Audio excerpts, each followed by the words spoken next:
What are you allergic to? That's a list. Death. Well, don't die. I'm allergic to like 6 different common trees in Indiana, so just being outside is just a good time. What an Dust absolute mites, so nightmare. Having to go outside. I enjoy the outside. It just really hates me. All right. Well, I think we're mostly here. Flick is kind of listening in on stream, but he's still technically at work, so don't tell his boss.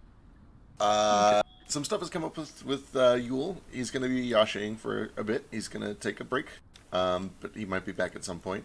Eventually, we'll drop them back off at the ship, and they'll launch the ship. But Yay. for the time being, they are still with you. If you want to, they can heal you. Make use. Exactly. They have some magic, and I didn't Candy and healing. I didn't redesign the entire encounter around having half the healing. So, I will default to taking Yule's turns, but if you guys want Yule to do anything specific, like just chime in before I start doing it, you guys control her collectively as a group, Okay. and I'm sure that's going to go great. You mean Absolutely. them? We'll just Correct. patches We'll leaps just off point out- charge into lava. I'm going to put a macro, and it's just Genji saying, "I need healing. I need healing. I need healing." Okay, so, holy shit, it feels like it's been forever, but we missed 2 weeks, but they weren't back-to-back, but it feels like they were 3 weeks off? I don't know, it's been crazy. Anyway, when we left off, you guys had just kind of made your way through the Underdark and approached this big boiling river. There's steam kind of rolling up from it. It's about like probably a 70-foot drop down. And you can see that there's just this orange glow of what appears to be lava or magma. I always forget the exact distinction. Flowing under the water that is boiling it like a boiler. Steam rolling up, almost hot to the touch. Not quite dangerous, but you certainly wouldn't want to spend a whole lot of time in it.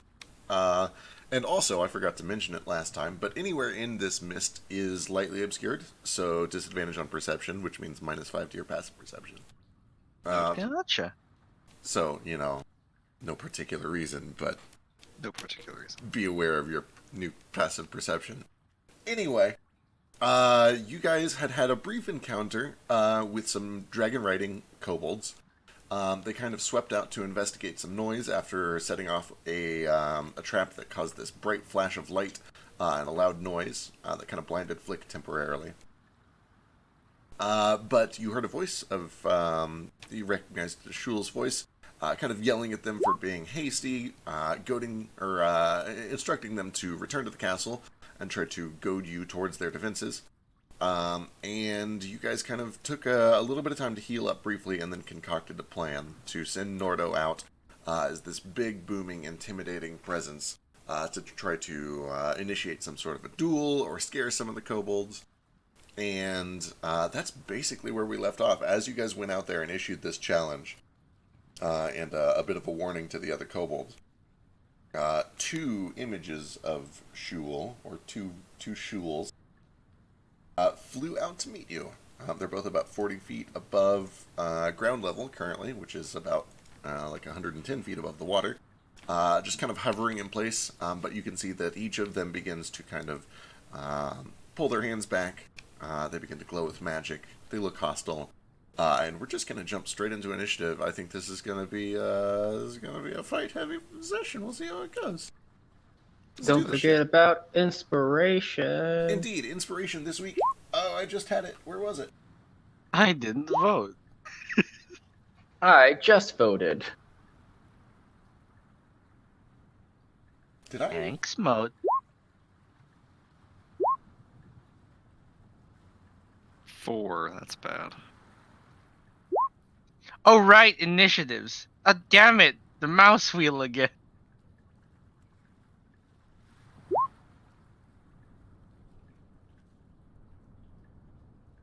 Don't worry, guys. I'll charge out in front and then go very last. These things happen. I guess not very last. Mode's after me. Yeah, you right. Meanwhile, Ace. Hey, I'm giving him cover.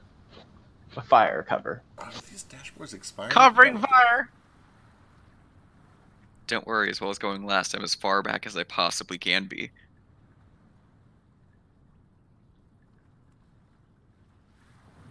Okay, well, the site that we normally use for inspiration voting is having technical issues, but I'm 90% sure that it was Gale Moat. When I last looked, it was Gale, Nordo, and Vasu, but that was like a day ago, so I don't know if it's changed today. I'll believe you. Literally everyone has a better memory than me. So Gale, Nordo, and Vasu, you have inspiration. Feel free to pass them around if you've already got it. I already have it, so whoever wants it. I also have it. I do not have it. Alright, Frisky can have it. Thank you.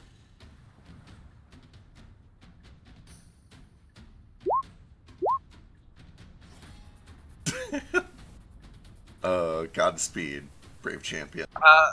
Players can decide the order of their initiative, right? Yes, so if players tie, you can choose who goes first. So do you want Flick or Elise to go first?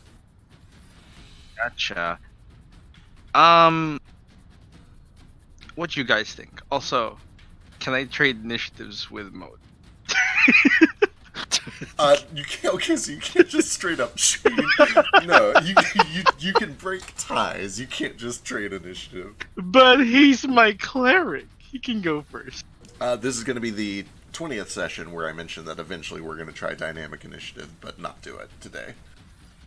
Not today because there's a lot of things to do. Yeah. Also, hi guys, I missed everyone. Right? Hey. It's been so I long. really do feel like it's been I mean, it was only 2 weeks, but the thing is, there was 2 weeks between the last two, also. Right. So it Oh, just feels like it's that's been no why. D&D. Exactly. So good to be back. All right. Let's try and get back in the schedule. So, Why didn't we regardless, play last week? everybody was just like sick and dead. Oh yeah, I remember that. I think I was also dying. Everybody was It was, like it was a great time. vaguely here on time, and then everybody was just like dead. So we're like, okay, let's call it. Which is totally fine. You know, the point is to have fun, and if everybody would have more fun sleeping off their death, then that is what we should Of do. course, not fun, but you know, not. It wasn't advisable to do things in our state of minds. Yeah, no, it's been a rough couple of weeks for a lot of us, honestly. But anyway, getting back into the swing, Ace with a crit. You're the first act. What would you like to do? I'm going to move. There. All right. So And- I'm not gonna make everybody like draw every path that they take, but if you don't draw a path, I'll assume you're taking a straight line. I am just hugging this wall, or except for this little spot here. So I'm just going to go like loop Perfect. around these things. Or I can just draw a line if it makes it easier. No, that's totally fine. Just a heads up so that we don't call bullshit later. Yeah, I'm avoiding the traps. And then I'm going to shoot a yellow shoal.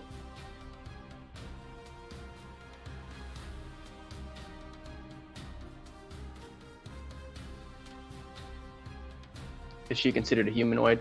She is. Intriguing. Crit! Why not? Oh, fuck. Hot. Christ. Did that all fucking... Christ. So, as Nordo steps out and begins to, taunt all of these kobolds and kind of warn the kobolds and taunt Shul.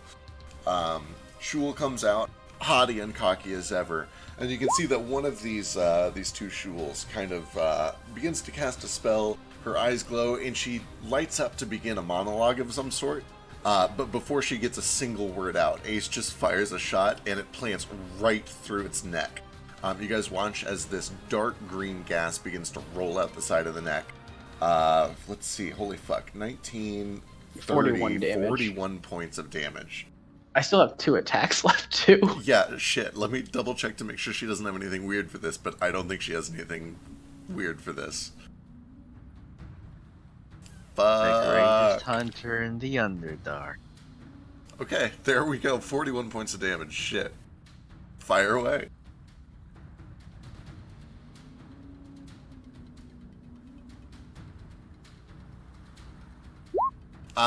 18. So this time, she barely manages to kind of cough out a spell as a reaction, throws her hand up, and this gleaming green shield pops up around her. Does it look like the shield spell that I've seen before? Definitely. Okay, well, I'll just shoot my other one at the same one, because why not? Yeah, actually, you know what? I'll shoot at the other one now. Let me shoot my third one at the other one. Sounds good.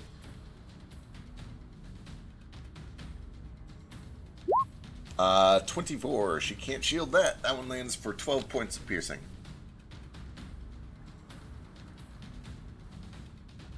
Alright, anything else? Can I use my bonus action? I guess hide. I know I'm already kind of pretty much invisible, but might as well use bonus action to hide. Yeah. I think Yeah, oh, that's cool. Okay, go ahead and give me a stealth check.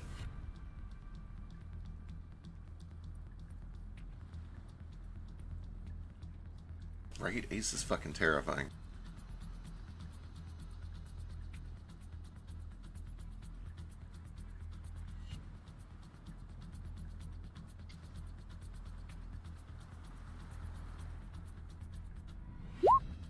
Wow, perfect. Oh, well, that is survivable. So, whatever a 7 would be on stealth. Oh, give me a second. My computer like fucked up for a second. It's all good. While he's getting that math sorted out, the yellow one, heavily injured. It's 14. 14? Okay, cool. Is going to fly forward a little bit to here. Still 40 feet above the bridge. And she... What is the range on this? Oh, it's real big, I think. Which is good, because she needs to get something done with her life.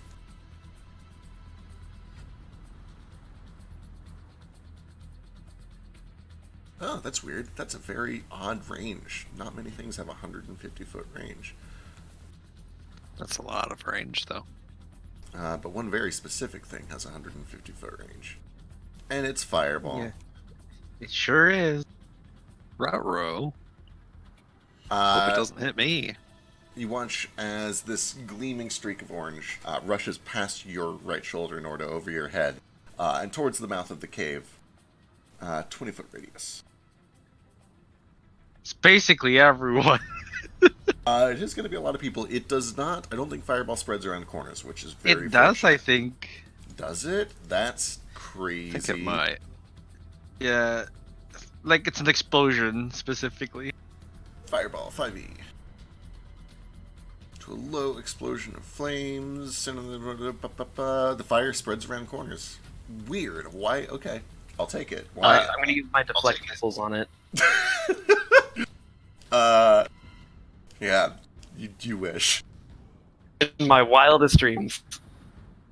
I say if anyone's going to deflect it, I should grab it up in front. Jumps up like, Also- volleyball spikes it. I mean, there is precedent for Vasu using his deflect missiles on magic, but not. there- Yeah, but we Fireball. already agreed that that's Passive only for like cantrips. cantrip level. Yeah. Yeah. But how cool Great would it change. be? It would be super cool, and we've all agreed, Feck, numerous times, Feck, over multiple campaigns, Feck, that the rule of cool is the best one. I think if he rolls a nat 20, you should let him do it. You know what? If you roll 2 nat 20s in a row, roll 2 20s for me. Luck check. Right. And also, don't get used to this.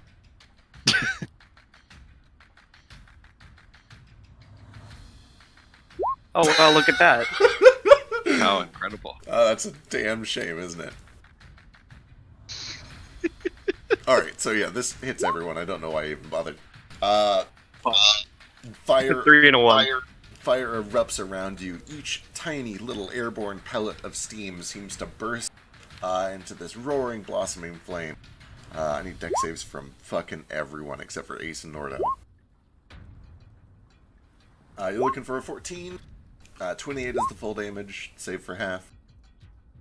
It's terrible. So with evasion, I take 7 damage, right? Yeah, if you fail, you'll only take... Wait, no, if you save, you take none. Oh yeah, with evasion. Yeah, it just I basically would turns like- fails into successes and successes into 0. I would like to use my inspiration. Go for it. Oh, Elise. Does she have this yet? I think she does. No, she doesn't. Oh, I make it. Okay. Very What's the put down?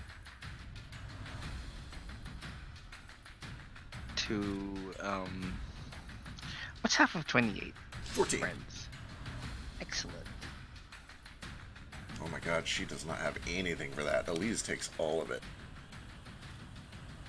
Can't she use a legendary resistance? Unfortunately, she cannot. I'm going to use a reaction to help Elise. I'll cast a spell. She's our big mother. Big mother figure. a healer. Well, I could heal too, but here we go. We'll make it a 2nd level psionic absorption for 13. Excellent. Okay, that immediately gets chewed through. But she looks a lot better because of that. Also, give me 3 seconds. Food just got here. No problem. Let me just annihilate my precious mana. Mana is for chumps. Really is. Be a monk. Shit back every day. I get it back every day too, just not all of. Have you See, tried there's just your getting all of it back? You just gotta meditate. I do. I Apparently meditate you're not like, meditating good enough. all the time. I'll try praying harder. I will strive to meditate harder. Alright, I'm back. So that is all she can do. You can see that there's still fire kind of wisping up around her wrists. She looks like she is in terrible state. She is just leaking this dark green gas out of both sides of her neck. Dragons, following orders, going to pull back a bit.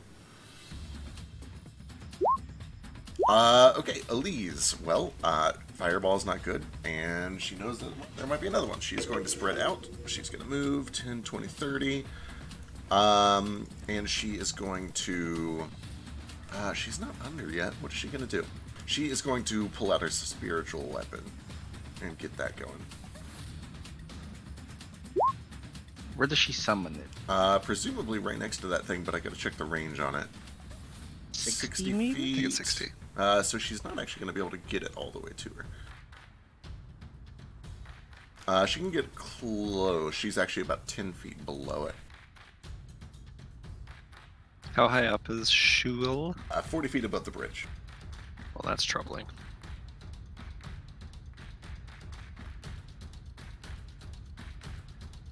Is the other Shul still floating about 40 feet up as well? Yes. Don't they know that I can't fly? They're being really rude, honestly. And then, okay, so that is her bonus action. She's going to get that out and get it ready to go. Main action, I don't think she... Oh, wait, is the range on this longer? Nope, 60, nothing. Okay, she's going to take the dodge action then, and that'll bring it to Flick, who I think is currently busy. I'm going to give him like 10 seconds to... He said someone could play him if he was busy. Yeah. Cool. Oh, right, he needs He to make a gone. save, by the way. Oh. He was in the thing too. Stealth Master Flick. Excellent. Oh, Flick! What? That's homosexual! Let me double check and see if he's got, like, absorb elements or anything weird. I don't think he has evasion yet, does he? I don't think so. It's Rogue 7. What is he? He is currently Rogue... No, not 7. Okay, so he's taking 28, but if he gets back and he has something special for it, we can deal with it. Anyway, what do you guys want Flick to do? He's a tiefling, right? Oh, he's typing. Oh, yeah. Does he have resistance to fire? Is he a real That's tiefling or is he a Tabaxi? Yeah, I think it's a real tiefling, but He can't climb. Yeah. Yeah. Background, yeah, resistance to fire damage. Excellent. Shrugs that shit off. He actually still takes some damage, but you know. It's better than nothing. Looks like All right, where do you guys want Flick? He turns back into a puddle of water. Do we want to try and Eldritch Blast this Shul to death? Does it Yeah, have I that feel like local We range? definitely do. Yeah, it's got like 1,000,000 range, so I feel like he should just Eldritch Blast Shul and then dip back behind the corner and stay safe. All right. Well, that's not very safe from Yeah, I so, guess yeah, it's not fire staying resistance. grouped up. Definitely has range. Eldritch Blast at 120. Maybe we should just stay back and hype. Yeah, because if we all move away from there, then it's Say he can Fireball. stay back there and hide, and everybody else can move out, possibly. All right, let's start with the Eldritch Blast and then we'll figure out movement. Steps forward 5 feet. He's got 25 left. Fires off Eldritch Blast. He does not currently have the buff to it.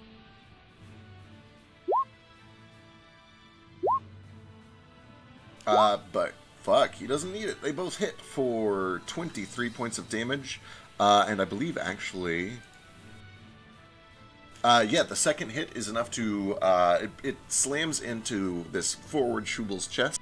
And she is just... she puffs into this big, rolling, thick cloud of dark green gas. Which kind of drops down the bridge and begins to roll over its sides. Nora, what's your passive perception in the fog? In the fog, it is 12. Okay, cool.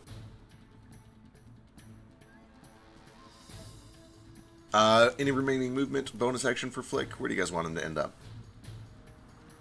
he's a rogue, so we can always bonus action hide.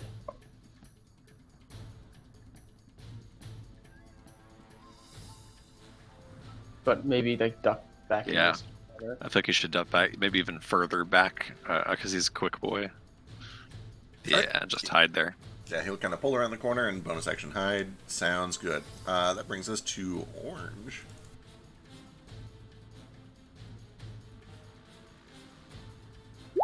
Alright, Orange is going to come forward a little bit, still 40 feet over the air. She claps her hands together, turns her palms out, and begins to do this kind of ripping motion. And as she does, this giant green seam of magical energy right in front of you, Nordo, begins to tear itself open. And emerging from this portal that she's created directly in front of you is a very large dragon's head. That's no bueno. How large is it compared to my large turtle head? Very large. Very large indeed. Wow, that's such a good drawing. Thank you. It's my finest work. It's my... Christ. It's better than I could do. Here we go. What does this thing do? 1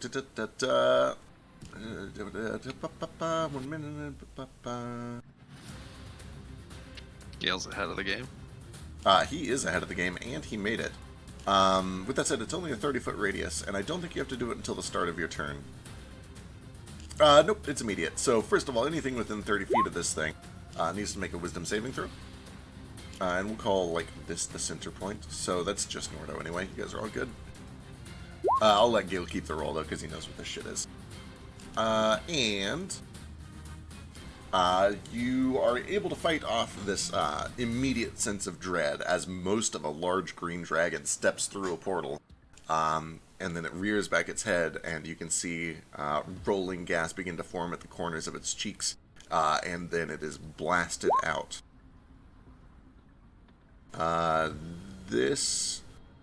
Okay, it forms this ball of rolling gas, which it basically spits right at you. With a 25 It's for only 6 poison damage. hilarious. Not some of my temp HP. What a disaster. She's going to spend 10 feet to kind of fly over to the edge here, and that brings us to Nomad. I'm talking a lot of shit for a guy with 1 constitution. I was going to say, you've come down a whole lot.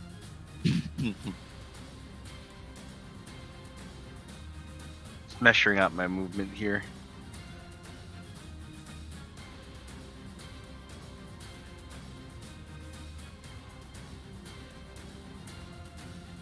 think I can make it up to here. So Nomad just kind of glides up behind the wall. It's a little on fire. He pats his shoulder, and he's just like, fireball is pedestrian. Oh no. And he's about to do something, and then he realizes maybe this is not the best thing to do right now. Okay. You can't whip out a one-liner like that and then not fire off something Yeah, you kind of impressive. have to do it now. Yeah. But this is Nomad. He's pragmatic. He also has no sense of drama. So he does do something. He puts his hands together, and his head starts glowing this strobe light effect like he usually does. His entire body, just like, cephalopods, or what's it calling? What are those called? Cuttlefish. Yeah, Sorry, it's or late. Cuttlefish, either one. Yeah, someone's knocking at my door. But I prepare to cast a spell. It's 4th level. I say, Nordo, touch my hand. Excellent. All right. And I apologize in advance. Yeah. Oh boy, I can't wait to see what this is. Vasu. Trust you implicitly. Okay. The shuls are like 40 feet up in the air right now.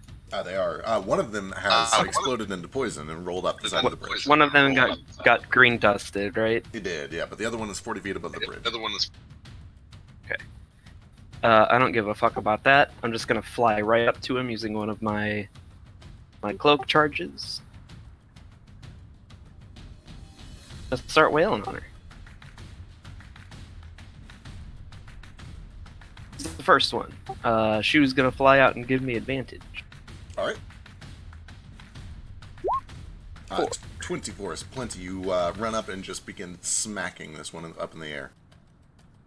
I imagine I just like dash straight at her, and coming out of the dash, I just like have the spear turn, and I just like jam her in the gut with the other end of it to stun her. So yeah, that's stunning strike.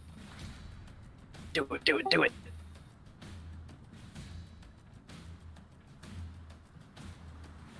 Can I get a con save? Absolutely not. Fuck. Fuck you, Shul. Does she fall? She does not. She seems to hover in place as she just begins kind of free floating. Kind of like that scene in Gravity. You know the one. Right. I kind of don't, but But she is stunned. I'm going to continue wailing on her, and these are going to be at advantage because she's stunned. She just spins out in her wild free flailing. And you are not able to land the second one. Hey, hold still, damn it! Let's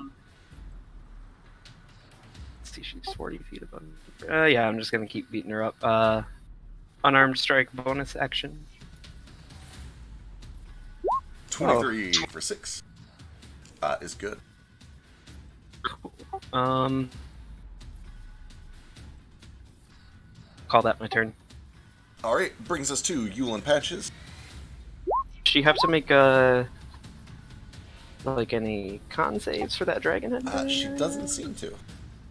Oh, that's weird. She's gonna run up and heal Elise because Elise looks hurt. Oh, also, just a quick reminder to you, because both of the other people that have it are AFK currently. Yule and Flick have Entangle for the rest of the week. Excellent. Nothing in the jigs still.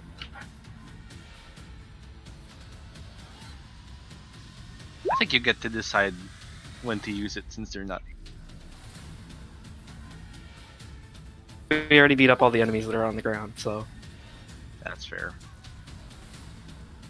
All right. Bonus action. Let's toss some candy to Giant Nordo, Thank you. and then gonna step back a little bit to spread out. Brings us to them. They're not doing anything currently. Brings us to Nordo. Okay. Nomad has hand extended. Right, I forgot about that. Thank you for reminding me. First thing I do, just if I can, is like a free item interaction. Sort of seeing through this thing and not being frightened by it. Can I just reach out and touch this dragon and see if it is like physical material or if it is just illusory? Yeah, you reach out and kind of just You kind of just swat at it. You punch at it a little bit to get a sense for how tangible it actually is. And when you hit, you find resistance. But as you kind of swing through it, it feels like an incredibly thick gas. And you watch as it kind of rolls and wavers a bit, almost like it's made of the same smoke that the other shuls are. But after your hand passes through, all of this dark green gas kind of reforms and remakes this head. So it has some sort of a physical presence, but it is not a real dragon. Okay. Do I get the sense that I could like walk through its space? Just maybe it would take some extra effort. Yeah, it'd probably be difficult terrain. Actually, it wouldn't even be difficult terrain. You could Okay. In that case, I'll start by stepping back and grabbing Nomad's extended hand to see what the fuck's gonna happen here. All right. So as you clasp his hand, he squeezes back, and from where he touches, your wrist starts glowing.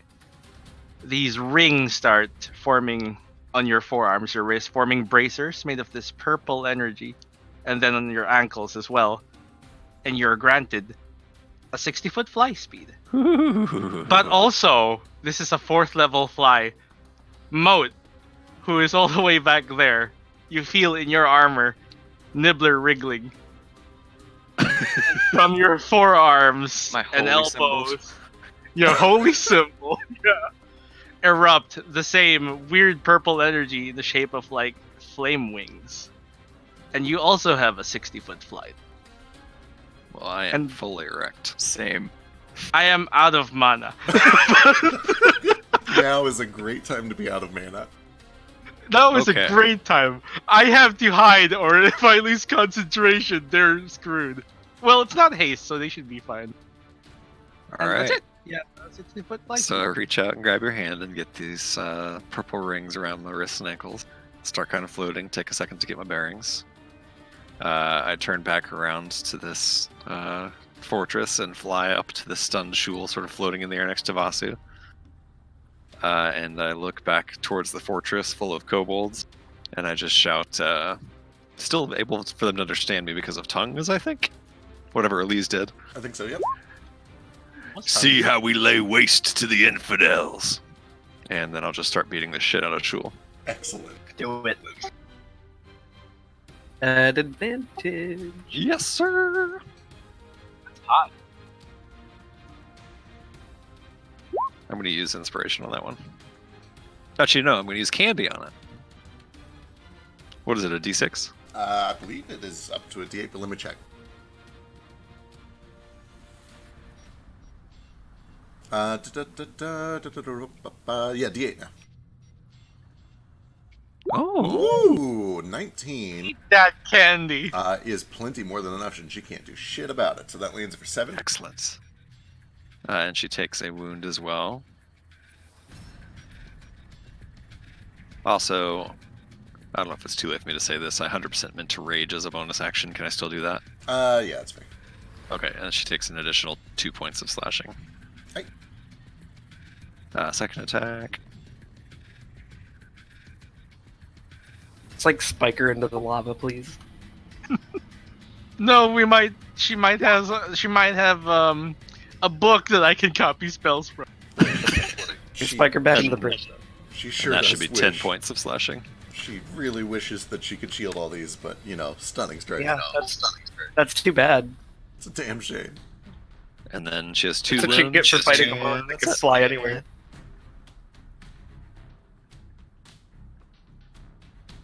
That's movement, that's action, that's bonus action. That's it, my turn. Alright, she is floating freely in space, unable to do anything. Gale.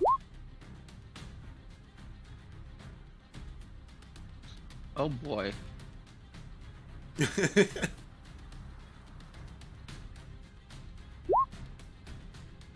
Oh wait, 2d4 for my enlarge. Oh yeah, if you roll an 8, it's over. Oh, not quite.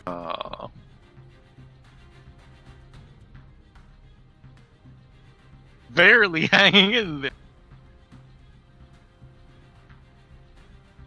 Go, I'd Gale, like to go! try and dash like that. Alright, you start running up the bridge, kind of catching up to everybody. You can see that she is just barely hanging on, but she is in a terrible state right now. Also, what is your passive perception with the disadvantage? Ass. Excellent. All right. Brings us to Moat. It's a whopping 5. Woo! All right. I'm gonna have to dash to get anywhere meaningful, so instead, I'm going to see if I can get my camera to work. Alright, I'm gonna fly out to here with my new wings. I'm gonna thank my god on the way. Thank you, appreciate it. Just kind of waves like the queen. And then I'm gonna try. Can I try and look for more green dragon riders through this like fog? You can. You have disadvantage on perception because slightly obscured, but give me a perception check. No, before you do, are you spending your action to actually search, or are you just wanting to know what you see passively? I'm gonna spend an action because it's gonna take a dash to get to Shul. So Okay, then yeah, go ahead and give me a perception check. Disadvantage.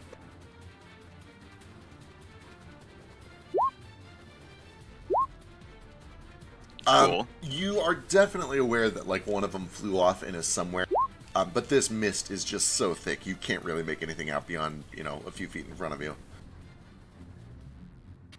Cool. That's all I got. All right. That brings us to the top real quick. Nordo, with the help of everyone else here that has put spells and other effects into you, go ahead and give me another intimidation check. Do I count? Do it. All right. Can it be strength based? Not this time. I say except if not, it was mostly me making a speech. So Right, yeah. Like you've punched Shul, but you're trying to intimidate all them. and does it have advantage? You said because everybody else is You do, yeah. You're getting a lot of help. assistance. Cool. All right, excellent. Okay, noted. This begins to continue rolling over the side of the bridge. That does a thing. This does a thing. This does a thing. Elise is going to kind of push her way up a little bit. She will take the dash action. Did you skip me? Did I? I sure did. Ace, what would you like to do? It's really hard to decide what I'm gonna do. Guess I'll shoot her. Am I hidden? Do I have advantage? You do. She's stunned anyway. Perfect.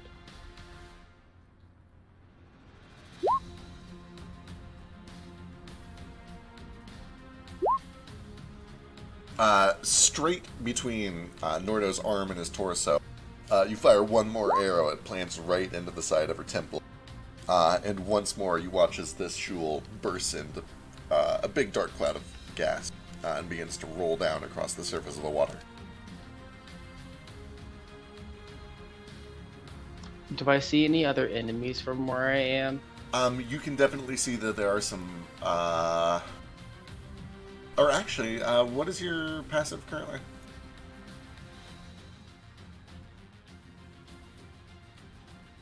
It's a -5, right? Yep. 13. Taking a look around, you can see that the castle for sure, and you know that there were sorcerers at the top of the spires, but they don't seem to be poking their heads out right now. And actually, kind of, for the time being, everything has gone a little bit quiet. It's up to you guys if your plan is to just continue rushing forward while everything is still active, or if you have another plan.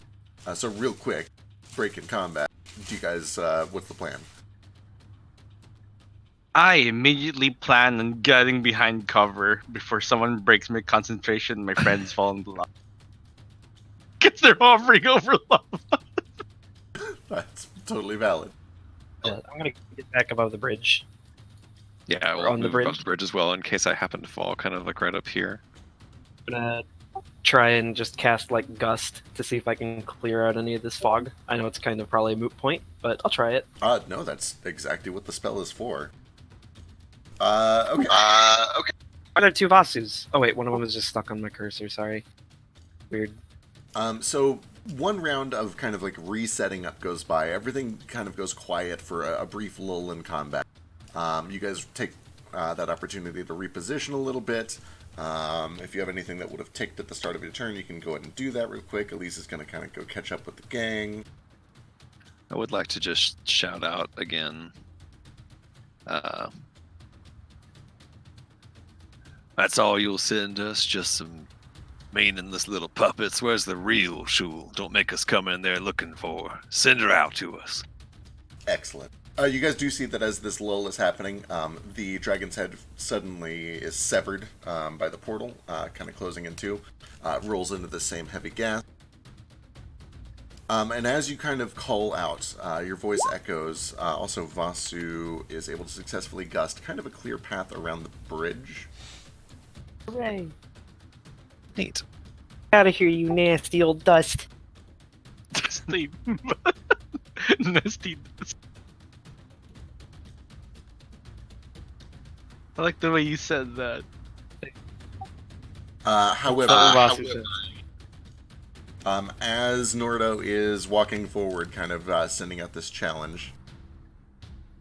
Still flying a little for the record. Oh yeah, you're still flying. Just kidding. Nobody sees anything. Did touch down on the bridge though, right? I guess I wouldn't be able to if I was still gusting, so maybe not. As you make your way to the other end of this bridge here, kind of all at once, you see several kobolds suddenly burst out through this gate directly in front of you. Firebolts begin to kind of light up at the tops of these towers, and it seems that everything is kind of like ready to spring on you. So after one kind of false round of combat, you guys can move yourselves if you would have wanted, or if you haven't done it yet. Things pick up where they left off. Yeah, I'm going to see if I need to get closer or not, to see if it's within my range. You're a longbow, right? I know, it was a joke. It's a joke. I was going to say, you can fucking hit anything outside of the castle. And on top of the castle, nothing is safe from me. Yeah, accurate. So, one false round of combat goes by, I'm going to move things in, and then we will pick up right where we left off. 10 kobolds as a stat block. Swarm of kobolds. Just totally normal things. Notably, I have it set up as kind of like a single token. That is 10 individual kobolds, so, like, you know, treat them like 10 kobolds. I think 5e swarm rules are stupid, so I do it my way. I like it. Alright, so picking up where we left off, Ace. You've effectively used one shot if you want to use the rest of a hypothetical turn.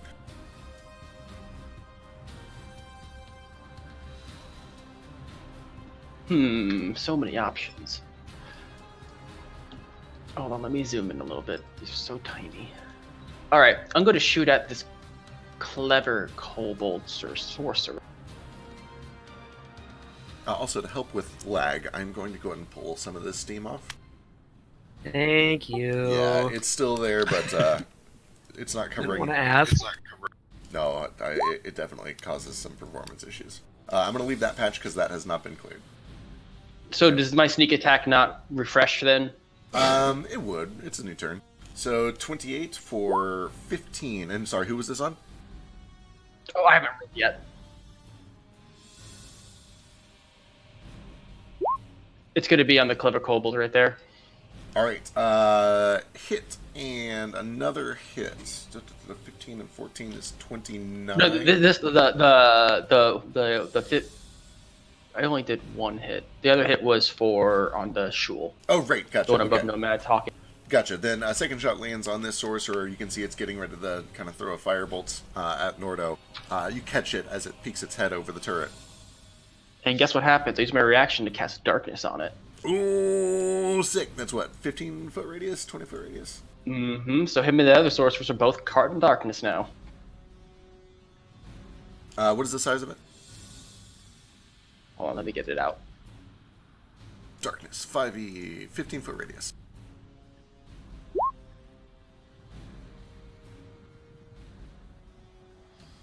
Alright, this big, solid black sphere just suddenly erupts out from the top of one of these turrets.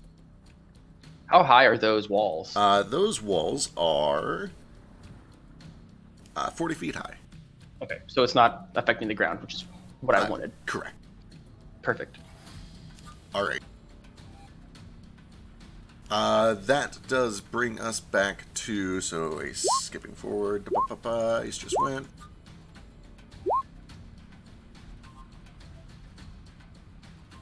Let's see, how close is this? Woo! After your attack lands, some of you, now that the fog has been cleared, and because it's hearing based especially, hear this loud, magical, ripping noise coming from kind of the northeastish, kind of like the backside of this fort. There is a faint green flash that comes from one of the windows on the back right of one of the interior buildings. You can all get the sense that something magical has just been accomplished, but there are still several beams of light pouring out of the other windows elsewhere in the fort. So more is ongoing. Coming roaring over the wall is one of these dragons again.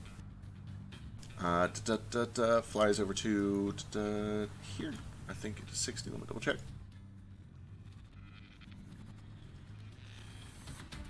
Ooh, 80, even better. This dragon is going to get right up in your face, Nordo. Yeah, I bet.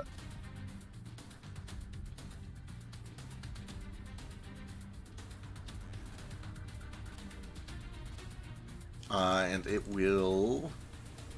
it's going to go with this. It begins raking and tearing. 19, 14.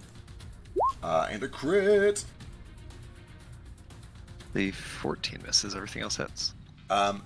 So the 19, this green dragon kind of comes around. It grabs you by your very currently large wrist, and it pulls you kind of off to the side, leaving your neck exposed.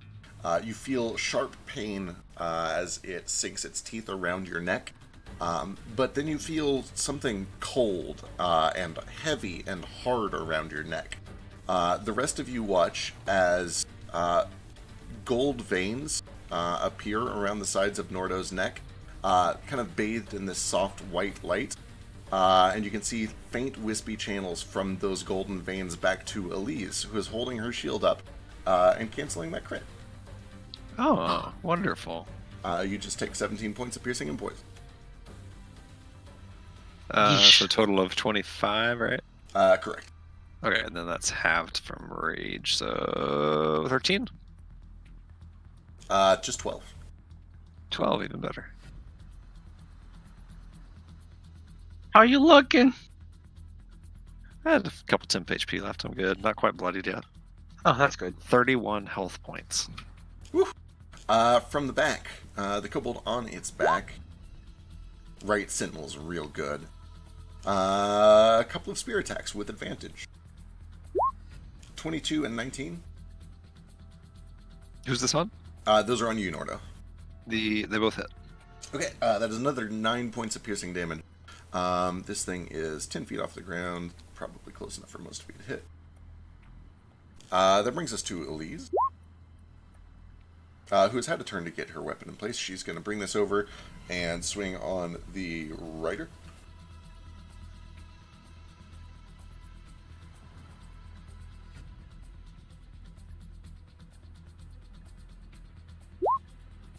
Uh, 19 lands for 4. She will also move up.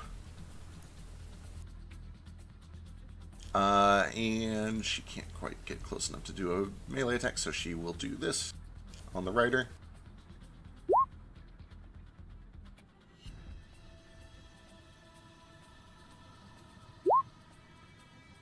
Makes it. So just takes the 4. That brings us to Flick, if Flick is here.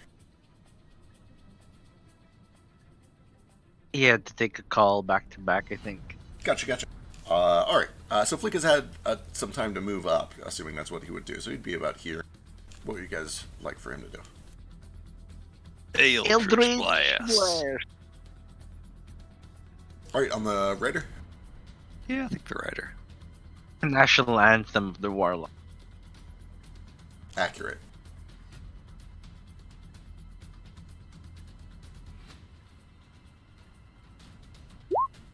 Uh, 24 lands for 14. That's good damage. That is good damage for an Eldritch Blast. The compass is on his Yeah, it's on the cutlass sword currently. currently. Yeah. He will cunning action, or actually he'll do his regular movement first. And then he will cunning action dash to get up next to Elise. That brings us to the sorcerers. 1, 2, 3, 4, 5 currently visible. They know that Nordo's not the real issue. Where's the healer? Elise is the healer. They don't know that. They're magicians. She's well armed. She is actually. I don't. They're gonna try it. They're not gonna hit through that armor, but they're gonna try it. They're smart, but not that smart. 1, 2, 3, 4, 5. Here we go. Oh, actually, they can do this instead. They're close enough now. Oh no. Okay, here we go. As you guys kind of all begin to pour over this bridge, there is a sudden illumination across the sky as a grand total of 15 rays of fire from all of these turrets simultaneously just begin swirling and swarming out towards all of you. These are just going to be nice and split up. There's plenty to go around for everyone. All 4 turrets of the castle. They are all... And isn't this one covered in darkness so they can't even see? Oh, that's accurate. You're totally right. So this one is going to have to retreat, and he'll take the dodge action to do so, and does something because he's in darkness. You guys don't know what. I know. Do He's you? being a bitch. Gloomstalkers can see through magical darkness, right? I don't think so. Hell no. Yeah, I was going to whoops. say. That one is this one. This one pops out a little lower on this walkway, which is only 30 feet. So he will take part in the barrage. The other one does not. So there are only 12 of these. Can I roll a luck check to see if he's stupid and just falls off this tiny little ledge first? No, they're very intimately aware of how to move around in darkness. Magical darkness? Fair, but no, they know what they're doing. They're trained professionals. And I allow that to you guys. You guys obviously know your surroundings well enough to move around if you're temporarily blinded. Anyway, these are on Nordo.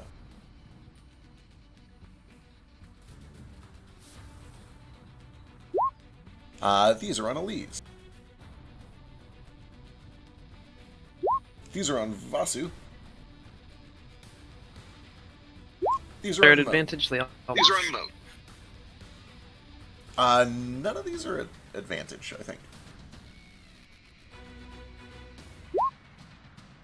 Elise is fine.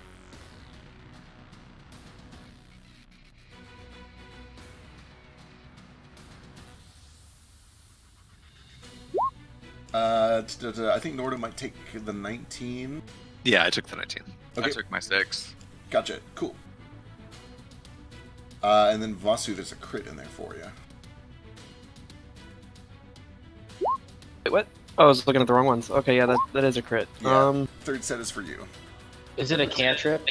It is not. It's a scorching ray. Did they cast it at cantrip level? I sure do wish that they could. And then because I'll take 3 fire. gotcha. Oh, right. Okay, and then because they're trained professionals, they all back up around the crenellation, giving them 3/4 cover. 3/4 cover? Oh no. How Not will that I hit Ace gives a shit. Okay, that brings us back to Nomad. It is I, Nomad. Oh my god, the zoom wheel. You can do it. I believe in you. Hold on. Okay, he moves out from cover. Sees the dragon. Hey, bro, Matt. He just waves. Hey, Brace. No, that did not work well. He's gonna try and target the rider with a firebolt. But it's gonna, like, appear from moat, as if he's drawing a fire from moat. The where's wings start that? spitting fire. Yeah. It's purple flames! Oh boy! This Some righteous fire. Yeah, this wheel of fire just rocks through this rather well-built kobold, and he is left charred and singed and falling off of his mount. Peace be with you. And he goes back. Clatters to the ground, and you can see the dragon kind of looks over its shoulder, recognizes what's happened, but cannot act yet. Anything else? Oh, that's it. I will move back to my turn. I have no spells. That's valid. Sometimes it's cantrip time. Vasu, 26 damage with the cantrip, though, right? right? So That's really fucking good.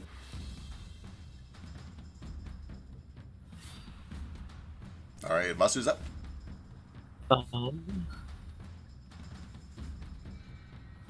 Just gonna return fire on those kobolds. Or do they all duck around corners? Are there still some up on the wall here that I can actually see? Yeah, Or- they're targetable. They have 3/4 cover. Alternatively, you could just aim for the kobolds on the ground, which are very exposed. Yeah, I'll just fly over here and. Is the rider dead? But Correct. is the dragon still hostile though? Looks like it, yeah.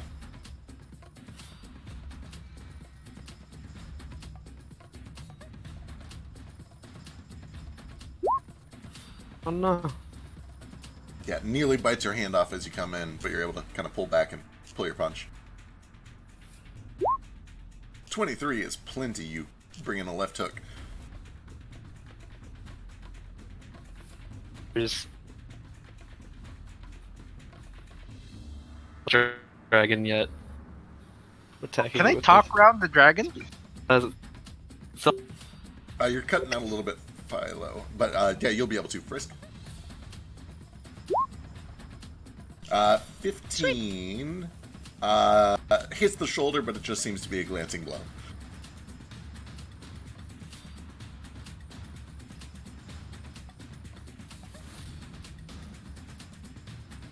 Alright, I'm just gonna kind of wheel around to this way so I'm not right by the bridge, but I'm hopefully not provoking an opportunity attack. And that's my turn. Alright. Yulin Patches. I need healing. Yeah, they can do that. They're gonna stay with their tiny little legs over here. Actually, fuck, that'd have to be a weak heal. They're gonna dash to get caught up.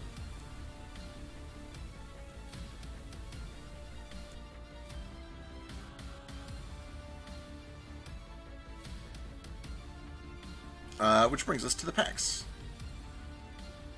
Alright, you guys watch as swarming out through the gates, with more following behind them, come 10 kobolds. And then another 10 kobolds. And then another 10 kobolds.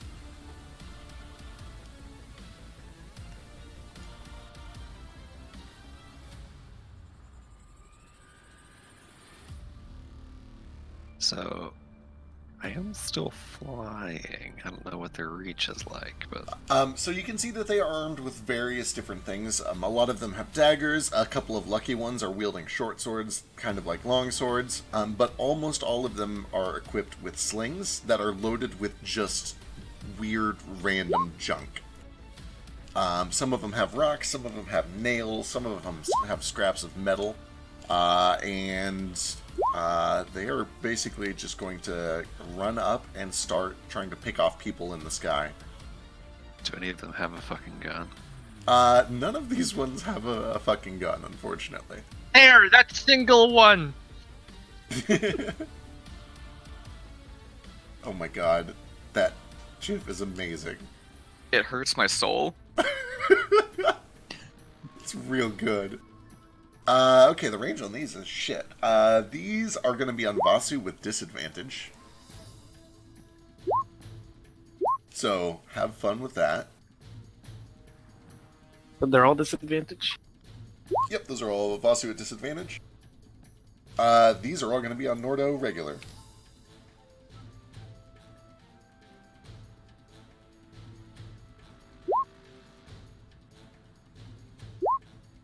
I think they all miss Vasu. I do get hit by the 1 for 5 damage. Alright. Would deflect it, but I'm not gonna waste a point on it. Yeah, that's totally fair. I see one crit in there. Crowd for cobalt. Death by 1,000 paper cuts, or at least injury by a few paper cuts, hopefully. You can see that the other ones farther back are just kind of pushing their way through the gate, following each other in a rather... I guess they would actually be a little more organized in this. I would like to use my reaction on one of those to deflect missiles. Easy peasy. I don't know. I saw the attack rolls at the same time, so I can't just choose to deflect the crit. It's you give me a D10 I'll just- if you get a 10. I would you have get a just. crit. Okay.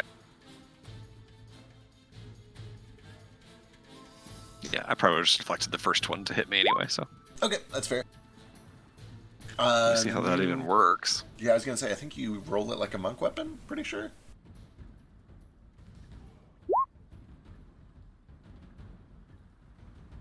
You definitely reduce the damage all the way. And I'm gonna just not use the key point. I'll just catch it Gotcha. and drop it on the ground. Okay, easy enough. So that reduces by what? 5 damage? By 9. So you're able Well, to... right, but it's only effectively- from one strike, right? Oh, right, correct. So the first one that hit me did 5, so I reduced 5, Yep, exactly. which was reduced to 2, so I get 2 back. Alright, and that does bring it to Norda. Okay. Well, that changes things a little. Can you show me on the map with like a ping where I saw that green flash of light? Yes.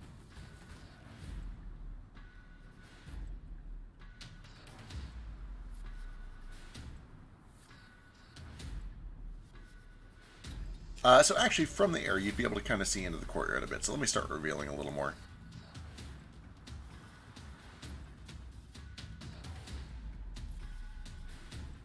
Boy, this map is just fucking enormous. Why did I do this to myself?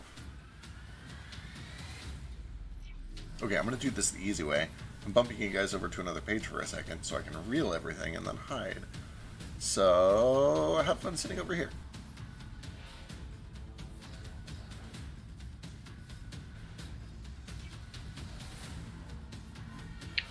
Hey, right back. I need to restart my computer, so I'll Good be luck. right back.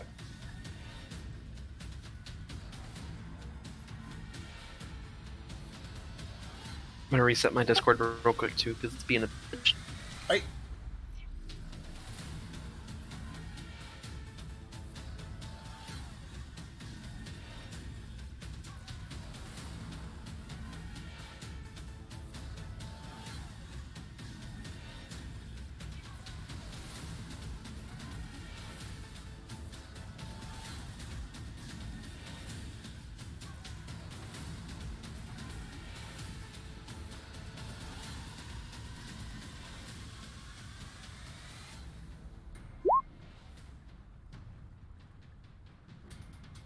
Okay, I'm zoomed all the way out, and I went out to get a drink. I came back, and it just shows this screen with all the portraits grayed out. I'm like, did we die? No, I'm, Yeah, all died. TPK. everyone is dead. This is the TPK screen. Yeah, it's just all our portraits grayed out. I'm revealing some shit, and it was easier to, like, unveil everything and then re-hide certain parts, so I'm just doing that real quick. Did I get everything? Is this good? I think this is We're at good. the insert coin to continue screen. Oh yeah, then the portraits get color again when we've come back into the game. Exactly. Oh my god, this is just like a choose your character screen in one of those side-scrolling beat 'em up. Yeah, let me make sure I didn't screw everything up. No, that looks good. That looks good. So those of you who are in the air and kind of flying a little bit higher can see now the general layout of this fort. You can see that there are 3 main buildings in here. There's one big one that seems to be built all the way into the cliff face here. It's a 2-story building. And then there are 2 smaller buildings, kind of just in the courtyard. One of them, the one on the left, looks like it's probably stables of some sort. The other one is kind of hard to tell what it is. I don't know, just looks like a little wooden building or something. But you saw the flash of light. So there's light pouring out of the windows of this rear area here. From the second floor especially, is where most of the magic seems to be kind of pouring out through the windows. But you saw a flash coming from right over here, these windows, like something magical had been accomplished over here. Second floor as well. Okay. All right. Fun. Too much fun. Okay, so most of these kobolds rush out the door, throw some slings and stuff. A lot of them plink off the shell. Some of them hit. Ordo's looking at you like pretty wounded at this point. Catches one of the sling things and tosses it down to the ground. Just shouts down angrily at these kobolds. Probably in Orcish, but magic makes it understandable to them. You dumb fucks, it doesn't need to be this way. Your king's here to show you mercy. Just give us shoe. And we'll save that for the talk round. I will use an action to drink a potion of greater healing from our stash.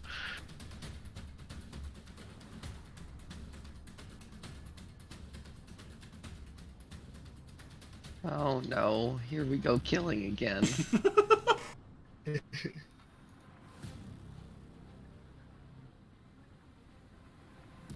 And then I will use my movement and a bonus action Step of the Wind to just fly away towards where I saw that flash. So I think only the green dragon gets an opportunity attack because everyone else is down on the ground. Yep, they're down on the ground.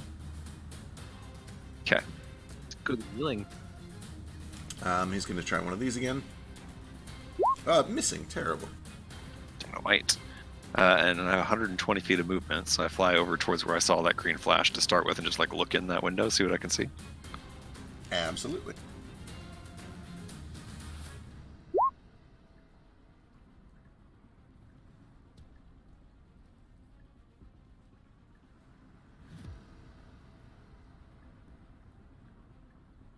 Looks like that takes all 120 feet pretty much. Yeah, so through the glass, there's no search action required. It's just an open glass. You can see into the second floor of this building a purple light that seems to be coming from a crystal orb in the center of the room. And you can see that kind of like they've just freshly emerged and are getting their bearing.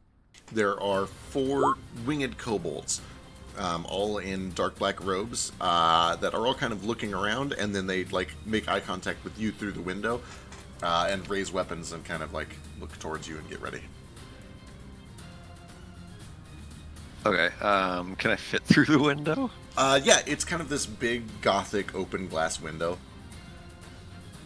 Okay, I'm just gonna sort of like land touchdown in the window frame, and again just shout, "Give us Shul, where is she?"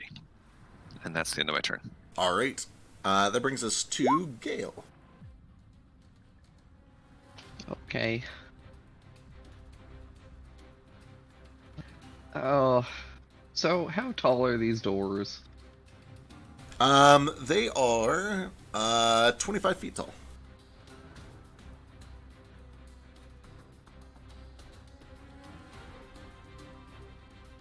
Really quick, if you don't mind. Yeah, what's up? Just because of the passive thing that I just whispered. I just want to add a little tidbit before I flew off that just she obviously ain't treating you right, so just give it to us and this can all be over. Excellent. Okay. Good to know.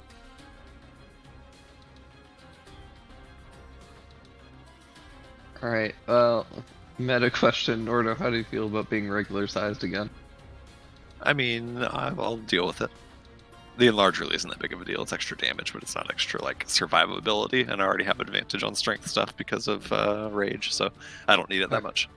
Alright, well, I'm sorry, friends.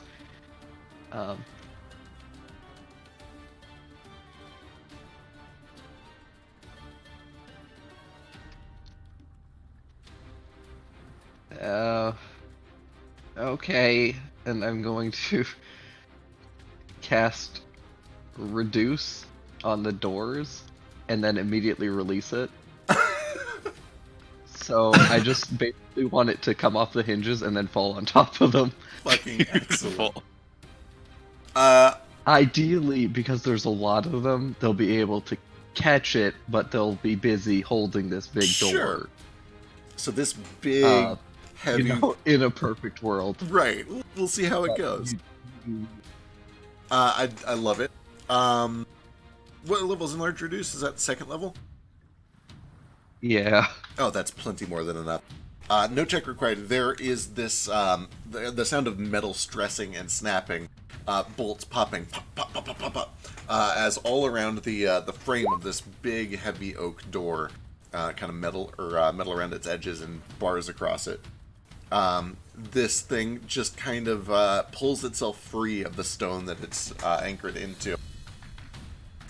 Shrinks down to about the size of like a sled, and kind of just falls to the wayside for a second, or starts to. But then, mid-air, as it's falling, it re-enlarges, and this 25 by 10 giant wooden door collapses on top of about 15 kobolds. Give me... actually, we'll call this a save. So here we go. What's your spell save DC? A lot. 16 at this level. Oh! Okay. They are effectively... Did I say 16? I meant 17. Is it actually 17? Oh. I feel like it should be. We're level 9. I guess not. I think we're level 8. So this group of Oh, kobolds right, we're 8. Sure. is going to take half damage. Let's call... go ahead and roll me 2d6.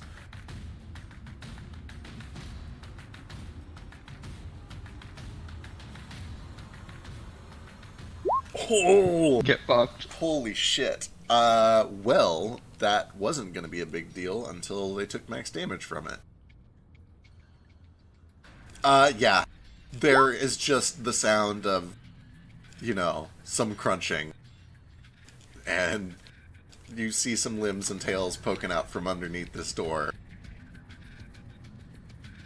Look, my uncouth companion is not wrong. It doesn't have to be like this. I'm really trying to help here. But you're making it very difficult. Yeah, what's your insight?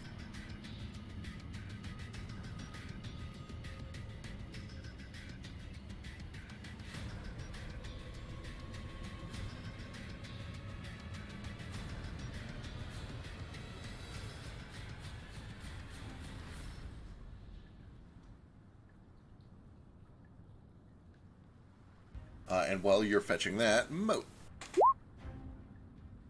Alright. This might be too... Okay. I want to cast a spell on this dragon. Does he look like he's getting ready to fly away, or does he look like he's going to stand his ground? Because I'm going to hold my... What is your passive insight? Oh god, awful. I think it's 10. Let me go check. Oh, right. Yeah, 10. 13, actually, I lied, sorry. With the 13...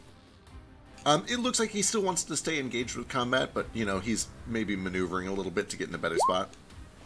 Okay. Well then, if he's not gonna leave our melee range, I will just cast a spell on him.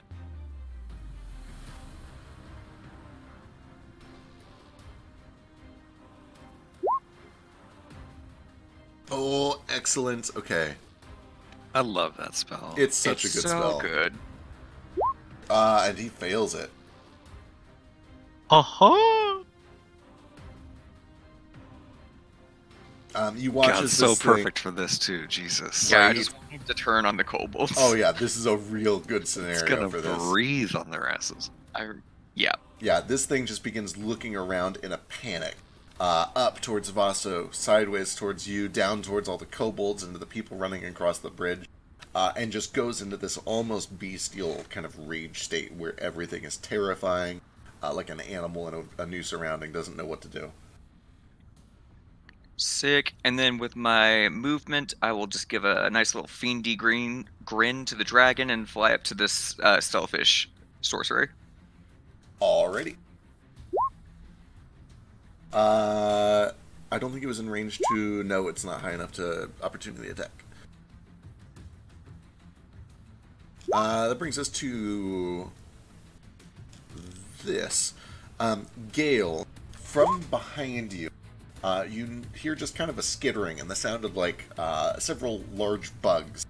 And Elise and Flick can see that between you and them, Several stones that were kind of piled up at the end of the bridge have suddenly sprung to life, like little tiny crabs or bugs. And they begin to swarm themselves around your ankles. How rambunctious. I'm just gonna assume that this is one of Nomad's new pets. It sounds reasonable. I'm not even phased at this point. As they swarm around you, it seems like they're trying to kind of sweep you off of your feet. I need a dexterity saving throw.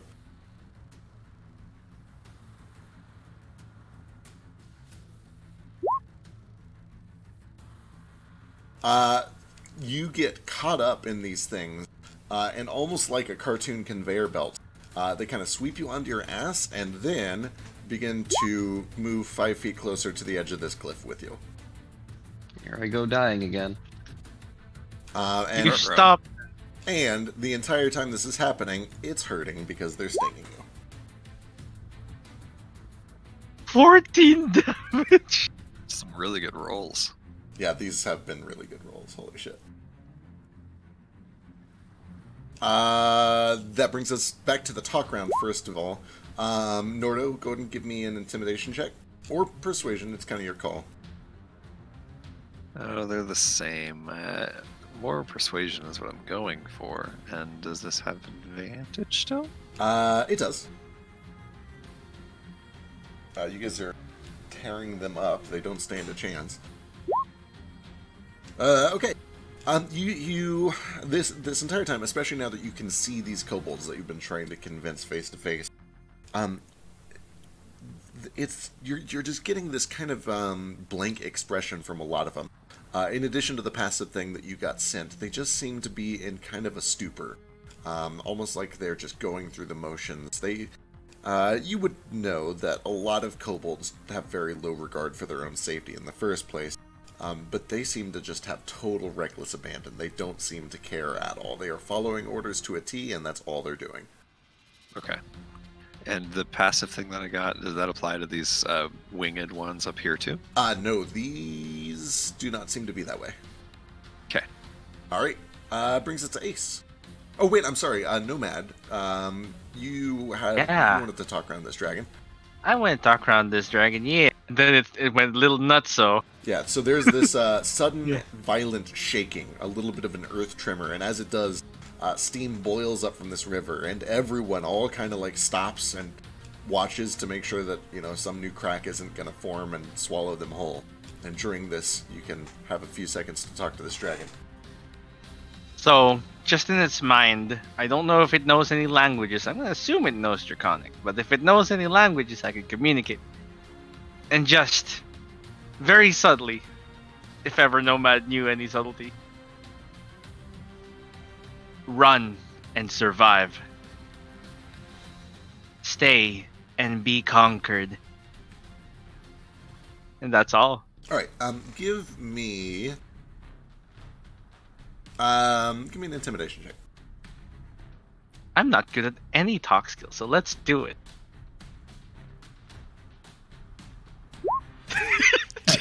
Duly noted. Alright. The rumbling stops. A couple of boulders and stalagmites, stalactites, fall from the ceiling, splashing into the river below. Hot water spraying up where they impact. But everything kind of goes quiet, and the battle resumes. Ace, you're up. Quick question. What is, for Gale, my combo attack, how much movement does he get? 10 feet. 10 feet. Say it again? 10 feet. Okay, so not enough to actually get up from prone. Is he prone? He is prone. That probably wouldn't really help. It would allow him to crawl 5 feet, right, yeah. Alright, I'm going to shoot the boulder to see if he wants to crawl away from that edge. Or whatever that rock is. Definitely Couples. do. Seems like a good idea. Fire away. Is it a humanoid? No, they're not. Yes, they are. They're humanoid. They're tiny little rock people. Are you being sarcastic? I'm being sarcastic. 26 is plenty. This arrow almost seems to skip across the ground, just picking several of these things up. and they crack through the hard shell like a hermit crab and reveal some sort of a fleshy interior. 6 points of piercing damage. You catch a few of them. I think you crawled the wrong direction. Indeed. I was mostly moving them so I could see its health bar. That does trigger Gale's reaction, possibly, if he wants to do it. Yep. Seems wise. Peace. Yeah, you take advantage of the fact that some of these have been kind of swept out from under you, cling to the ground, and start scraping your way back towards safety. Did that seem to do a lot of damage to it? You killed about a 6 of them. Okay. I guess I'm going to probably start sniping up some of these other kobolds. So I'm going to go for the nervous kobold. All right. Turn and fire.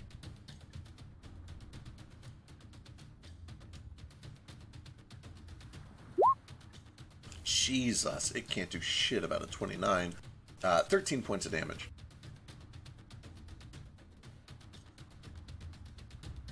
You can see this one is running over to the next turret, away from the one that you darkened, and you just catch it exposed.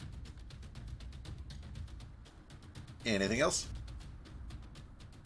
I think that's all I got right now. All right.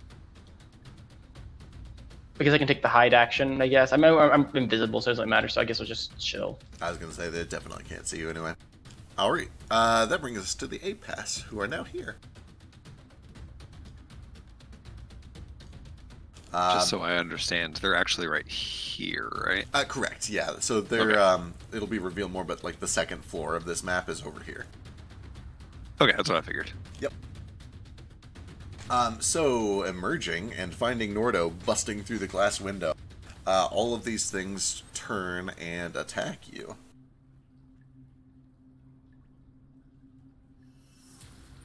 Double checking a thing. Cool. The first thing that happens after they step through and turn towards you is they draw these kind of curved, sickle-like daggers. All of their eyes begin to glow green, and then blink, blink, blink, blink, blink. They all go invisible. Uh-oh. Indeed. But wait, there's more.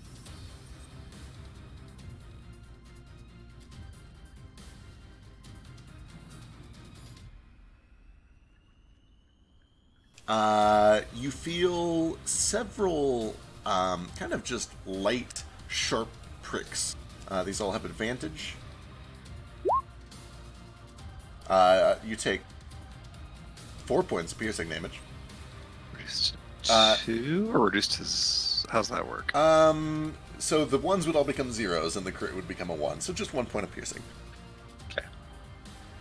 However, as these things are just kind of needling you invisibly from all directions, it seems to just kind of be a way to distract you.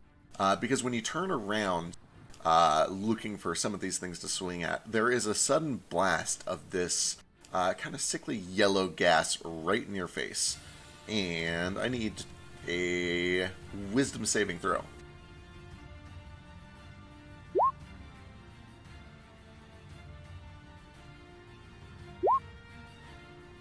You feel an immediate stupor. Your eyes go red. Your nostrils begin to kind of run a little bit. You feel kind of sick and woozy and confused, like you're not really sure where you are or what you're doing.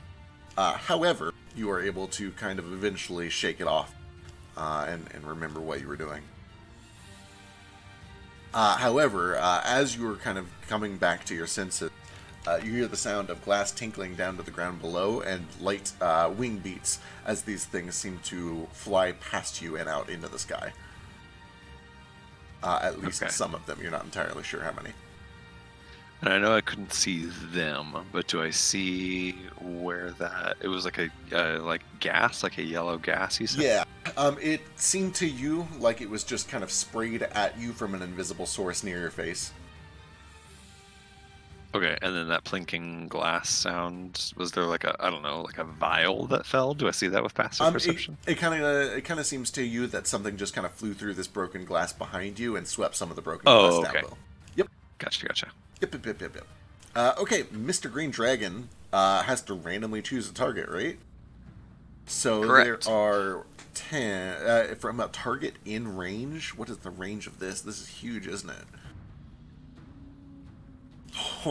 Oh boy, are they in range? Sure are. So that is going to be 30. Another like 15 of those, 45. So there's 45 of them, and 1, 2, 3, 4, 5, 6, 7 of you. So we're gonna roll a d52, and unless it's lower than an 8, it hits an enemy. It hits an enemy. 41. At that point, just use a breath weapon, right? Yeah, it is definitely going to use a breath weapon. We're going to do a d4. 1 for Cobble Swarm, 2 and 3 for the nearby kobolds, 4 for the northern kobolds. 4 for the northern kobold. So I don't think anyone friendly is caught in this except for Moat. And Moat might be? Yeah, Moat would be.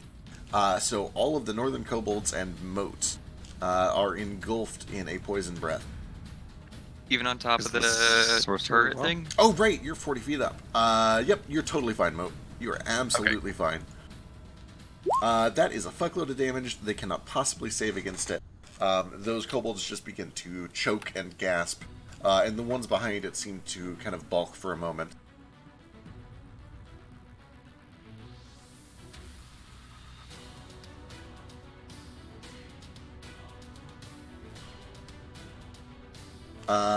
And then does he get any sort of regular movement, or is it? I think it just makes it so when he. Let me attacks, go it's read to real do it. quick.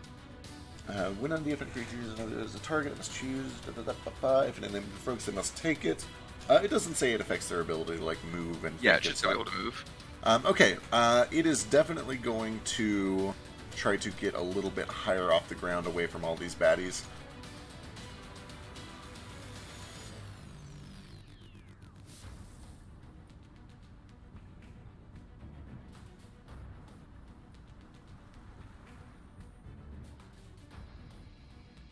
Flies up into the air. It'll actually kind of fly over this way a little bit.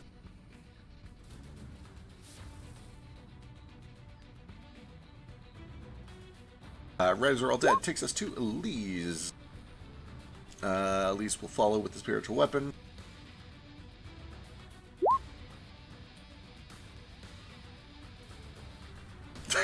You're not wrong.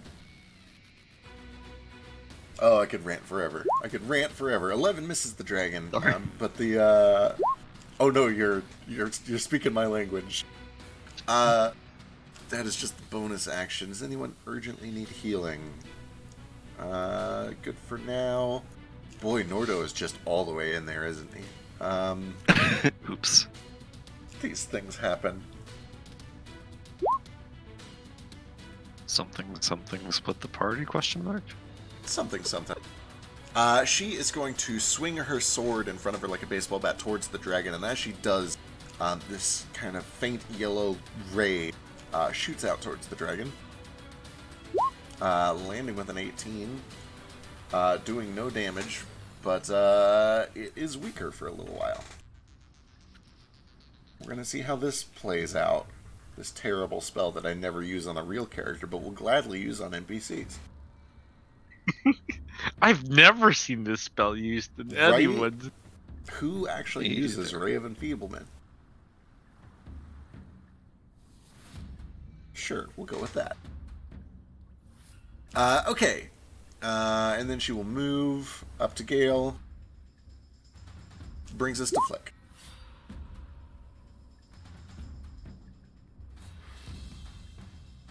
Hi. Hi, Gail, my friend, you need to stop almost dying, please. That would be great. Thank you. I'm doing my best.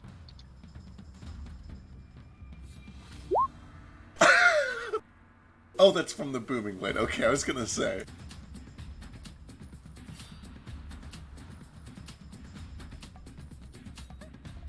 I assume that you're attacking the Cobble Swarm. There we go. Holy fuck. 22 and 20 both land. Only one of those go through because I don't have extra attack on weapons, so never mind. Gotcha. So just the first team, or the first one for 17 points of damage, plus another one from Moving Blade for 18. Just begins carving away some of these things, and as he swings, several of them go flying over the edge down into the boiling water. Any bonus action or anything?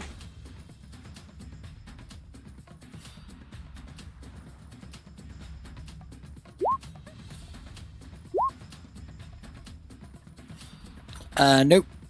I think I'm good. Alright, I could have aimed and... Never mind, it didn't matter. We're good. these things happen. How much mana did these have? Because that missile swarm was kind of fun. Oh, sick, plenty. This time, the one in darkness makes his way back over to Hither. Vasu's back. Welcome back, Yeah, I'm Vasu. on mobile. I don't know if my turn came up or not yet. Vasu's You're back. getting close. Back again. I can't see anything. I'm just on my phone. Gotcha. Okay, so 4 of these are going to be on Moat, because Moat is breaching the wall, and they don't know that you like fire. So brace yourself, Moat. Here comes a whole bunch of Scorching Rays.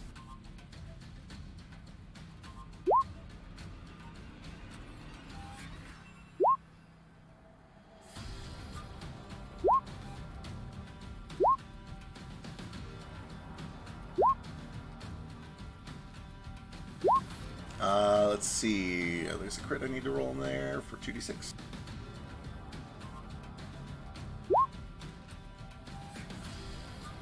The last one does not have line of sight to Moat, so it will instead go for the nearest flying target, which is Vasu. My AC is 19.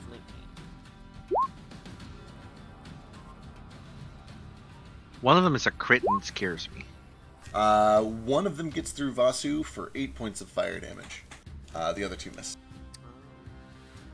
Yeah, I'll just take it. It's only 4 points since I'm resistant, right? Right, you're resistant. Because of those sexy made just for Vasu bands. Hell yes. Alright. Is Moat here? Did Moat do damage? Sorry, I'm trying to figure out what hit and what didn't. Are these at advantage or just regular? Just regular. Yeah, again, just to reiterify, I'm just on my phone. I can't take the damage off myself. Yep, I gotcha. Okay. I think just Are the you 22 still alive, Mode? I think just the No, 22. So I am going to, in the midst of that barrage, I will use my reaction, throw up my hands, and the 5 gold rings spin around me and block everything except for the crit.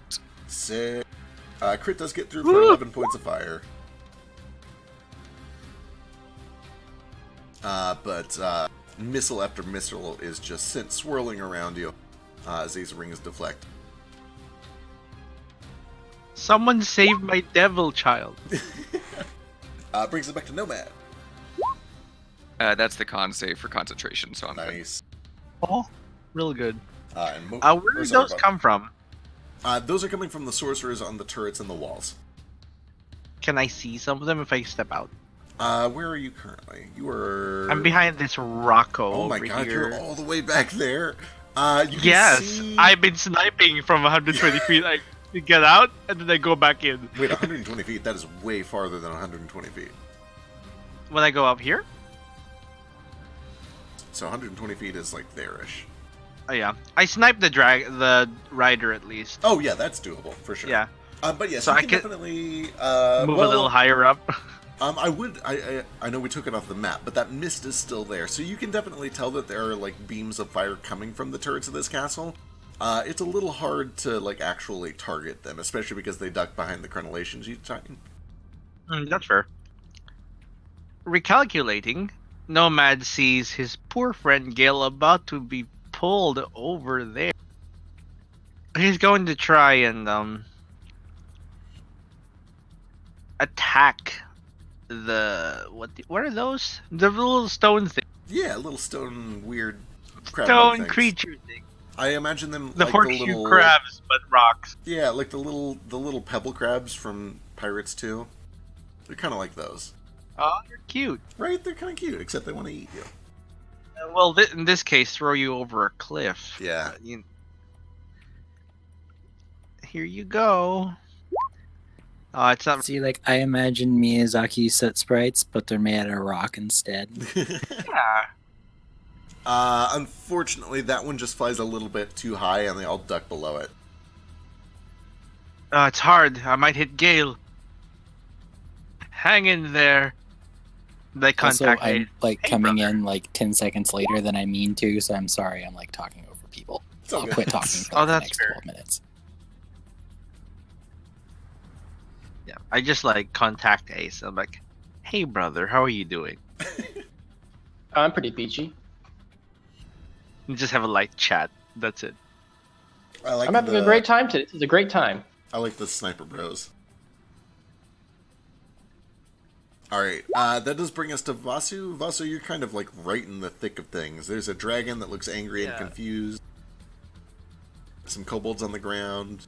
Your friends nearby. Yeah, if I know it's not a talk round, but I'm going to look at Gale and be like, okay, how bad do you want to keep these guys alive? I know they're kobolds and everything, but they're kind of trying to all kill us. I know, but I don't. I feel like it's not their fault. All right. Can I? Sorry, I know this is way out of turn. Can I participate in that weird impromptu talk round really quick? Where are you currently? You're Way up there. I think Surrounded. Yeah, you're currently a little too far away, but if you get Okay, like no worries. back on Carry your on. turn, you could. Okay.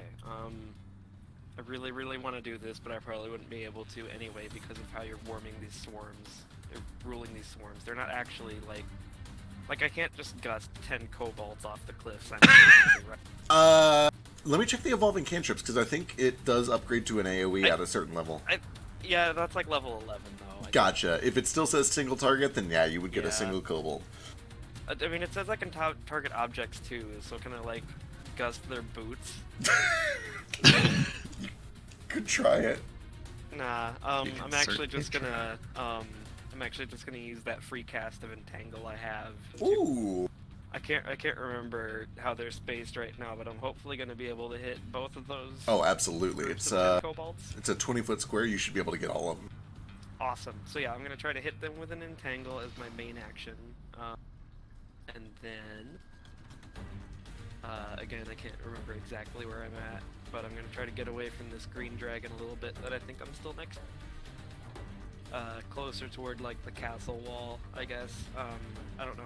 I think I still have to be within 15 feet of Gale though to do this next thing I'm gonna try. I'm gonna spend a sorcery point, or not sorcery point, sorry, key point to spend Water Whip as a bonus action. I'm just gonna try to pull Gale toward me and off of those rock crabs that want to chuck him off the cliff. So I don't know if I just need Gale to make a strength save or if they need to make one too. He is not being grappled by them. They're just kind of shoving him around. So as long as he's willing, he can fail that voluntarily and just be pulled towards you. Then yeah, I'm just gonna kind of try to like whip him into my arms and then fly up into the air, into safety. All right, Gale, you see Vasu lash out some water around you. It partially freezes around your ankle, and he seems to be trying to yank you towards him. Do you resist or you go with? Not the face. I accept. I scoop him up into my arms, and then I don't know how high up, like the top of the castle is, or if there's a window I can kind of land on. But I'm just gonna fly away from all those entangled kobolds and shit with Gale in my arms and be like, all right, we're gonna go storm the cat. All right, what is your total fly speed? 65.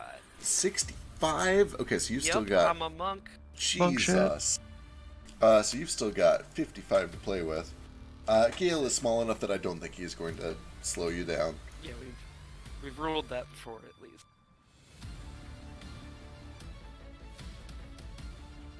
Okay, 55. You fly right over all of these castle walls and towards the towards this large building. So I said 2-story, and if this changes anyone's behavior, feel free to change it. They're 2 large stories. It's like a castle, so they're probably like 20-foot, maybe even 30-foot ceilings, so 60 feet total. With that said, Vaso, you are pretty much right at the lip of it. So you are kind of like right at the rooftop level. Okay. You are I see 10 a feet. bunch more. You're 10 feet short of the edge of this castle. there weren't any like windows that I could fly into. Or There are definitely halfway windows right in front of you. You're short horizontal distance. Gotcha. And actually, I can reveal this too. You are like 10 feet horizontally short of a balcony, which I will reveal over here. Balcony does have a door, which looks large for a kobold or normal for a normal person. And then it is there are large glass window panes on either side of it that could potentially be busted through. You say I'm like 10 feet below that right now? You're lined up with it vertically, but you're 10 feet short of it horizontally. You Okay. need- Can I kind of like end a little bit below it too, just so Yeah, maybe like anybody if they're looking out those windows won't spot me right away. absolutely, can do. Cool. I'm just gonna kind of try to duck below the balcony if I can. Sounds good. Okay, And that's my turn. cool. Let's see. Yulin patches are gonna Also heal. have entangle. Oh, right. They need to save on that. That's a strength save, I think. It definitely got every single one of them. Sick. And they all, or that was 10 of them. Ooh, what's your DC? Max, we had this level 16 anyway. I think Gotcha. So yeah, I can't look it up myself in any way, right? All right. Then Pretty sure that it's- several of them are entangled. Some of them managed to save. I gotta double check. I think it's still difficult terrain for them, but yes. Yeah, I believe so. I've got the DC stuff written out for that in my character sheet under class Gotcha. options, I think, but I don't have like entangle itself. Okay, Pull up so the spell list for that. it is still difficult terrain. The ones on the left are all entangled. The ones on the right managed to stay free of it. And that is a full restraint. Oh shit. Helping. Excellent. Yule is going to step forward over here. And actually, just playing it safe, gonna do a bouncing heal from Flick to Elise.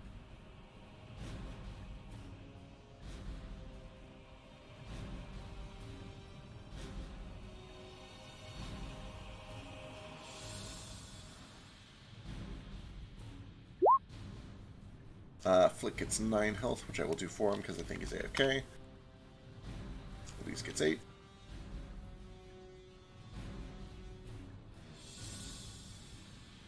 And that brings us to the packs. 10 of them are free, 10 of them are restrained. The restrained ones will just fire slings. Oh, wait.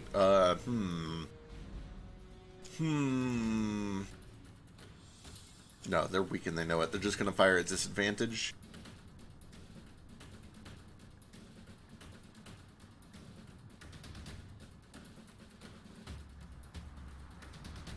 These are going to be on Flick with disadvantage.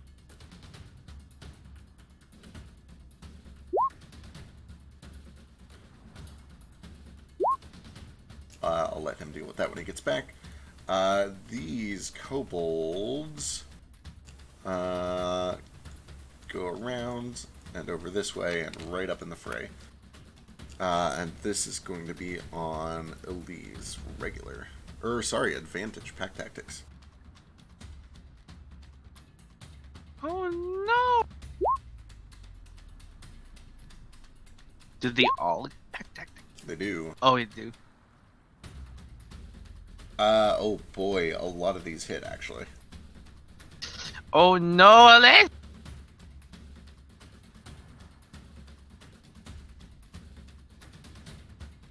At least takes 27 points of damage combined from all these things. That brings us to Gale. Oh, I'm sorry, there's one more pack back here. Sorry. Also, I think Norda got taken out Yes, of. I got removed somewhere in there. Oh, right, yes. I need to remember here. Go ahead and roll it for yourself real quick, and then I'll adjust you. I rolled again. I got 11, so just move me to 4. Perfect. Then I don't know if I was going before or after Gale. I don't remember. I was going to say I don't remember either. You were going for me. Okay, then Norda, what would you like to do? Okay. Without spending an action or anything, but just like passive glance at this room, is it immediately obvious what happened in here that caused that green flash? So passively taking a look around, this appears to be some sort of a magical study. There are shelves with lots of books on it. It smells strongly of spices and charcoal and chemicals. You can see that there's this faint green gas kind of rolling across the ground, but in the center of the room, there is a large purple crystal. It looks like a magic stone, but it's been smoothed out a lot. And you can see that it is humming and vibrating, and growing brighter and brighter and brighter the longer that you look at it. I guess, what is your passive arcana? Oh, terrible. 9, I think? You don't have any, like, in-character inclinations, but you can take guesses. Like, if you have an out-of-character suspicion, it would be reasonable for Nordo to have it. Okay. I do have one out-of-character suspicion that I rolled an insight for, and I think Nordo has the same suspicion, and I don't know if it's true anyway. Oh boy. The first thing I do is I look out the window that I'm standing in the windowsill of and see Vasu flying over with Gale in his arm. And I just shout out, Gale, it's some sort of gas, I think. They're using it to control the mines.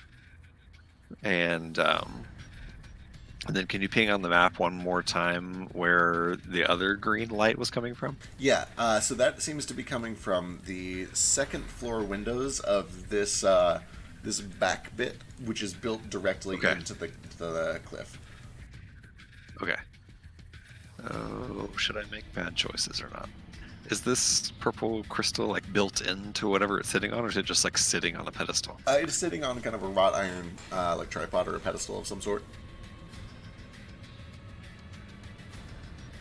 That's my Nordo. I'm gonna step in and try to pull the crystal up off of the pedestal. Sure. You feel well. Okay, yeah, it's about as heavy as you would expect from like a glass ball, about the size of a basketball. It does lift. You can feel that it is humming under the effects of some sort of magic. It doesn't explode violently. It seems to be mobile. Well, that's good. I will just take it, sort of under my arm, football style, and fly back out the window.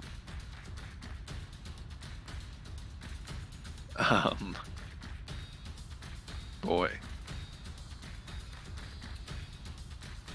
As you get through the window, you notice that the purple light rapidly begins to decrease. Okay, I don't know if that's comforting or not, but Nordo feels like it's comforting.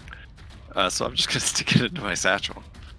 And then I'm going to fly over to where I saw the green light, if there's any window or way to see into here.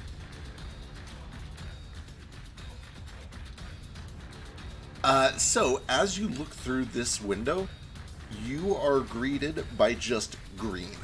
There's kind of just this pale, sickly green, kind of like a rolling fog. But, like, it's just a sheet of this green swirling color.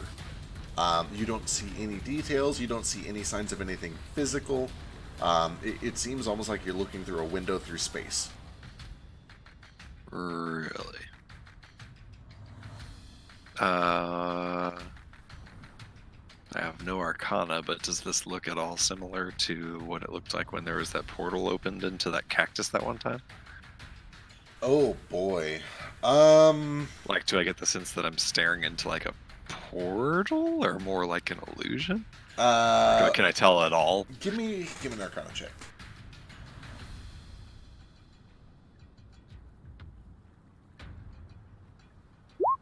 That's really good for Nordo. It is, and it's probably because you've seen through that cactus thing up close. It's kind of a similar effect. It has kind of this the shimmering vibe to it. Now, granted, with the cactus thing, you could vaguely make out fuzzy images. This just kind of appears to be just a sheet of swirling color, but the effect is similar-ish. Oh boy.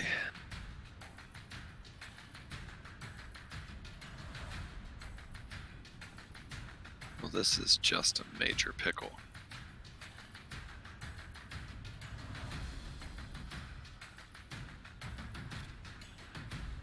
I'm going to just fly into it.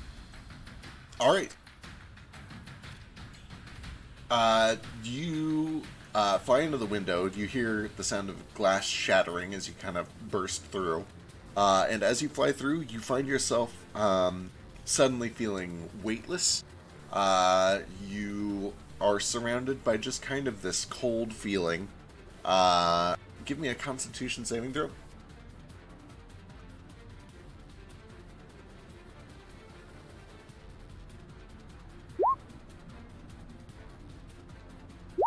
You take 1 point of cold damage as you kind of feel yourself just floating in this cold, empty, weightless area, surrounded by this swirling green and vaguely yellow color. It's a very trippy, otherworldly experience. You can tell that you've definitely stepped into something unnatural. You kind of try to like feel around for something. It seems to be just an area of nothingness. Do I see Shul anywhere? No, you just see green. Okay, I turn around. Do I see like where I came through? I just try to like step back the way that I came. Yeah, you try to like. Oh, you have magical flying. Okay. Yeah, so you're totally weightless, and you can almost feel that like if you didn't have magical control over your movement, you would just be lost and swirling through sort of this this empty, gravityless space. But because you have magical flying, you kind of focus and you just pull yourself straight back out the way that you came in. There is a long, tense couple of what feels like a much longer time than it really is, before all at once you emerge and find yourself back out of that window. Well. Okay. Are there any other entrances to like the proportions of this building? Like, is there anything above this, or does it just build straight into the wall? You said, right? Yeah. So this is it almost has. I really should have done like a 3D drawing, but yeah. So there's a floor below this, and you can see that the first floor does not have any windows on it. Oh, I'm sorry. First floor has windows as well. So you can see down below, there are several large kind of stained glass windows, and there's no light shining through those windows. Okay. And sorry, I know this turn is taking for fucking ever, but while like there's a room on this side where I saw that green flash, are there similar rooms on like the four corners of the second floor? You don't see windows on this first floor or second floor. You don't see... from your current position, the only other windows that you'd really be aware of is that there are some glass windows on this front corner second floor. Okay, and last question, I promise. Were there any doors leading out of the room with the purple glowing orb? There were not, but there is one below it on the first floor over here. Okay, I'm going to use my remaining normal movement speed to fly up to the window on... I'll just fly down to that door. I'll fly into that door. Alright, and sounds good. Try to go through it. Okay, you open the door, and you are greeted by what appears to be a kitchen of some sort. And there are several kobolds inside, which immediately turn to you and grab knives and rolling pins and whatever they can get their hands on. I just sigh and say, fine then. Get my axe out and I'll start swinging at them. Notably, you see that same green gas rolling across the floor in here as well. Right. That brings us to Gale. I'm going to do my attacks real quick, if that's alright. Oh, right. Yeah. Shit, there was no... Sorry, that was all just a bunch of movement. Yeah. I will not attack recklessly. Alright. Hit. One down. Does that kill one? It does. Excellent. I will, Yeah, he tapped blood will soak in a little bit. Do my crimson, or not my thing, but yeah, HP. Yeah, these things are going to be a gold mine for Gold kills. mine for me, yeah. Kobolds are your favorite enemy now. Hit, another one bites the dust. And then I'll do a key point. No, I won't. I'll just attack again.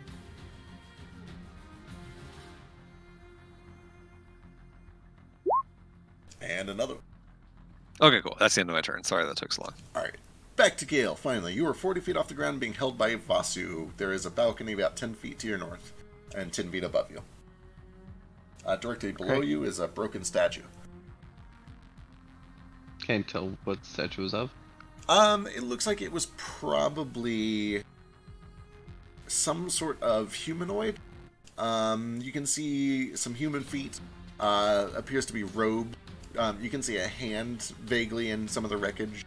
But the torso and the head have been kind of like broken off and heavily damaged. Looks like it was probably a statue of a human at some point. Well, I'm gonna shoot the selfish sorcerer, non-lethal. Alright. Kneecap. I think he's within range. Just barely. Oh, and pack tactics. There he is. Yeah, with perfect precision. You fire a shot that actually goes through both kneecaps, and he just kind of like, I give, and, falls to the ground. Good. And then I'm gonna look at the other sorcerer and say, what about you? You should really accept your king's mercy. He's currently prepping a fireball for you. Too slow. Oh! Yeah, you catch him in the I wish I shoulder. could see these rolls. He's just landing hit after hit. The first one was a crit, actually. I figured. Vasu looks so proud that you're taking like pot shots while being carried bridal style in his arm. God, I wish I could bonus action shoot again. Borrow Alright. one of his key points. Yeah, that second one is still standing, but he looks real bad.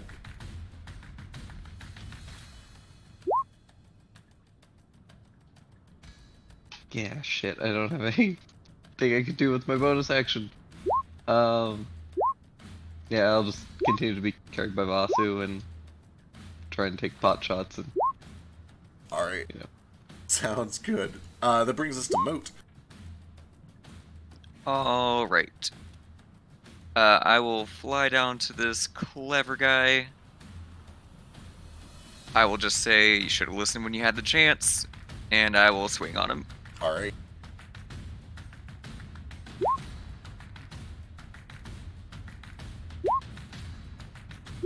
Oh, No. Moat! Not God. It's too I- late. I know we have a lot of talks about prescriptive luck, but Moat makes me want to believe it. It's so valid, though. It's not. There's no basis for it. There's no basis for it Except for whatsoever. Moat. But there's Moat. And me. The plural of anecdote is data. Sure, okay. Anything else, Moat? Let's see here. You attacked twice, right? I don't No, know. I decided to dip real hard into Sorcerer and get it out of the way. Biggest mistake of my life. It pays off in the end, I promise. Alright. I will go ahead. I am, yeah, I'll spend some sorcery points and try to just cantrip him off. Alright.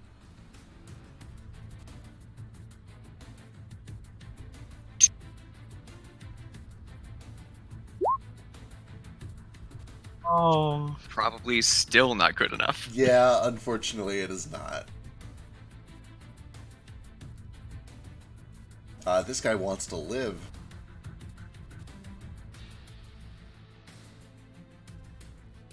That should be it. Alright. Let's see. Swarm boys. There are still some alive. And now Flick is here. So this thing, this swarm of cobblestone, or cobble swarm, is going to come over into Flick's space. When it does, I need a dexterity saving throw from you, Flick.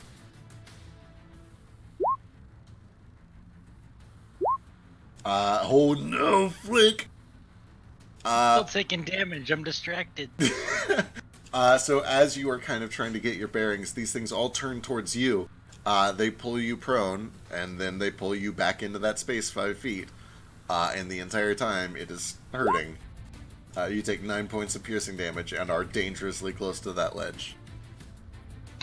Excellent. Let me see if I'm still up or not. Oh, actually, I'm sorry.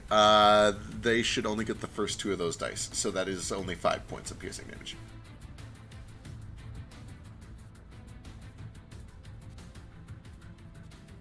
With that, we are back to the talk round. I don't think there was anything unresolved. So, One quick thing. Yeah, what's up? Just after I like cut down these first 3 kobolds and sort of absorb one of their blood for temp HP, just ask the rest of them where's Shul. Everywhere, always watching. Can you be a little more specific? Which door should I walk through to find her? Yeah, one of them kind of like punches him, like, don't be an asshole. She's in the throne room and you'll never get her. I love Kobe. I just wipe the blood off my axe on the side of my like skirt. Just say, you want to make a bet on it? Alright, Ace. Quick question: has this darkness been moving? So my darkness isn't tied to the arrow; it's actually tied to the creature that I cast it on. What? Yes, that's how the bow says. Okay. And I get the feeling that he might have moved, but so it's on the target, not the arrow. All at once, the magic in this area, which is chaotic and wild and unpredictable, suddenly comes back into place, and Moat, you're engulfed in darkness. That's why I missed. Which is why you missed. Exactly. Yay! It all makes sense now. All right, so I'll go ahead and just drop that for. Well, I'll keep it up for the moment. I guess I'll just keep picking off this sorcerer then over here. All right. He looks hurt. How bad? You know. Hold up, my computer's doing a thing. I believe.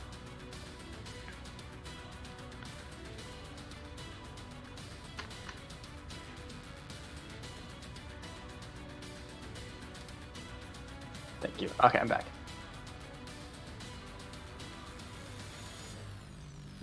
All right. Also, I don't know if yeah, my computer's been doing this thing where it just keeps cutting out, and I don't know if it's like I have that old RAM you had. I don't know if that's causing the problem or not. So I'm getting new RAM to see if that fixes it. Excellent. This is what I do. Sochi actually just had very similar computer problems. Anyway, that shot does land, and this one kind of drops, rolls on the ground, or on the wall. All right, the plane boy time. Can I make these non-lethal since Gale's like, oh no, they're my friends. Yeah, you can be going for. They're not my friends, but they are my people. They're my people. Okay, so that guy's not dead. He's just notably, with ranged non-lethals, the way that I'm kind of like mentally ruling it is it depends on how high you roll. Like if you hit, but if you hit with a really high roll, that means you can try to hit a non-vital area. So like a 23 is enough to hit a kneecap instead of a lung. All right. I'm also going to say I also have sharpshooter, so like. Oh yeah, no, you're good at this shit.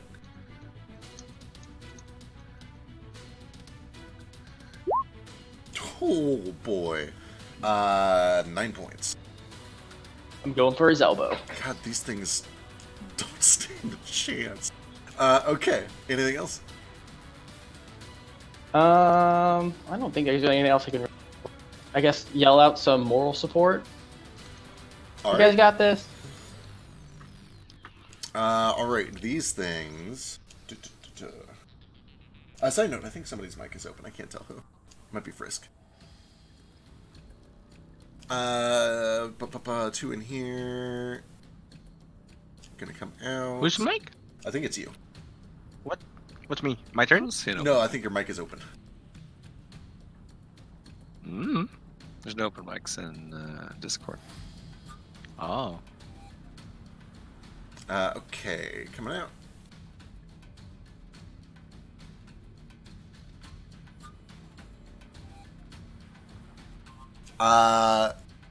Norido, you hear the invisible flapping of tiny wings, and then directly in front of you, I don't know if you've ever had a migraine aura, but you suddenly have this tearing spot of bright color across your vision that starts in the center and then rapidly expands out until there's just a flash of color in front of you. What is your current health? I don't know what your current health is. I have 24 plus 9 temporary.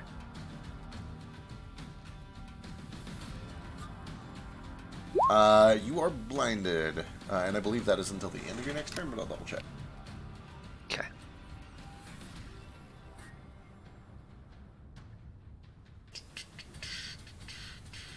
Until the spell ends, 1 round, so you are blinded for your entire turn until it gets back to these guys. Okay. Meanwhile, these guys are going to come over hither. The same thing happens to Vasu and Gale. There's just a sudden flash of color and light. 33, I'm guessing, who has the lower health between Vasu and Gale? Definitely me. Vasu has 36, Gale has 14. Okay, so Gale is blinded. These things are going to go here, and this guy's going to go here. Alright, that brings us to the dragon, who is still fucked up. Gonna do the same thing. 10, 20, those are dead. We'll call that another 10, so 30, and then there are 1, 2, 3, 4 of you in range. So D34, anything over a 4 is good.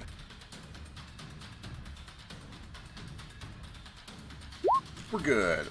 With that said, we're going to do 1 for kobolds, 2 for the close kobolds, 3 for the far kobolds. Okay. Well, let's see if it gets his breath back. He don't, which is very fortunate for Elise and Flick. This dragon is going to swing down here and start attacking kobolds. No, don't do that. I mean, it's better than us. Yeah. Attack them at advantage because they're restrained. These are the ones that are out of the entangle. Number 3 would have been for the entangled ones. One of the claws misses. But he does kind of just like slam a claw through one of them and then chomps one and swallows him whole.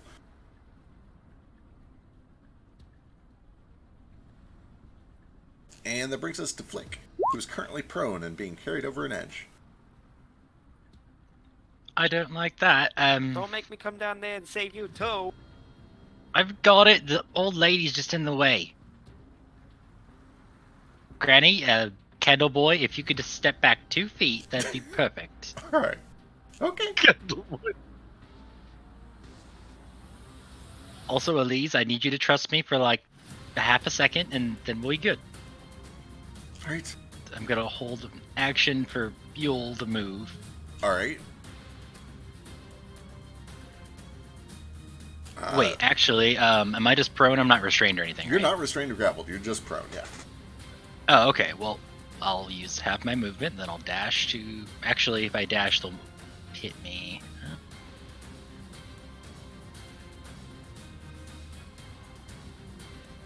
Yeah, this is fine. I think I'm far enough away.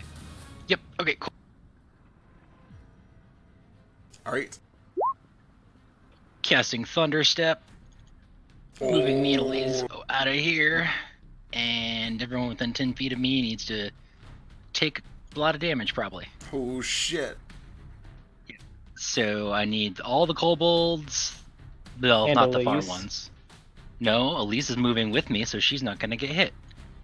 So I She need has to be within the 5 9 feet of- remaining kobolds. 10 feet of me. I know how my spell works. Once again, let me do my spells, please. The person you bring with you has to be next to you. Within 10 feet of me. I'm pretty sure. Oh, they're within 5 feet of me. Going Fuck. to check, yeah, I don't know off the top of my head. It teleports. okay. Oh, yeah. You need to touch him. Well, damn it. Let's see. You definitely could move into the kobold space. It would just be difficult terrain. I'm already having difficult terrain getting off of these anyway, so I might as well just do that. Alright, now I can do it. That will hit Yulin Patches unless you're holding an action to do it. Fine, I'll hold an action to do it. I don't want to. But Alright. Alright. Let's see. Elise. She's in good shape. You're really hurt? Okay, yeah, you're really hurt. she will heal you. And then she'll do this on the dragon. Miss it.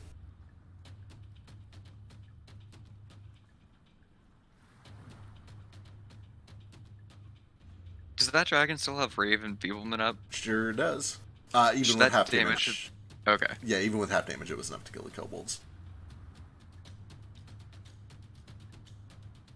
Flick gets 22 points of healing.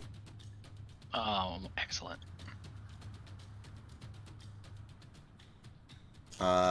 Spiritual weapon moves over to be next to the dragon, but misses.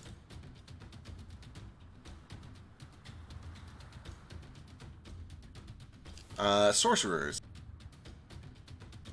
Two of them are down. One of them is blind and can't do shit. Two of them are up.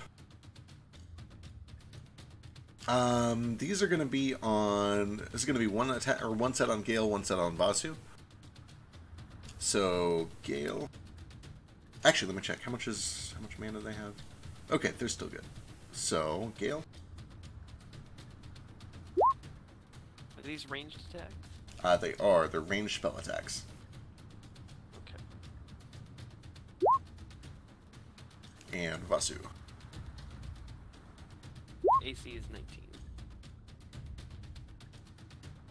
Vasu. They all miss Vasu. Cool. Do any hit Gale? Check it.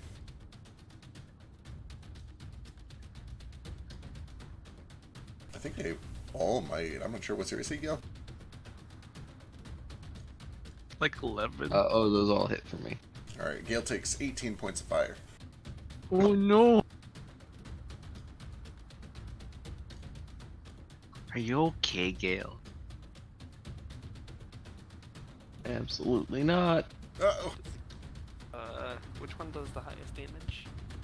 I saw that from like looking. I don't know if I'm trying for the.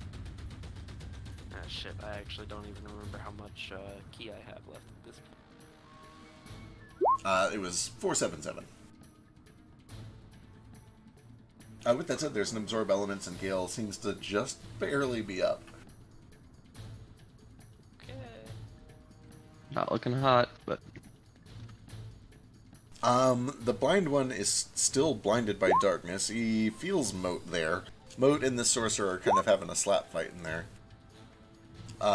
He will try to continue the slap fight. Wait, does he even have a weapon? Oh my god. Sorcerer, what are you doing? Oh, sorcerer, you're killing me. Okay, well this is disadvantage.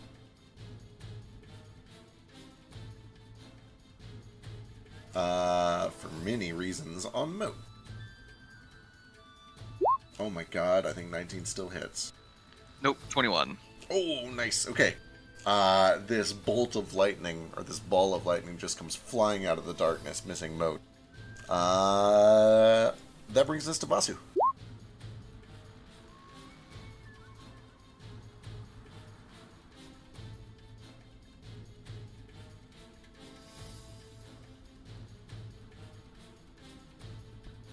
I guess first order of business is just kind of flying up to the balcony there to get to a hopefully safer point. What do I see through the door? So, yeah, looking through the windows, you can see into what appears to be a very large kind of central area. Let me just pull you over. I can't see it. Again, sorry. Gotcha, right. So as you look through the glass, you can see that you're on the second floor of what appears to be like a large open entryway. You can see that there's a grand staircase that would come up from the door from the first floor, which is directly below you. But then there are several doors on the sides of the room. It is illuminated by a couple of ever-burning torches. You can see that there is one especially large door directly across from you at the far side of this place. And then the whole thing is set up like a catwalk or a balcony that looks down on the first floor. You don't really have a good view to the first floor from here, but you don't see anything moving up here. However, you would be able to tell that that door directly across from you is glowing. It has several... it has some sort of a magical effect on it. It has some glyphs that are glowing this kind of sickly, swirling green color.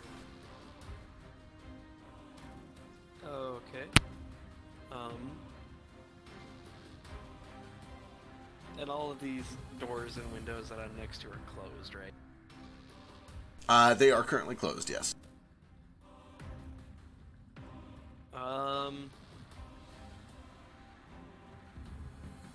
Shit. I know I'm not trained in, like, Arcana or anything. Can I make a perception check just to see if there's, like, anything rigged up to these doors? Yeah. Perception would just, like, look for glowy magic bits. Passively, you don't see any. If you want to take a search action, you can do that. Yeah, I think I will. Alright, give me a perception check. I will set Gale down first to Good call. clarify while we're on the balcony. Is he blind? I can't remember. He is currently blind and on fire. Oh Well, god, he's on fire too? No, he's not on fire. He's burnt. He has been scorched. He's just at very low health. Yeah. Also, I can't remember if I have any healing potions or anything. You do. But okay, Yeah, you have one of them. I'll bottle feed him one of those before I worry about this door, I think. Okay, good call. Is that just a regular potion, I think? Or is It's it a greater. Ooh, greater. 44 plus 4. I'll totally different Good luck. inventory. Flick has the last one. Oh, We gave them to the most mobile people. I remember that. Alright, I don't think Vasu can roll it, so Gale, give yourself 44 plus 4. You're Vasu just trying to calmly force feed you a potion in your blinded state. He'll press the bottle to your lips and says, hey, it's gonna be okay. You'll get through this. Just want you to take a deep breath and drink this real slow for me, okay? Make sure you swallow it all. Listen to my voice and know that everything will be okay. And then tell God, me it where the tastes throne like room cherry is so I can beat the medicine. crap out of it. Where it doesn't taste like cherries at all. Hey, don't look at me, Just pal. tastes I like didn't make the piss. potions.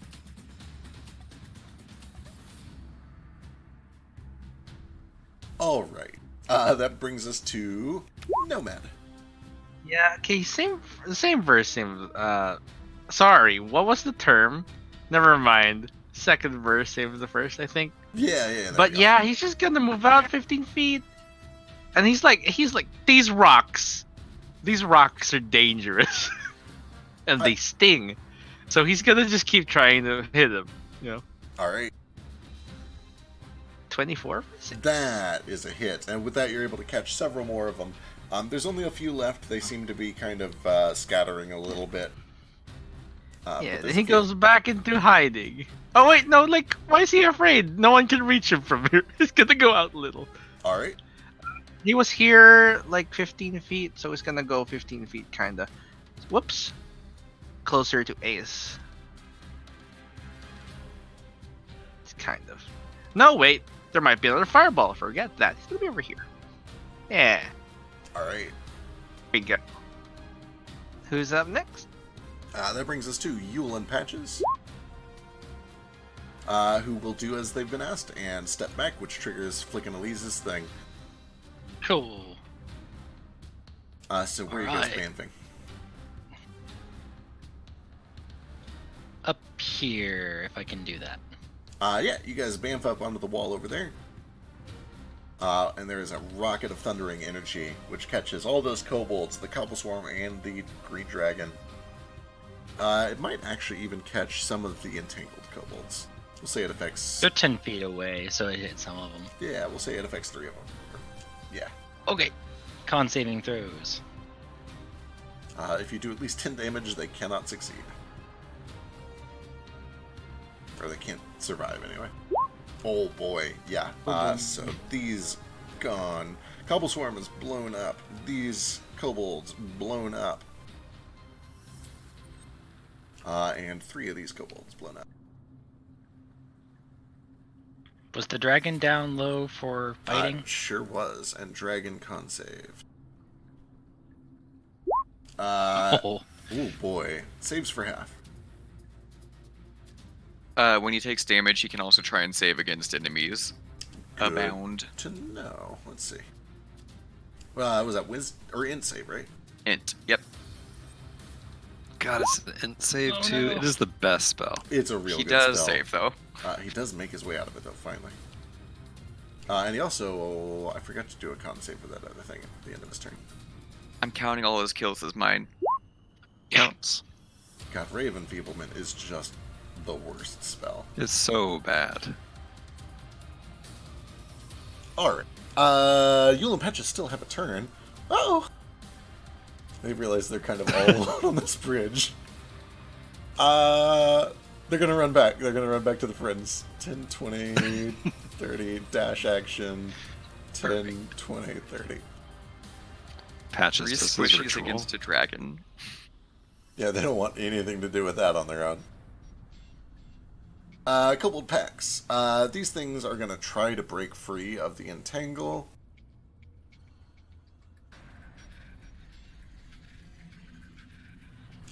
Failing miserably. The ones in here, they know better than to run across the bridge. They go back through this door and take a door into the wall and kind of seem to be running through the wall, but hidden inside of it to do something.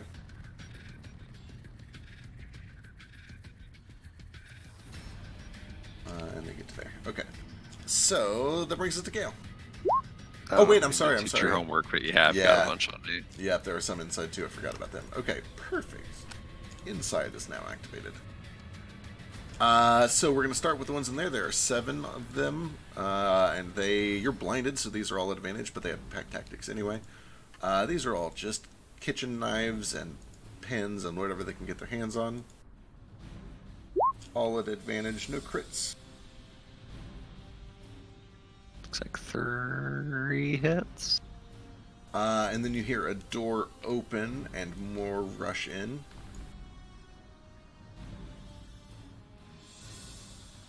Aren't I like standing over Oh, absolutely. Gale right now? They're just all Oh, going wait. right for him. Oh, no, sorry, not for Gale. This is Nordo. Okay. I was like, I didn't even. You specifically told me I didn't see anything moving in there, and I didn't open a door anyhow. I was very concerned for a second. No, Sorry. Nordo snuck around to the back of the building, and he's having an adventure in the kitchen. Okay. Just I off thought, on my own, trying to die. I thought just like a bunch of kobolds just joined us on the balcony, and I was very scared. No, please don't die. There are now like Yeah, 20 don't die. kobolds in the kitchen. Jesus. It's a shame that you can't see it because you're currently blinded, but these kobolds are very adept at fighting in very tight spaces. Good God, those like almost all hit. Yeah, that There's a actually, crit in there. that's real gross. So, is that 4 for the crit? Yes, that's for the crit. Okay.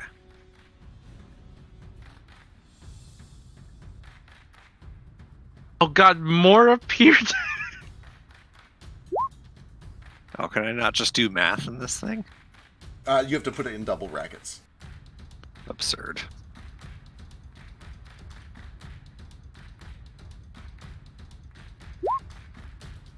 Thank you. Which halves to 18?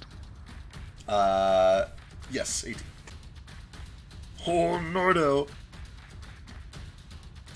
And although you're blind, you can hear the sound of more of these things moving around from deeper into the building towards you. None of them make it to you. Double checking. Troubling. Else? Okay. Alright. That brings us to Gale. Not Nordo.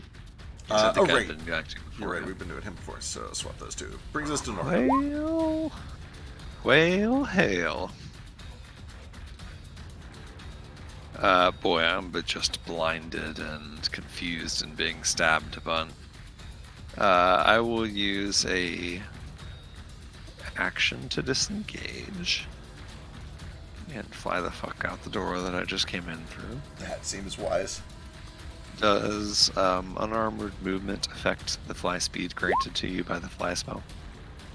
Yes. I It think says it just says speed. It doesn't say like base speed. It just says speed in general. I was gonna say, I think it does, yeah. Unarmored unit. Is he still blind? I am still blinded, I guess. It depends on. Can I if the like spell- vaguely find my way around? As we just talked about, if you guys are temporarily blinded, it's assumed that you know the layout of where you were like just standing well enough to know which way is out. Once you get out, it might be a little bit confusing, but yes, you maintain your sense of direction while you're blind. Okay. I guess he could like put his hand against the wall and just follow Yeah, it. well, and actually I do basically just follow this wall, and I know the basic shape of the building, so I disengage, sort of spin out the door and close it behind, and then just kind of follow the wall around out to this balcony. Alright, and you're flying the whole time that you're doing this? Correct. Alright. And then I will sort of like touch down on this balcony up here. Still blind. I will just... Well, balls. You're not high enough, Monk, to unblind yourself. I don't think that's even the thing. I think that's just poison and disease. But also no. I will just use my action to dodge. Before I run out of the room with the kobolds, before I slam the door, I do just say, I know this is basically pointless, your king, Gale Dorthanax, won't treat you like Shul does. He'll treat you better. And I'll just walk out, slam the door, come around and dodge. Alright. That brings us to Gale. We sure are getting our asses kicked. We sure are. Gonna be okay. Good thing we all get to die in our own corners. Let's all split up and die separately. Nomad and I are doing just fine over here. I'm sure you are. Sniper I feel bros. okay. How much HP do I have? Fools thought they could blind me, and I'm gonna take my eye patch off. Oh, wait, no. This eye too. Okay, well, I- that was unfortunate. Magic sucks.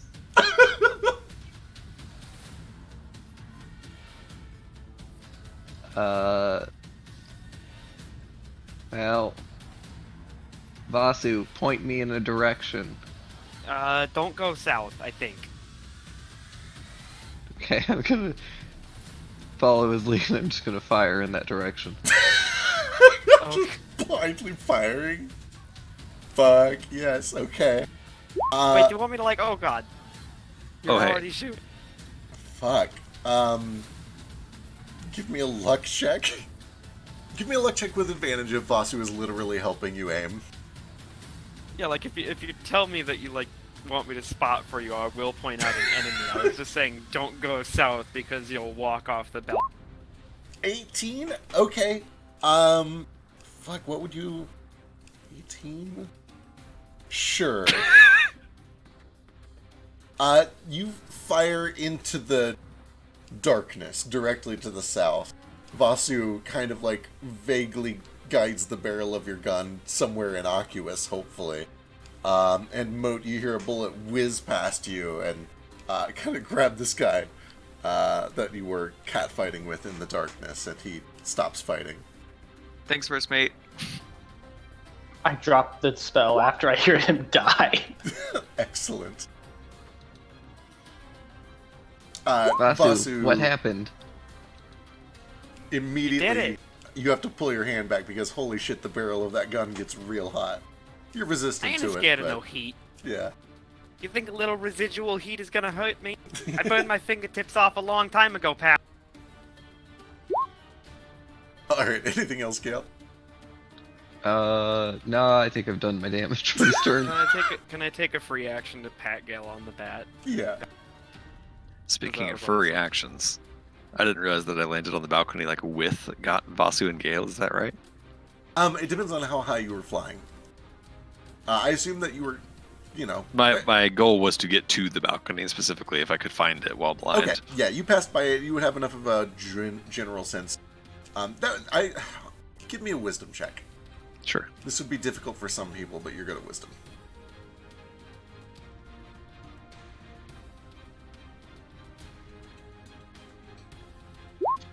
Good enough. Yep.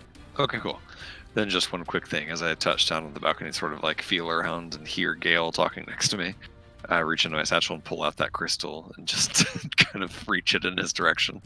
Okay. Just say, little dragon, I think this is important. Also, I'm pretty sure they're using poison to control your people's minds. Vasu, you see Nordo land on the balcony barely, and then hold this crystal out in the wrong direction over the balcony towards Gale. Hey, over this way, big guy. Oh, yep, Don't it's drop alright, that. yep. Definitely not. I think it's important. Yeah, does that look like a still stone? Vaguely, but he's carrying it around and moving it, and it's not exploding. So it could That's just weird. be. That's weird. It could just be some sort of like magical device or something. First glance, kind of looks like it, but who knows? The Stillstone Eye is just kind of awkwardly unfocused on it. I should actually give you something a little bit better because you're gonna. It looks like a polished crystal ball that is vaguely glowing with purple energy. Which is, you know, kind of like a still stone, but it looks a little different. But probably sounds closer to Nomad's thing. Maybe. Nomad's thing is... I don't believe it's a crystal. It's more of like a stone that has weird etchings and patterns all over it. It's like a stone, weirdly organic, but not. Yeah. There's a really cool image. Let me go find it real quick. I know I have this somewhere. Where is it? It's here. Oh no, I can't link it with that. That's got a file name. That has spoilers. Oh. Close. Let me rehost Change that. it to question mark.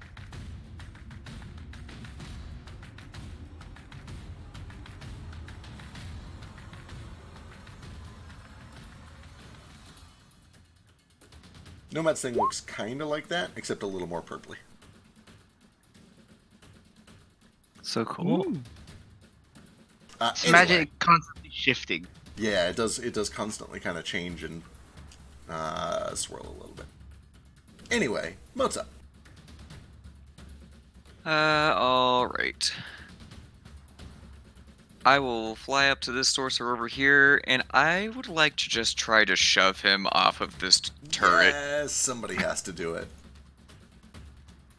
Is that just an attack, or... Athletics.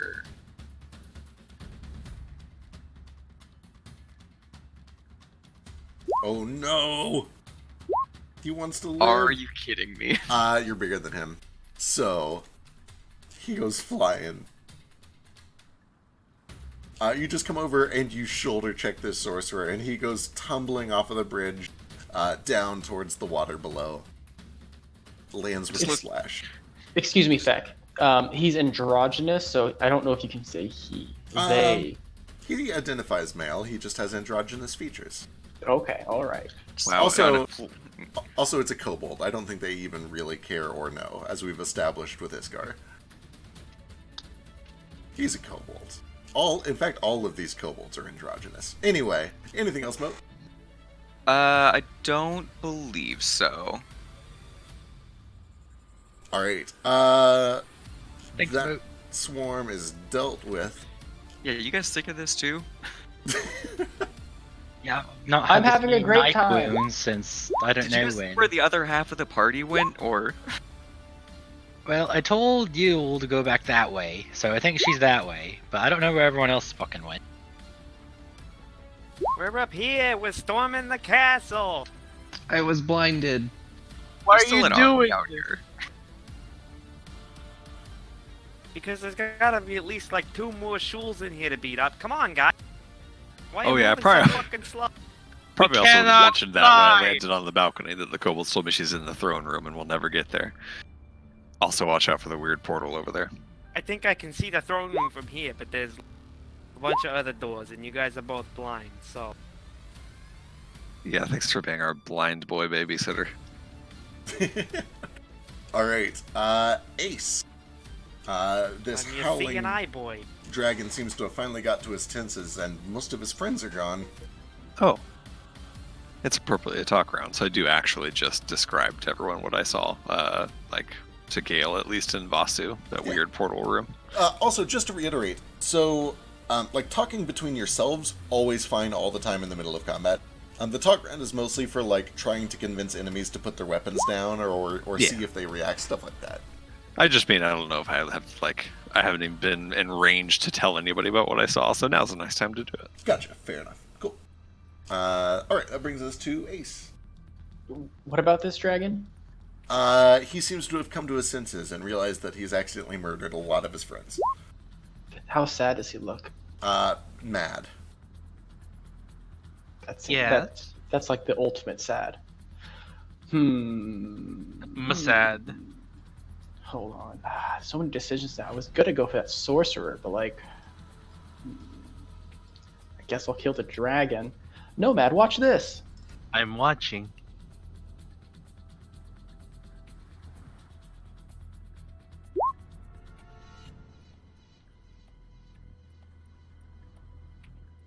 Oh, was that on the sorcerer on plane? No, the dragon. Oh, on the dragon, 28 lands for 21 points of piercing, and 18 also hits for 30 total. You are flawless. Oh, you. I have plenty of flaws. False. Alright, anything else? I don't know. I guess I can just like start stepping up. I'm invisible, so I'll just go over here and chill with Yule for a second. Hey, Yule. 1, 2, 3, 4, 5, 6. Oh, great. Okay, yeah. Give her a heart attack. Give me candles. It is actually probably dimly lit in here once you get kind of away from the edge, just because of the river. Oh, I'm gonna stay in darkness. I'm not stupid. All right. So wherever the darkness stops, I will stay. Sounds good. Where would that be at? 15 feet south.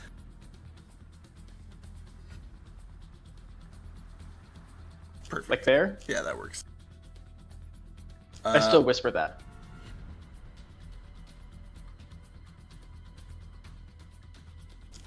You guys hear on the balcony, Nordo, Gale, and Vasu.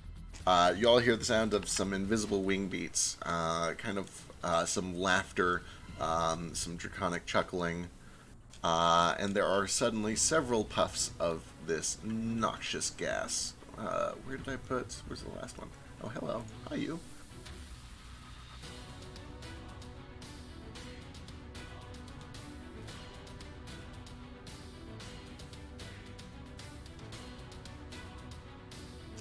So I need one from each of you. A wisdom save from Gale, Nordo, and Vasu. Do I have advantage? I don't know. Do you? Probably not. I was just curious. I was gonna say, I don't know if you have a feature for it or anything. I don't know, just because I'm like royalty or something. No, it seems to have not give much of a damn about politics. All of you save, though. You definitely feel this woozy sensation, this momentary feeling of distance, of disconnection, dissociation, but you all snap back to it. And then you hear these wing beats kind of pulling back away from you a little bit. That stuff. That's what they're using to control the minds, I think. It smells funny. Alright. And all your people's noses are running. They look like shit. I think it might be related. I can see why you would suspect a correlation there. You do actually notice, so your blindness fades after this is all happening. And when your vision comes back, Vasu and Gale, you do see that Nordo's eyes are red, his nose is kind of running, and then you kind of like feel your own noses start to run and trickle down your face a little bit too. It's gross. Oh, gross. I'm sure It's getting all up in my beak. well... Spends the next 3 seconds sneezing. Let's find out which way... No, he knows who did that. This dragon is going to come over towards Flick and Elysian Moat. Oh, that's so cool. What is that? Okay, it's just an orange. It's just an orange. It sometimes glitches. Okay. Alright. Dragon is going to come over towards Flick. It's going to start with a claw on Flick. Missing. Another one. Missing again. Reach. Bite. Missing. Oh my Bitch. god. You guys are able to kind of like duck into this archway of this tower and around the corner momentarily. And he reaches around and tries to do that like a cat reaching into a Pringles can. to try to, pull you out, but is unable to. And that brings us to Flick's turn. Oh, sick. Okay, hello. It's a shame you're so close to me, but we'll make do. Once I figure out what I did with my character sheet again.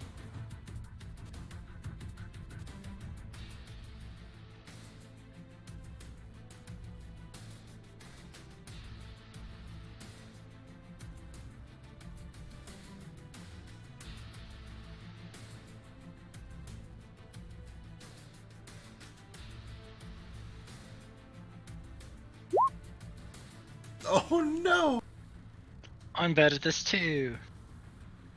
Perfect, we've got this.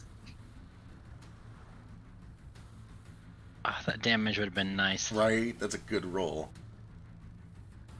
Alright. It's actually bad. I rolled like 4 1s. It's just, that's a good weapon. Any bonus action? Oh, could I bonus action aim instead? Uh, I'll roll again if you want me to. Sure. Yeah, you can roll one more time. So we'll take the left number here. Okay.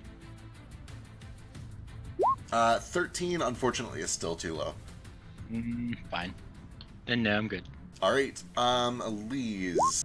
Where's the spiritual weapon? It's too slow to get there this turn, but it starts making its way over here. She needs some health. She's gonna do heal on herself that'll bounce to Flick.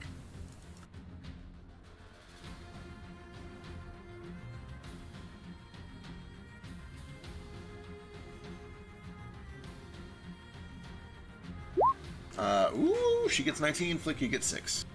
Nice.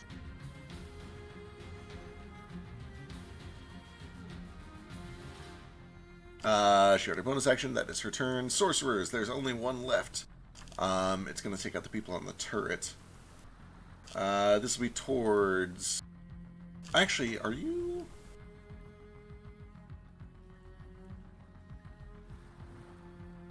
Nope, just out of range. Okay. So, this will be on Moat.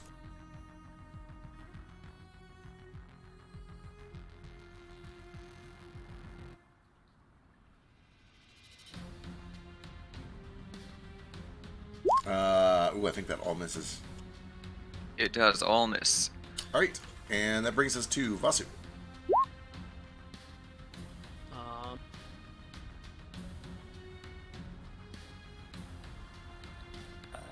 don't know what's going on anywhere.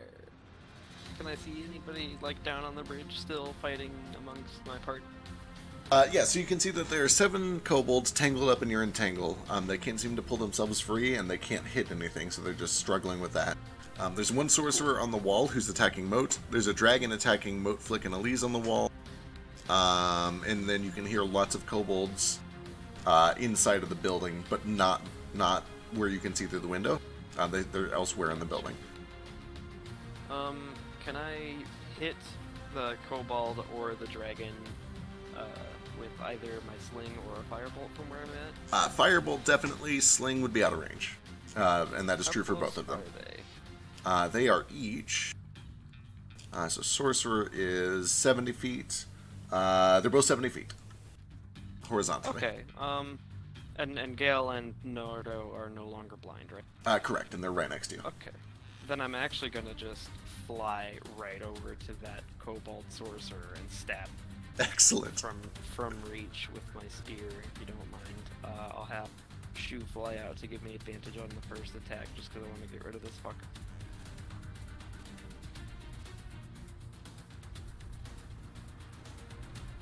24 for 9 does land. Still up. I'll take a second spear attack on him as well.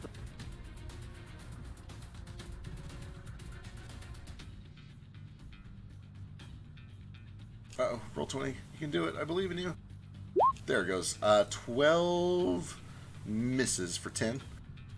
Oh shit, I rolled again. Oh well. The bonus attack? I'll do Okay. a flurry. So first bonus attack is going to be on him, and then we'll see how he looks. 24 does land for 9, and that is exactly enough to finish off. So you got Sick. one more. so I'll turn and I'll kick the dragon instead with my last. So you have flown 55 feet so far. The dragon is now 90 feet away from you. They were in like sort of opposite directions. Gotcha. Sorry, Okay. that was not clear. It No, was it's like a all V good. shape. Is there anybody else around me then? Nobody near you now. Is there a safe spot I can touch down without hopefully being immediately ambushed by more Yeah, you could land on the tower where the sorcerer was, which appears to be kind of quiet. Cool. I'll kind of do that. If I didn't, shit. I guess I did already. You don't have to flurry. So I was gonna think, okay. Like you thought you would have a backup target, so that is totally fine. Thank you. Then yeah, I'll probably just touch down there and see if he had anything on his body. Alright, yeah, you I find... I probably can't really like loot him at this turn. Yeah, first glance, he appears to have some black robes. He has some sort of a little staff that he uses for spellcasting. And no weapons. Oh, it's so cute. Just a tiny little twig.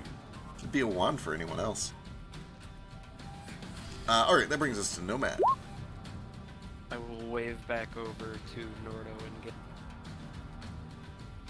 just kind of like pantomime. All clear over here. How far away is the dragon from me? That's a great question.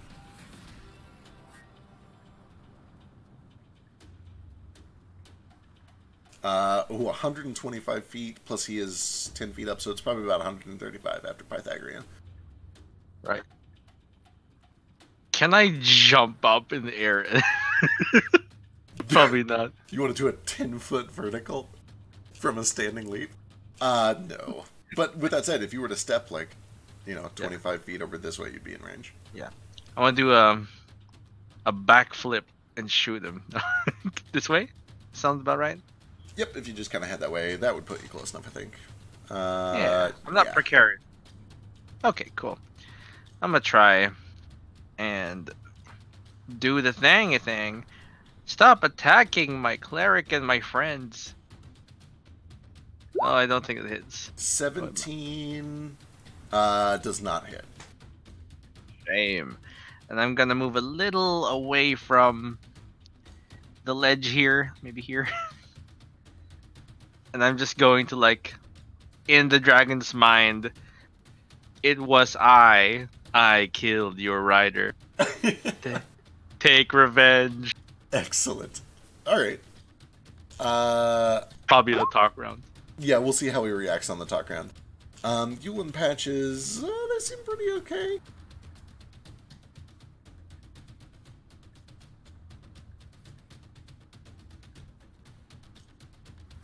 Oh my god, what do they do on a turn where it's okay? Do they have attacks? Oh, that's right, I need them to get that pork fork thing done.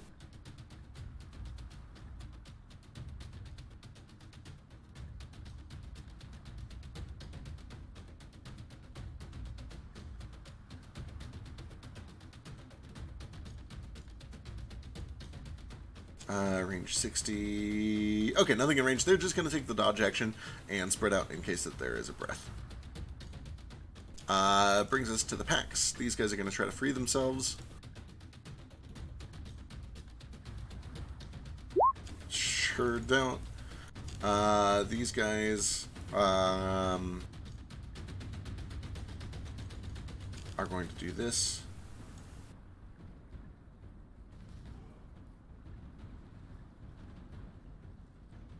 And now, Nordo and Gale on the balcony.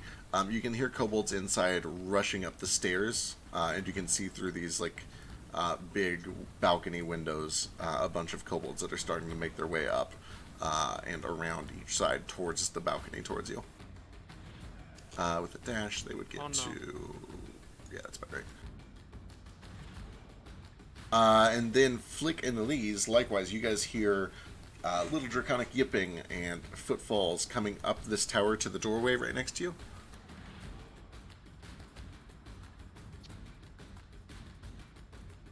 Oh, great. Sorry, I got stuck. I was in the wrong voice for 3 seconds. It's all good. You know? And then they are going to kind of pour out around you, Flick. These are all at advantage. Oh boy, this again.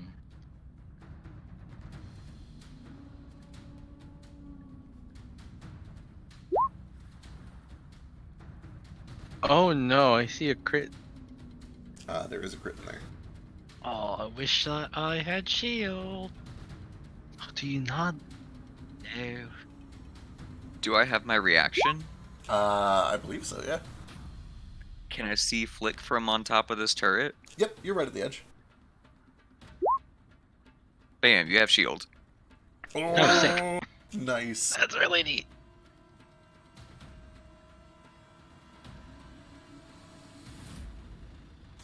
Golden rings form all around your arms and your chest and your head, deflecting several of these blows with metallic rings. All but 2 of them, actually. That's excellent. So good. Clutch use. I think Moat's MVPing this fight so far. I'm proud of you, despite like those not ones. I was going to say, despite offensively kind of whiffing a bunch of times, he's done a bunch of defensive stuff, and he's Yeah, strategic strategic whiffs. scorching rays. The dragon has MVP'd this fight. Well, That- fair. Accurate. He's about to MVP when he kills all you guys while these kobolds kill me and Gale, and Vasu escapes on his own to start the new party. I don't know. I've already done 200 damage this fight. I forgot Ace is just in the back over there. Yeah, Ace Ace, Nomad, and Vasu will go start a new party. Alright, that's all the Pex can do. That brings us to Nordo. Okay. Bless you, Moat. Getting my vision back, Stick kind of to me, taking in my bearings. Very injured, seeing little dragon very injured next to me. I'm Sort okay. of- I kneel down next to you, both of us very wounded. Say, I'm fine too. We need to find the throne room. They said that's where Shul is. You with me? I sort of look in the window towards all these charging kobolds. Yeah. We can probably hurt them now. Works for me. Just I not will- too much. Like, hurt them enough to... Well, you know. Just Hurt them enough to practice convince them restraint. to help us. I don't think that's gonna happen. I don't either. I'm pretty sure they're all mind controlled. Anyway, here we go. I'm gonna kick the doors open to this balcony. I'm gonna look at all these kobolds. I think I still have tongues or whatever it is on. Yeah, that's an hour. Just say, kneel before your king. I'm gonna just charge up to. Well, actually, before I charge, That's I'm the just gonna guy. walk up to. I hit him with a pen. Just gonna push this door open as that guy is bragging about hitting me with a pen. Yeah. See what's in this room. There's a little bit of resistance, but like you're way too big for this place, and it's just a wooden door. So with a little bit of force, it just kind of pops open. Inside, you find what looks to be a miniature-sized, a kobold-sized master bedroom, with what would be a very luxurious bed for a kobold. You can see that there is a candle burning on a little nightstand next to it. There's a wardrobe that has a bunch of luxurious clothing. There's a little desk. That just looks like a nice master bedroom. A very, very, like, for a kobold, a very large master bedroom. Okay. Basically, as soon as I don't see a glowing crystal in that room, I keep walking and get my axe out and run up to this group of kobolds. Alright. This will be all non-lethal. And it will also all be reckless.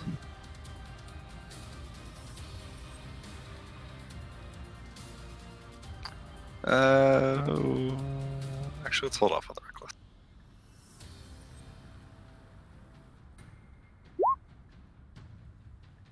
Yep, you kind of just turn the flat side of the blade and just start bonking on the head. One of the kobolds drops unconscious. Okay. Use my touch of death on that one. Another hit. Does that specifically say they have to die, or is it just 0 HP? Reduced to 0 hit points. Perfect. Let me double check that real quick. I think that's right. I think so too, but I don't want to say if it's not true. Yeah, reduced to 0 hit points. Awesome. 25 knocks another. Okay, and then I will use my bonus action to... How many of these 10 kobolds remain? 4. Yeah, I'm going to use a bonus action to dodge All right, with a key point.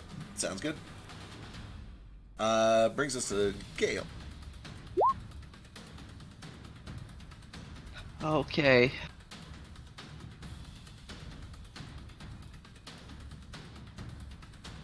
Well, you know, a lot of spell points. AoEs aren't really my thing. So, Hey Gale, next time we'll make bombs. wait, I might have a bomb made actually. Oh my gosh! Let me double check my inventory real quick. It sounds vaguely familiar. It's entirely possible. If you do, I don't promise to think it survive it. Just throw it at us all. No, Forgetting- the best thing I've got Oh. is that crate of donut nuts, but that's on the ship. Can you do a luck check to say you made one and we out of like weird slight psychopathic tendency? Or as we say, hyper preparedness? No, I'm totally out of oil too. That sucks.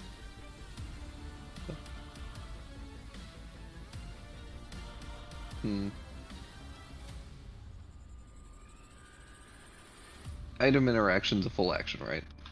Unless you're a thief. Yes, using an item, yes. Okay. How out of it do these kobolds seem? What's your... They were talking, so I Yeah, assume- they're talking. With that said, the ones in here seem a little bit more lucid than the ones that were outside. that's unfortunate. I guess I'll just shoot them. Are they showing the same signs that I noticed earlier with passive? A little bit, yeah. Okay. Yeah, these are just on the ones that are going on Nordo. Oh boy, yep, 2 more out. And I'll come up back to back with Nordo. Sounds good. Actually, can I just climb up on Nordo's shoulder and like Rocket and Groot Sure. this thing? Yes, Yeah. please. Alright. Yeah, I'm just like screaming and firing wildly. Both of you guys desperately low on health. Terribly, I'm- terribly. Doing fine. Are you? Okay. If you count my temporary, I have 15. Oh, fair. Alright. That brings us to Moat.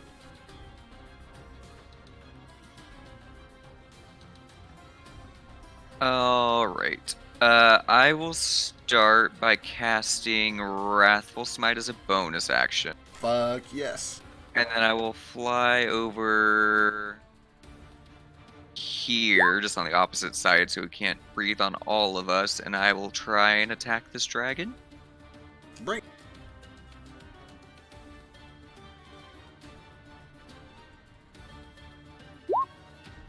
There we go. That's a hit for 15 fire, and throw that smite at me. If I can find it. 3 more psychic, but the important bit. And I'm gonna spend 2 more mana and pump a divine in there as well. Fuck yes. Yeah, that divine is actually enough. You managed to clip a big part of this dragon's wing. Bits of leather are carved off and fall to the ground, and you can see that his flight pattern gets erratic as he kind of struggles to hold himself aloft. And then the important bit.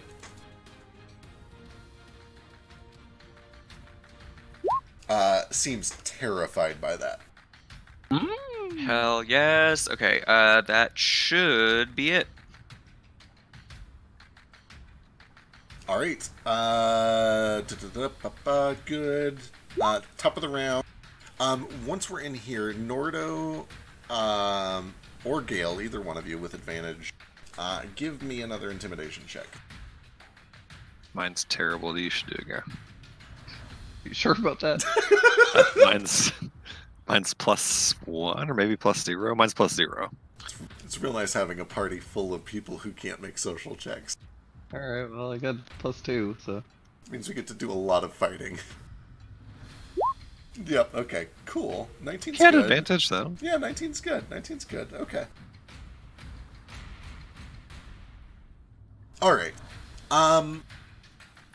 You do notice that, at least the 4 kobolds that you guys are actively up against seem to be losing some of their resolve. The other 10 seem to be still in just full combat mode. But you see genuine fear and like a desire to live in the remaining 4 kobolds next to you. Or I guess it's down to 2 kobolds. Those 2 kobolds look like they want to live. Gotcha. Ace. Alright, after seeing Moat cleat this dragon open, I'm just going to aim right inside that wound. Fuck yes. Pew! Rockets over for 15 piercing damage.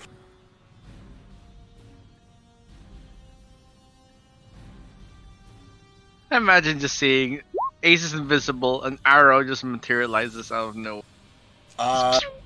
As you go to fire your second shot, there's another tremor and a burst of steam like a wall kind of ruptures up from the river and deflects the arrow. It misses entirely. That's fine. And then, let's see, 1, 2, 3, 4, 5. And then I actually do move up here, and I become visible again. Alright. Actually, hold on. I have my bonus action. I actually put a bonus action dash to 1, 2, 3, 4, 5, 6 to get here. Oh, All right. hello, brother. Ace, what is your passive perception? Is the fog still a thing? No, it's been cleared out. It's taking some time to regather. My passive perception is 16. Okay, as you pass by, you can see that there are still just faint traces of this dark green poison, or not poison, but gas, rolling over the side of the bridge from where Yellow had died directly above the bridge. But in the middle of it, you can see kind of a small black stone object, very shiny. Can I free action pick it up? I'm gonna like grab a cloth and pick it up so I don't have to touch it with my bare hands. Sure, I was just about to ask. So with a cloth around your hands, you pick up this little black object. I'll show you what it looks like in a second, but for now you have it. Anything else? You already did your action and your movement. That's bonus all of my action. stuff. Alright, cool. These things... I love that Matombo paranoia. Right? Oh yeah, I learned my lesson. Hey, Yeah, what's up? it was just a joke. It was never mind. Gotcha, okay.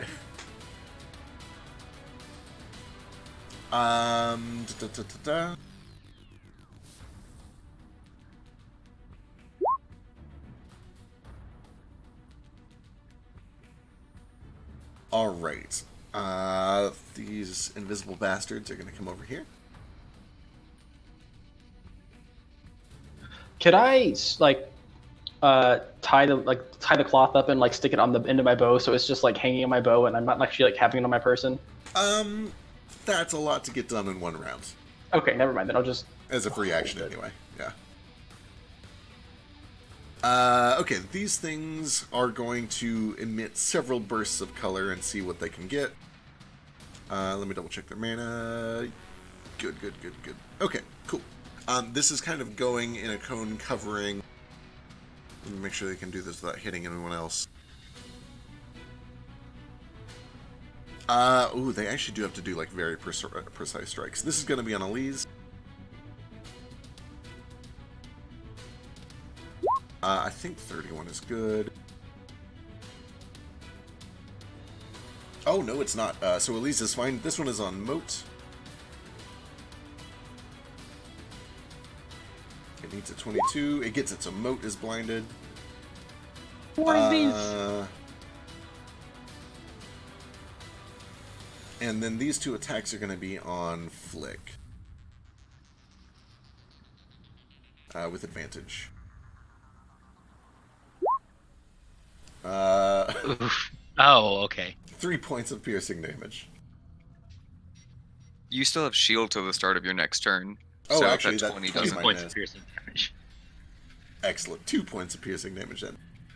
And then they seem to kind of flat back and away from you guys.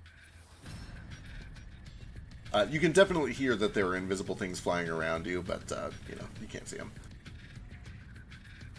That brings us to the dragon. The dragon is going to disengage. And with its broken wing, kind of struggling to fly, is going to begin retreating towards this cave in the cliff. Over hither. Flies over in that direction. Is it flying high enough above the walls, or is it like hiding? It is 40 feet above the ground. And this cliff is, or this opening in the cliff is only 25 feet up, so it's going to have to go down a little bit. But it'll do that once it gets around the edge of the castle. Which it can't do this turn, which takes us to Flick. Alright, let's knock out some bolts.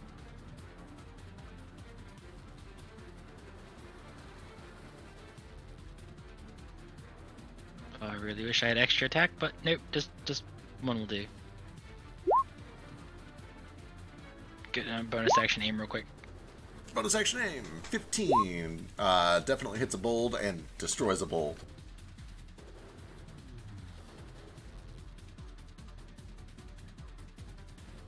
Yeah, I can't see the invisibles. Rogues not terribly effective against large groups of weak targets. Alright, anything else? Nope, because if I move, they're all gonna hit me. Alright, sounds good.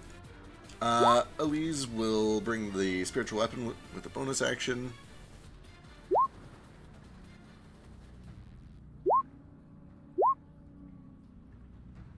Ooh, I think 11 actually misses. It does. Does she have any AoEs?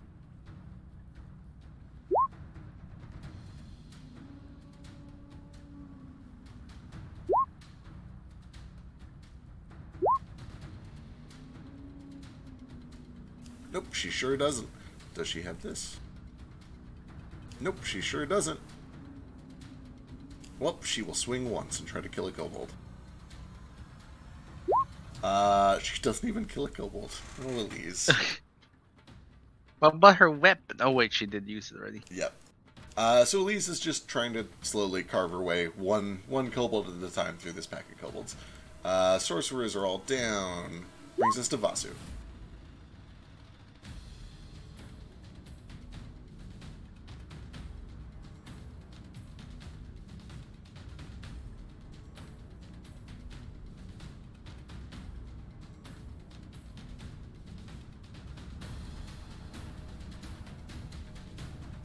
Sorry, I stepped away to do some dishes and I didn't think it would get to my turn order before I got done with them. First, I'm just gonna fly right back to that balcony I just left where Gale and Nord. Yep, you see that they have gone inside and are fighting some kobolds. Okay. If it saves me some movement, I will kind of just crash in through the window before the door instead. Perfect. Actually, in fact, I think flying. I think you have to. It's like 60 feet to get over to the balcony, but if you do your line dash, you can just literally crash through a window. Excellent. So yeah, I'm gonna do that, and as I'm crashing through this window, I'm just gonna... Reinforcements have arrived again! And I'm gonna start attacking some kobolds. Alright. I don't know if there are any immediately within 10-foot range. Give me... So because you're blasting through a window at full speed, I'm gonna do a dex save to see if you take like a point or two of damage real quick. That's fair. I think I do, I avoid damage from, gases and vapors and flames and stuff like that's written right into the item description. I don't know if it counts. Ooh, not 20. Oh yeah, you're totally fine. I'm graceful as fuck. Oh yeah. Crashing through this window. In a Don't dance even break the window. of gleaming light reflecting off of broken glass like a chandelier, Vasu comes rocketing in. And you're just wailing on kobolds, right? It's like a scene right out of Bayonetta. Absolutely. Are you doing the full flurry, Beautiful. or are you just doing your normal 2+1? How many kobolds are left alive within melee range? 12. Oh, yeah, I'll do the full flurry. Excellent. Actually, can you do me a quick favor since I still don't have internet at the moment? Can you Yeah. look up the rules for that flaming sphere spell. I can't remember if I can like roll it over enemies or if I can only bump it into like one at a time. But Yeah, so you bump it into one at a time, but then if anything ends its turn next to it, it takes more damage, so it's kind of like a maybe AoE if they stay next to it. how close is next to it? Like within 5 feet? Within 5 feet of it, yeah. Okay. Is it? And I can't remember if that's a main action or a bonus action for me to summon it. It is a main action to summon it, but then it is a bonus action to ram it into something on future turns. Okay. There are 12 kobolds left. Jeez, that's a lot of kobolds. Yeah. It's okay, they I will- breed. It's okay. I will summon this flaming sphere as I'm crashing through the window, and I will immediately use my bonus action to just ram it into, like, if I can kind of weave it around, or maybe like put it over a couple kobold heads to get it like into the middle of the Oh, crowd. absolutely, yeah. Excellent. I don't know. This I wish I could roll for any of this, but I love the image of it. Nice approach. I'm hoping to just like drop this flaming sphere right into the middle of the crowd. Cool. Alright, this giant globe of fire, that's actually a little bit too big, comes you can rocketing make it in right behind Vasu. And he immediately shoots over to the larger pack of kobolds, basically trying to pin them so that they're stuck in it unless they come closer or run away. One of them needs a dex save or they just die immediately.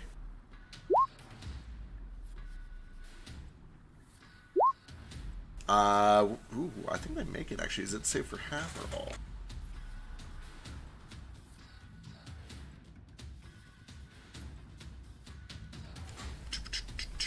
Runa, saving throw, dex save, 2d6, half.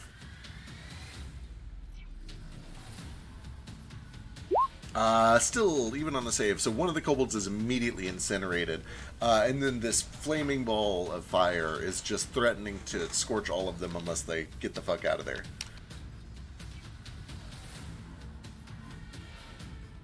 And that will bring Okay, I know I'm literally like kickballing a miniature sun at kobolds, but can I try to non-lethal it?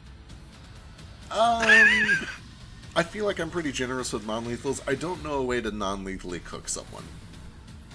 That's fair. You non-lethally cooked Gale's brother. That's all I'm saying. Woo.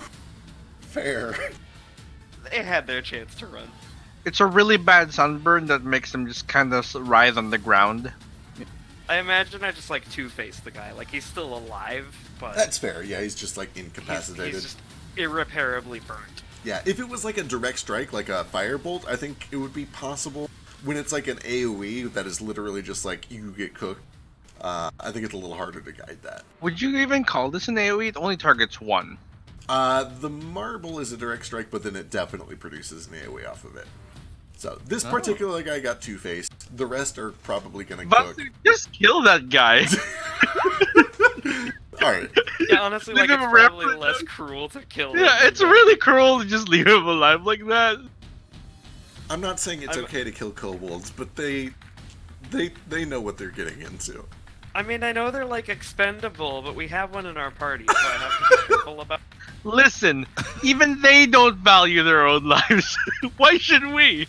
Okay. Can I make a wisdom check to like if this guy seems if he's just in way too much pain, can I just like roll it back over him as a mercy thing? Yes, I'm not gonna make you torture anyone. That's terrible. Okay, I will mercy kill this particular kobold, and hopefully the rest will take it as a sign that they should move away from the flaming ball. Alright. Nomad.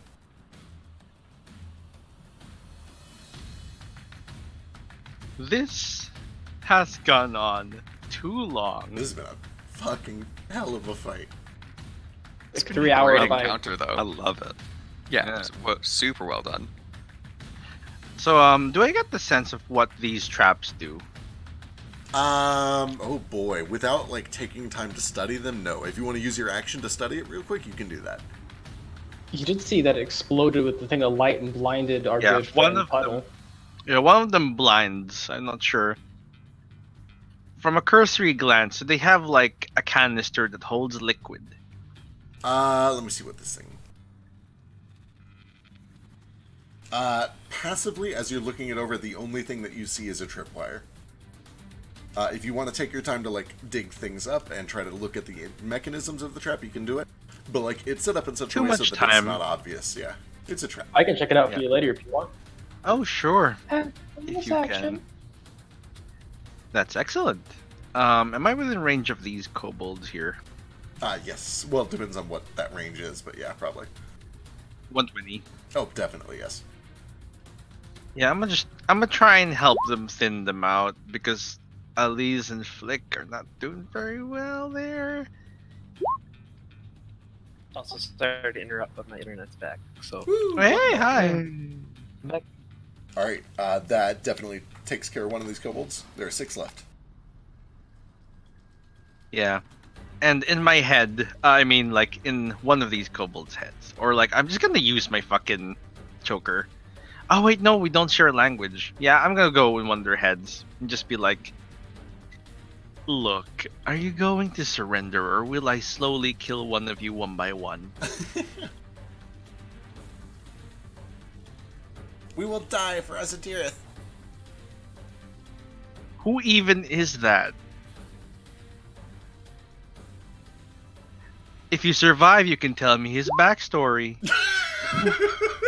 Anything else? That's it. I spent an action and I moved. Alright.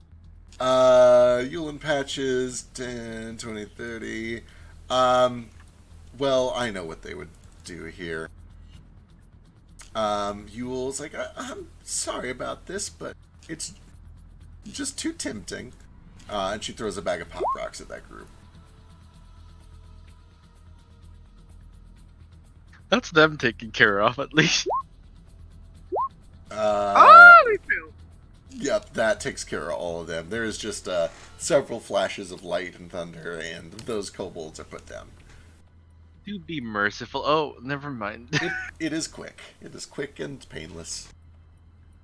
Little bits of confetti come out. Paintball splatters appear all over them like GoldenEye. Alright, that brings us to... That was a good game. Right? Well, no. It was at the time. It has not aged well. It was a great game at the time. I'll argue forever that at the time, like, you know, at the time, Perfect Dark was a better shooter. Accurate. Accurate 100%. Perfect Dark was so good. Didn't Fuck, have like brain the- notability. I heard Perfect Dark. Which other game are we arguing against it? GoldenEye. GoldenEye. Okay, Perfect Dark is a million times better in every Absolutely. way. Million times. And they Yeah. came out like concurrently, and GoldenEye is like the cultural capstone, but Perfect Dark is a better game in every facet. It is. I didn't. Probably because it doesn't have James Bond attached to it, so you know, mark Yeah. I I don't think I've ever. But then Perfect Dark Zero happened. Yeah, well, we let's don't just talk forget about that happened. I'm okay with never talking about that game ever again. Because Pelagic Although- 2, Chicago. Although I will point out one salty thing. I bought the like Steelbook Collector's Edition of Perfect Dark Zero because I was like really hopeful. Sorry to Never, hear that. never again. No, you can't get excited about video games because then Mass Effect No. 3 happens. No, I learned my lesson, and like the Microsoft Rareware games, like definitely made me learn my lesson fast and hard, and like Yeah. tragically. But That was legit. Mass Effect 3 was a turning point in my life where I no longer got excited for things. I'm so sorry. Anyway, Kobold Packs. There are 9 of them up with Flick and Elise. They're going to push their way out onto the bridge some more, and they're going to split some of these attacks up. These first 4 are on Flick. All with advantage. And then the other 9 are on Elise. Or sorry, the other 5 are on Elise. There are only 6 of them left. What? No, there are 9 up here. There were 6 Oh. left in the Entangle. That's what I was aiming at. The guys up there. You Oh. said there were 6. Sorry, I thought you were attacking the ones in the Entangle. No. In that case, we'll chop off that last one.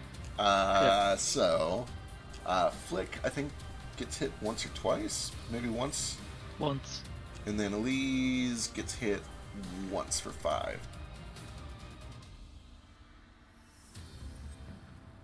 Okay, inside the scary part. Well, these things can't end next to the flame sphere. Let's start with the two. The two kobolds. I am dodging.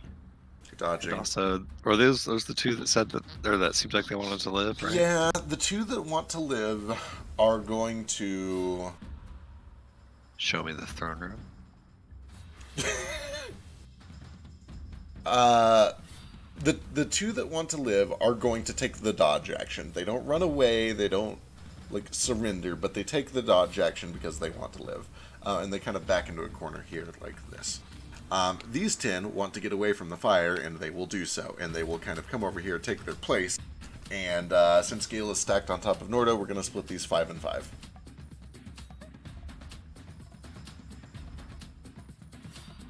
First 5, Nordo. Second 5, Gale. Oh, I'm sorry, there's only 4 on that second one because one of them died to the flame warp. So ignore that last crit, Gale.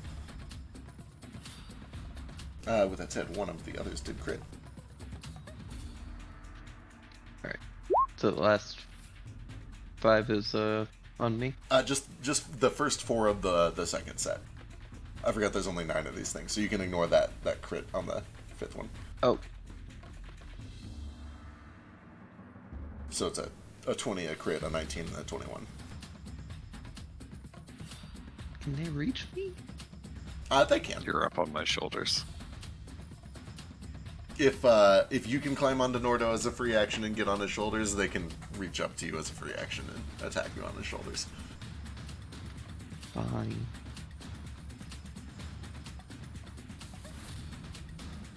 It also sounds cute.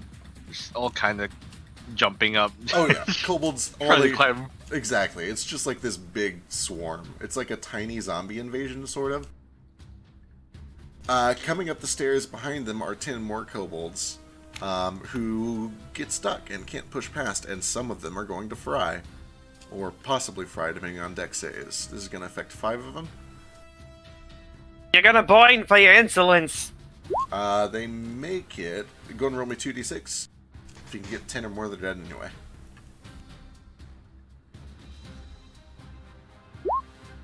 They live. Alright, so 5, they take 10 damage, but none of them are dead.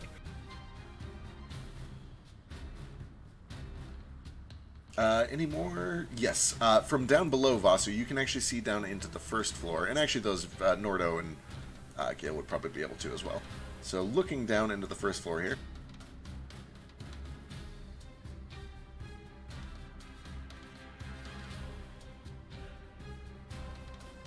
You can see that there's the big master staircase that leads up to it. There's several doors, mostly on the side, but 2 in the back. And you do watch as 2 of these doors do open up. This one and this one. And some more kobolds begin to pour out and rush towards the stairs up to you guys. Good God. That is all the packs, which brings us to Nordo. Well, hell. This is just quite a pickle.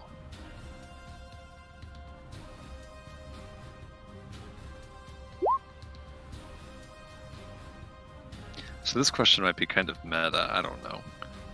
Do I get the impression that these guys, like, do I have them sort of bottlenecked right now? Can they only get to me 10 at a time? It kind of seems like it, yeah. You can see that the ones behind are trying to push through and get out of this flaming sphere and are just not able to. Okay. Again, we'll save the rolls for the talk round. But I just get my axe out and just say, we can do this all day, or y'all can just point us to the throne room. Your choice. I'll just start cutting down kobolds. Still non-lethally. Alright.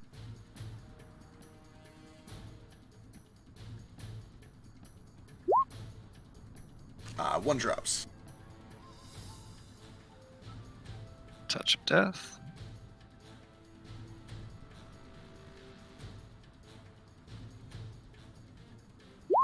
Another drops.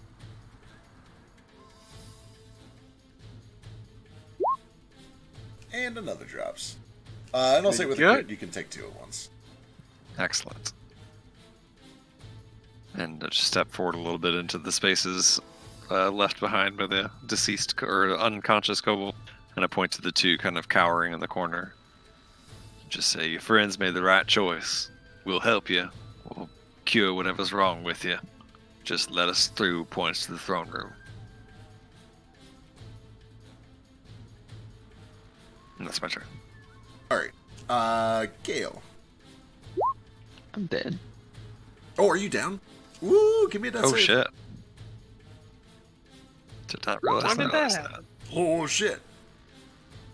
When I took 20 damage from a bunch of kobolds stabbing me. Does that make sense? Alright, Gil succeeds his first death save and gets 2 rebound points. That brings us to Moat.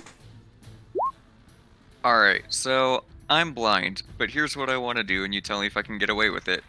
I'd like to stand right here so that I can Burning Hands and not hit Flick and Elise, but hit a majority of these guys. Okay, you were just blinded on this turn.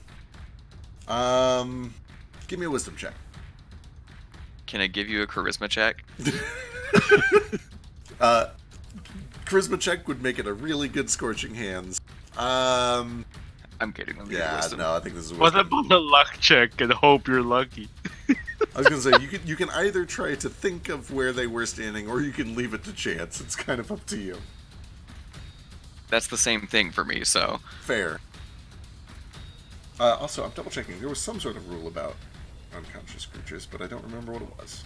Oh, right, you can't spend on death saves. That's right. Okay, 14. Yeah, you're able to remember it well enough to just kind of hit like 5 of those kobolds instead of flicking a lead. Granted, if you do that, it's only going to hit like 5 of these kobolds instead of all of them. Right. I'm just more worried about not hitting Elise and Flick. Okay, perfect. Then fire away. Oh my god, oh, shit damage. No, that damage.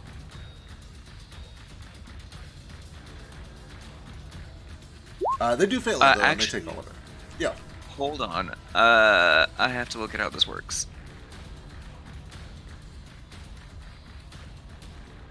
Wait, do you have Elemental Adept? I have Empowered Spell and enough sorcery points to redo that damage. Sick. Go for it, if you want.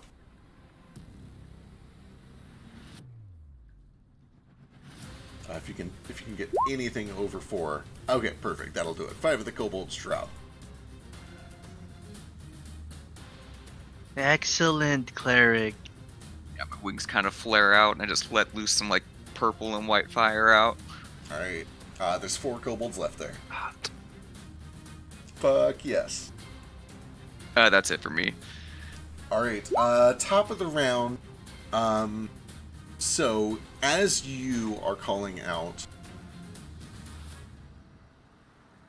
there is suddenly another flash. And a bit of a magical bursting sound from the room. Oh, wait, I'm sorry, you took that. Excellent. Delightful. Okay, good. So nothing happens. Sorry. In there, anyway. Okay. Okay. Norda, go ahead and give me an intimidation check. Excellent. And for whatever it's worth, just like mechanically, kind of meta, but also in world, the like 10 kobolds run us up and attack me and do a little bit of damage, and then when I cut them down, I soak up their blood, and every bit of damage they did to me is healed. So they effectively did nothing to me, and that's sort of what I'm banking on. Is like Absolutely. And also because you're actually fighting them now, you can use strength instead of charisma if you want. super. Love the way you said super there. Question: Yes. does a strength-based intimidation check get advantage because of rage? Yeah, it's a strength check. Dynamite. That you rolled the same. Ooh, 18. All right. You can tell that the kobolds farther down the stairs haven't seen what they're up against yet. But as these kobolds kind of hit this meat grinder, and especially as they're getting fried from behind and they're finding themselves in a rock and a hard place, they're being pushed forward because they're being pushed forward by the people behind them. But you can tell that they God, how do I even put it? They're losing their resolve. They're fighting because they have to. You can tell that they don't want to be doing this. Which I guess is not great for sleeping at night and is a terrible picture of war.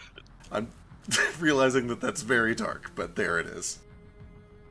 But no one like points a finger towards the throne room or anything, eh? You do notice that every time you mention the throne room, like some of them look over their shoulders towards that door that has the magical seals in there. By the way, you guys are close enough now to this thing that you can actually see it. So let me.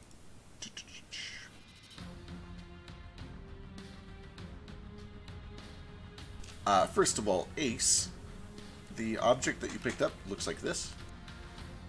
That blank empty box where there is nothing. I was gonna say it looks like a rectangle. It's like what? Oh, a key. Kind of key-shaped. Sort of. And Makes this sense that it was door- blank at first because it was in a cloth, and then I opened it, and then I could see the key. Exactly. And this door that Nordo and Gale and Vasu are currently fighting next to looks like this. Oh shit. Oh shit! The other shoal fell into the water. Well, It'll I be guess fine. we can't open the door anymore. Let's go home.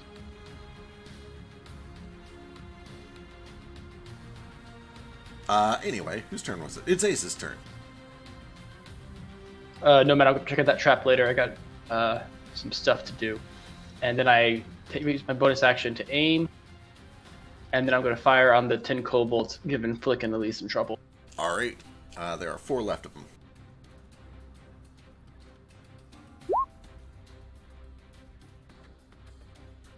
What are you blinded by? No, that is that just lasts until the Kobold Apath's turn, which is coming up. Okay.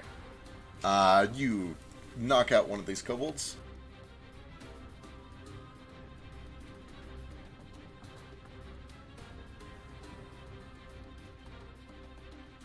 There are 3 left. Now there are 2 left. That's my turn. Alright. Let's see. Moat is no longer blind.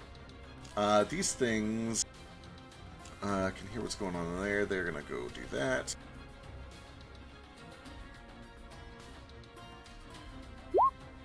Good. You hear invisible wing beats flying away from you and back towards the main building. God, I wish I had seen invisibility. I love that nobody does. It means I get to just have a heyday with these guys. It feels like fucking Banshee Strikes, which are the dumbest cheese in StarCraft 2, and I love them. Anyway, that brings us to the dragon. The dragon now retreats. You can see he flies down and around the cave, and then kind of swoops up at the last second and flies into this cave over here. And kind of around a corner in that cave. Yeah. That's all you guys would currently get. Flick, you're up. Okay. Why are they all still here? Just go away.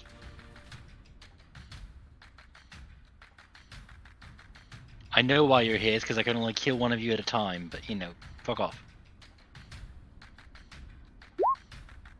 One more bites of dust. There's 1 left. Okay. Please help me, because I can't do anything else. I'm gonna So no, hide. Do you have an offhand weapon? Oh wait, I think I do have a different dagger, yeah. I was gonna say dagger's a light, so you can use your bonus action to swing if you want.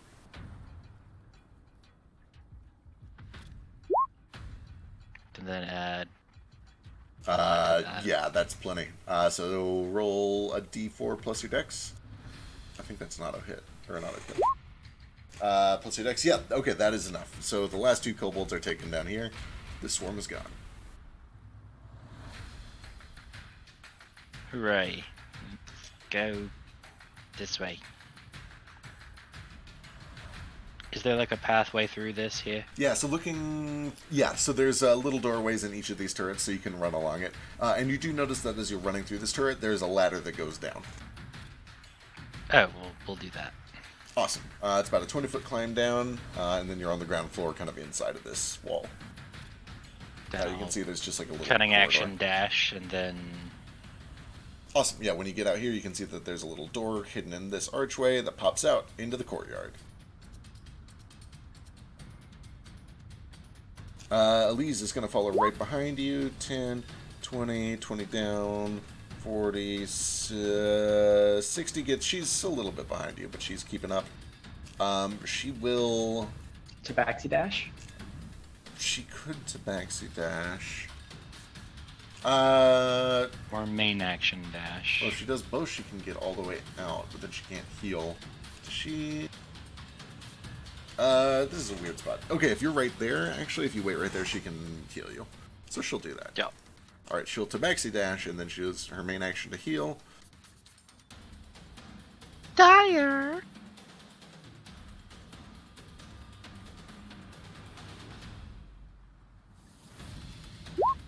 Ooh, only 9. Oh no, she rolled a 3 and 3. You do notice that some of the light is starting to flicker a little bit when she casts spells. She's starting to look a little bit weary. Bonus action, she will bring this spiritual weapon over as fast as she can. That brings us to Vasu. Okay. First things first, I'm just going to spend my bonus action to kind of move that flaming sphere like right between me and this staircase to really hopefully block any of the other kobolds from coming up it. Absolutely.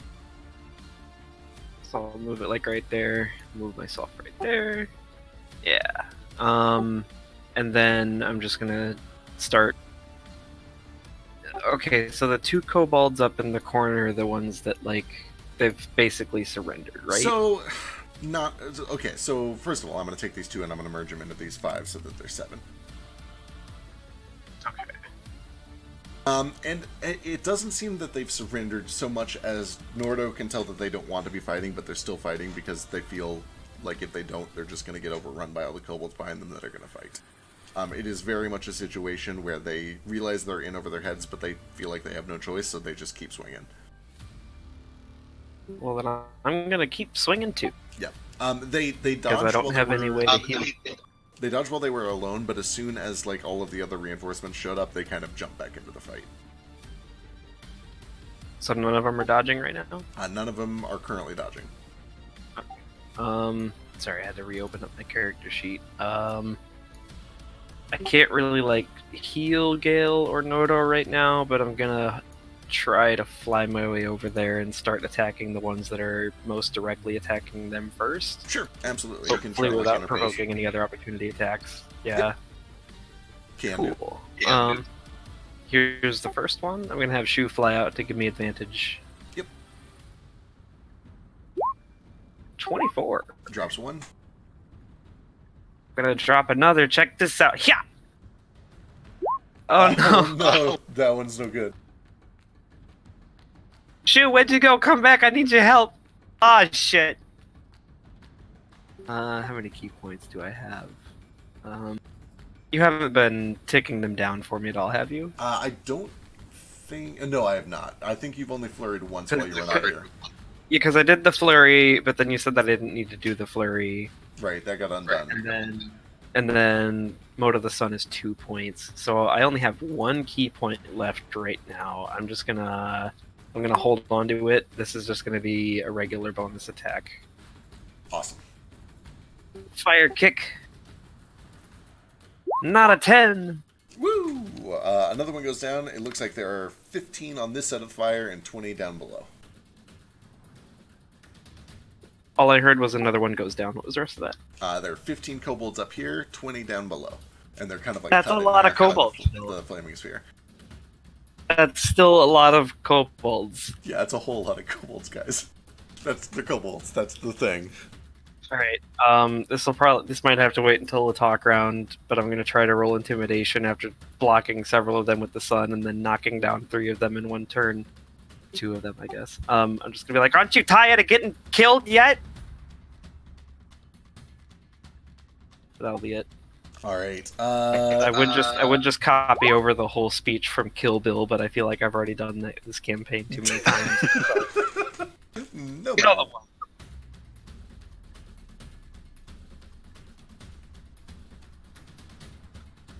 Right. So, Nomad, this is gone now, right? The The entangled entangle, thing. it's still difficult terrain unless they drop the concentration on I it. mean, it's gone because he's got scored the sun thing. Right, yeah, they're both I concentration. think I was the one that cast that, was I? Yeah. Huh. That was you. so So that's gone. Shit. so Nomad's just gonna go straight forward. Like he's marching right up to the gates. You know, fucking whoops. Whoops. Alright, so, Fucking how far do I get? well, you get to where, pulling you back. Eh. So you get to here, and then you hear just a tiny little metallic twing as something catches on your foot. And, let me see, what's your passive? Oop, I moved you to the wrong layer. My passive is 11. Okay, this trap's DC was 13. Oh boy. So I don't think you have advantage on the save. I don't. What's the save? Alright, as the wire catches, there is a little panel that suddenly, like it pushes straight up from under you, as a spring-loaded panel bursts up, launching you straight up into the air. Give me a dexterity saving throw. I can't save anything. Oh no! How much does Nomad weigh? It's over 100 pounds, right? Yeah, definitely is your real time. I'll give him my inspiration on that saving throw. Alright, go and roll again. Oh, thank you. I weigh 100. Ooh, you make it. Alright. We did it! Yeah, you launch like 2 feet off the ground, but you're able to kind of like shift your weight just enough to not get like flung super, super far. And you avoid getting pushed around. But there is now this just plate of stone that is kind of bouncing in place, affected by these heavy springs. And you can continue going if you want. You've used 15 feet of Sweet. movement. Sweet. Do I see any more traps in front? Are you taking the search action? Sure. So with the search action, give me a perception check.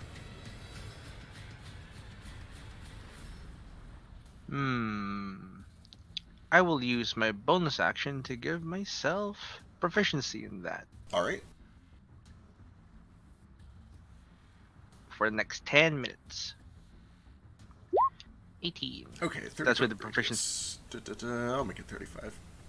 That was close enough. With an 18, you do spot one more trap.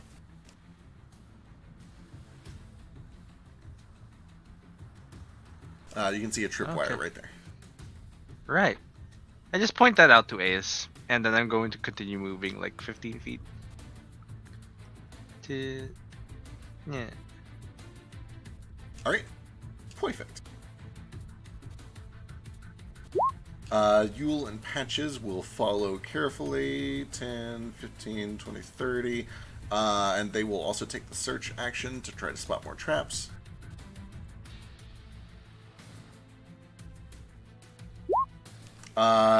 Yule's like, oh, there, and one over there. She actually, fuck, man, she spots a fuckload of traps.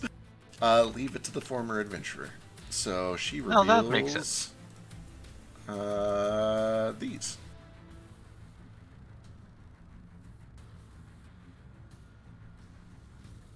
Oh, it's a good thing I was going to walk straight. I'm a little disappointed. I thought this might work. Oh well. Couple packs. Fun times. Well, these guys are in a pickle. They can't go that way. They can't go that way. These guys have to pull back. Or rush through. One or the other. Come outside. These guys will stand back and they are going to take... they're going to sling trash at Vasu, basically. All at disadvantage because these are tall ceilings. Which means you're like 25 feet up. So all of these are on Vasu with disadvantage.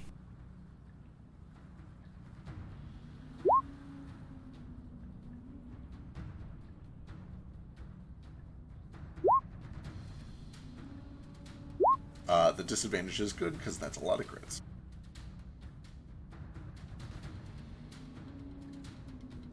Okay, so the 23 hits. Both of those 23s will hit. So it looks like 7 damage total. Alright. The ones upstairs. Boy. Really glad for that disadvantage. No joke. Okay, this is gonna be... Oh, Flaming Sphere is concentration, right? Give me a couple saves for that. Yeah. Is it when I do it as a monk thing? I don't think it should be. Unless it specifically says it doesn't require concentration. I'm sure it is. I'm sure it's gotta be. I think both of those. Yeah, both of those should be good. Awesome. The 10 kobolds closest to the Flaming Sphere know that you're controlling it, and they want to make it go away. So these are going to be on you, but without disadvantage, just regular attacks. Hey, you stop that! Oh my god, I think all those miss except the 20. Maybe the 19? Yeah, thank fuck. The 20 misses, or the 20 hits. 19 will hit. So another 7 damage, and I'll make 2 more saves. If they can't get rid of this sphere, it's going to be real bad for them. I'm okay with that. Oh no! Woo! Oh, thankfully. So You can use my inspiration. Use my inspiration. Thank you. Also, I can't remember if inspiration pulls from last session ever got announced. they did. It was me, you, and Gale. Oh, then I have my own inspiration, which I will Excellent. happily spend on that first. Oh! All right, you just keep it up, and then these last 5 are going to be on Nordo with advantage.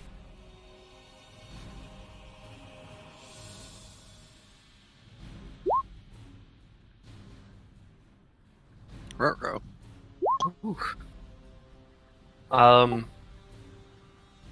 They're kind of all sharing the same space. Technically, they are crammed 2 each into a Or space. they all at least have to get within like Oh, range of Nordo, or probably within my range to attack, right? Yes. I'm going to use my Sentinel reaction to attack the one that crit him just out of spite. Excellent, go for it. That does knock one of them out, and then they were not able to get rid of this Flaming Sphere, so roll damage for me.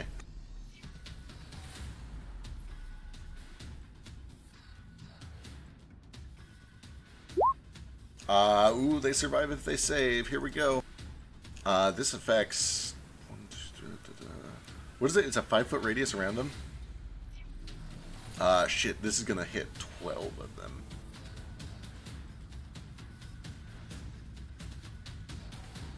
Oh, no. Yeah, so trapped between Nordo... Yeah, trapped between Nordo and this Flaming Sphere, these kobolds are just baked. The 2 that were left cowering in the corner put their hands up, drop their weapons, and appear to surrender. Excellent. Now kill him. I will decapitate them both. And that's all that left is 2? Upstairs, Well, yes. then 20 downstairs. Yeah, there's 20 downstairs.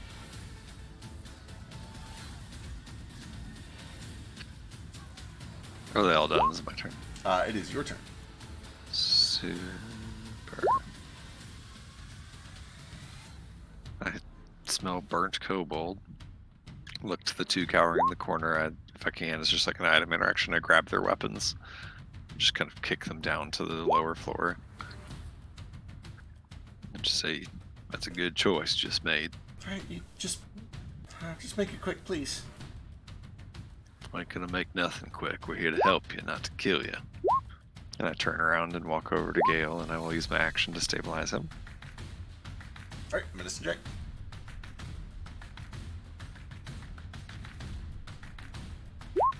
Ooh, boy. Alright, Gale is stable. He can make 2 more mercy saves to see if he pops up naturally. But for now, he is stable. Anything else? Assuming he doesn't get up on his own, I will like pick up his unconscious person and hold it, And I will just walk towards the balcony here overlooking this. And just holler down with the other kobolds. Same thing that I've hollered a million times now. Your friends decided to make the right choice up here and give up. You gonna No, join don't them? say that! No! They're lying! Don't listen to them! Just sigh and stand there. I guess I'll walk out onto the balcony with Gale so that Elise can see that I'm carrying around unconscious Gale. Alright. Gale does make his next mercy save. He'll make one more next turn. He does get 2 more rebound points for when he inevitably gets back up. 2 hours from now. That does bring it to Moat. Alright, I will fly up to the balcony. As I pass Elise, can I ask her if she wants to heal Gale since she's better at healing almost dead things? She seems to be getting ready to do that. She's like, I can. Cool, then I will heal Nordo.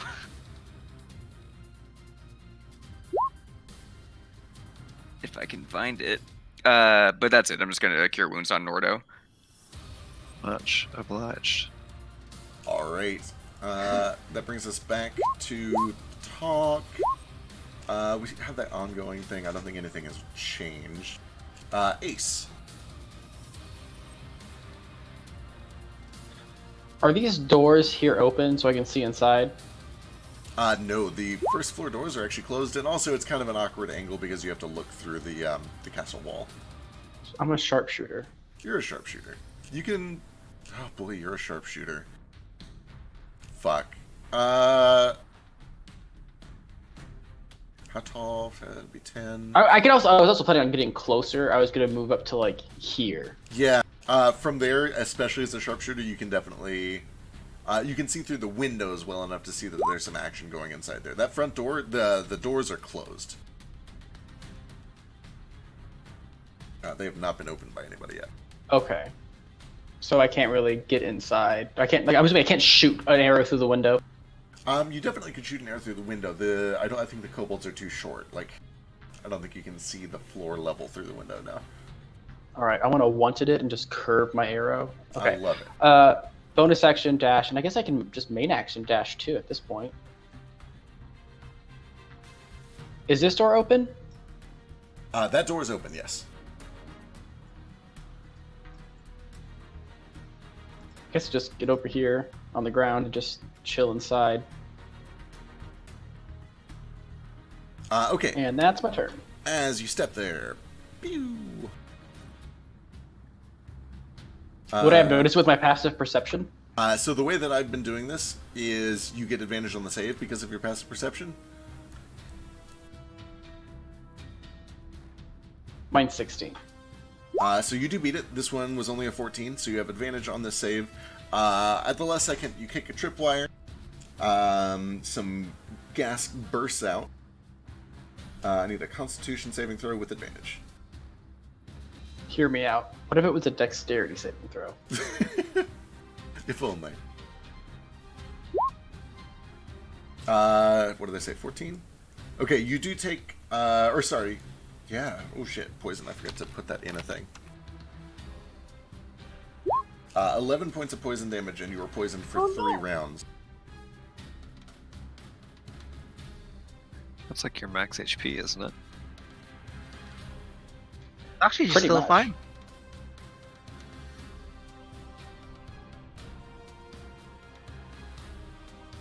Okay.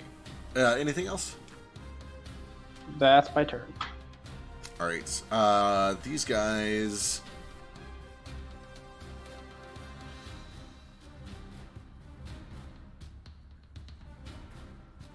come in here. Vasu and Nordo and Moat and Unconscious Gale watch as the two that have surrendered start to kind of like creep along this hallway counterclockwise over to the left side of the room.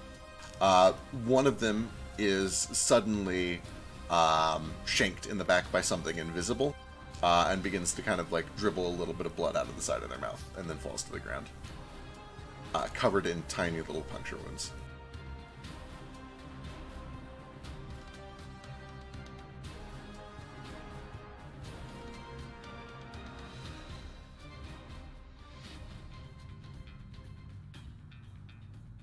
And that brings us to Flick.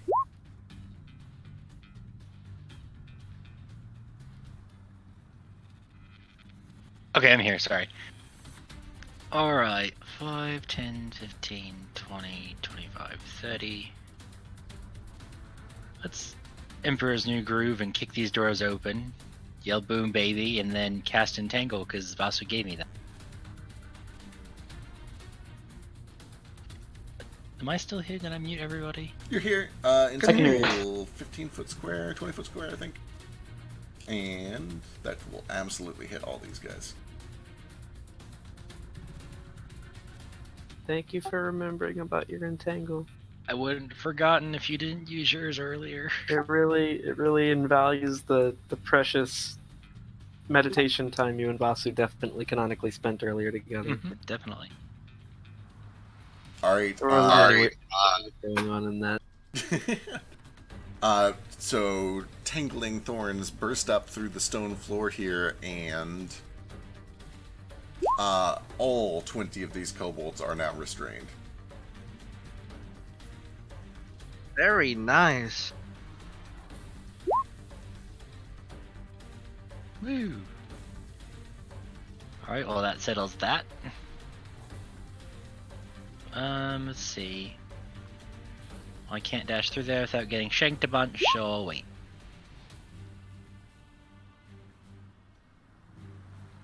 Unless this door opens, in which case I'm going to open it. Using dash. Okay, sorry. You. Okay, yeah. Okay, cool. Cunning action, sorry. Yes. You open that door and you find that it is some sort of a large dining hall. Currently empty, but you see that there is some food that, some hot food that is sitting here, like a meal was interrupted. Okay, sick. I'm going to pick some of that up. And that's my turn. Okay, that brings us to Elise, who will come around the corner, and her eyes glow. She summons a short prayer and will pick Gale up, automatically doing the highest healing. Bless you, Elise. So that is actually going to be 7 points of health for Gale. You're alive, and you have 4 rebound points. With her main action, she will follow, come inside. She can't move her spiritual weapon, but she will kind of guard this door here by the flick. Sorcerer's down, brings us to Vasu.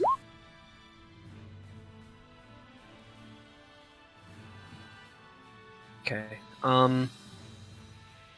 So you said these 2 kobolds have surrendered. One of them got shanked and dropped, or both of them? One of them. The other one seems to now be kind of running over towards the left side of this area. He's trying to get to one of these doors. Okay.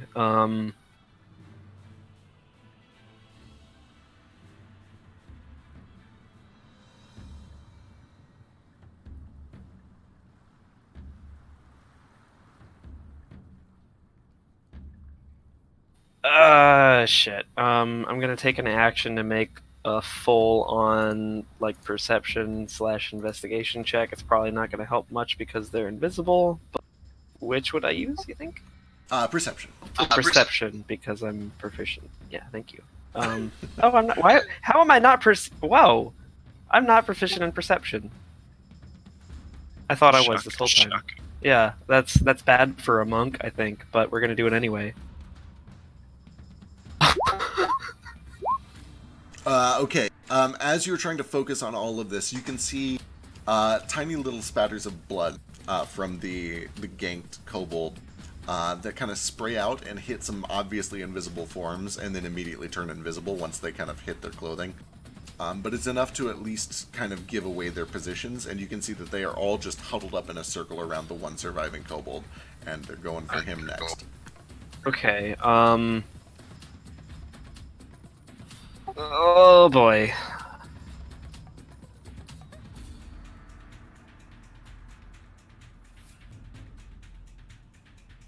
Okay.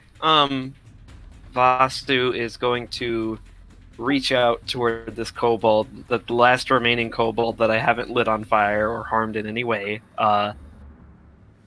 And I'm going to, with whatever action or speech that I can in the 6 seconds of my turn, I'm going to point at the kobold that was immediately, or that was just shanked by a bunch of invisible people, and just kind of gesture around this last remaining kobold as I'm like lassoing water toward him with my other hand.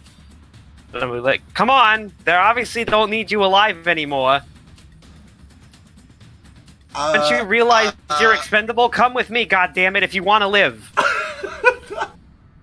Give me a persuasion. And I'm trying to water whip this guy with the last key point that I have.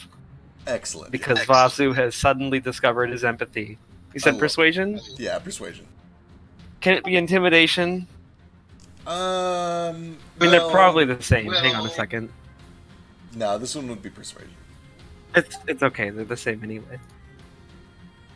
Ooh.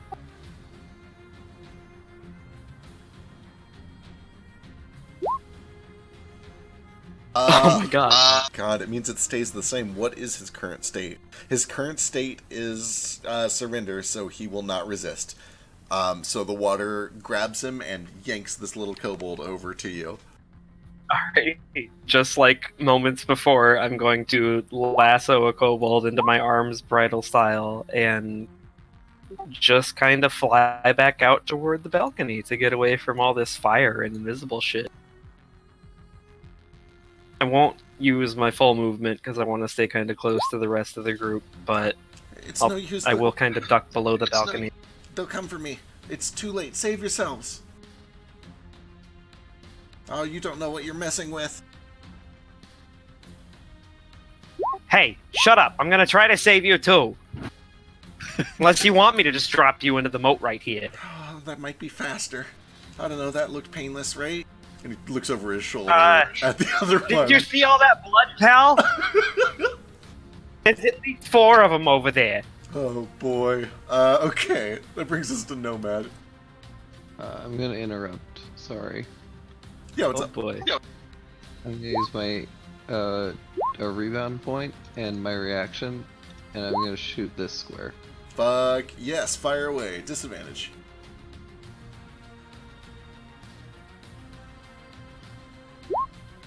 Oh boy, shot rings out.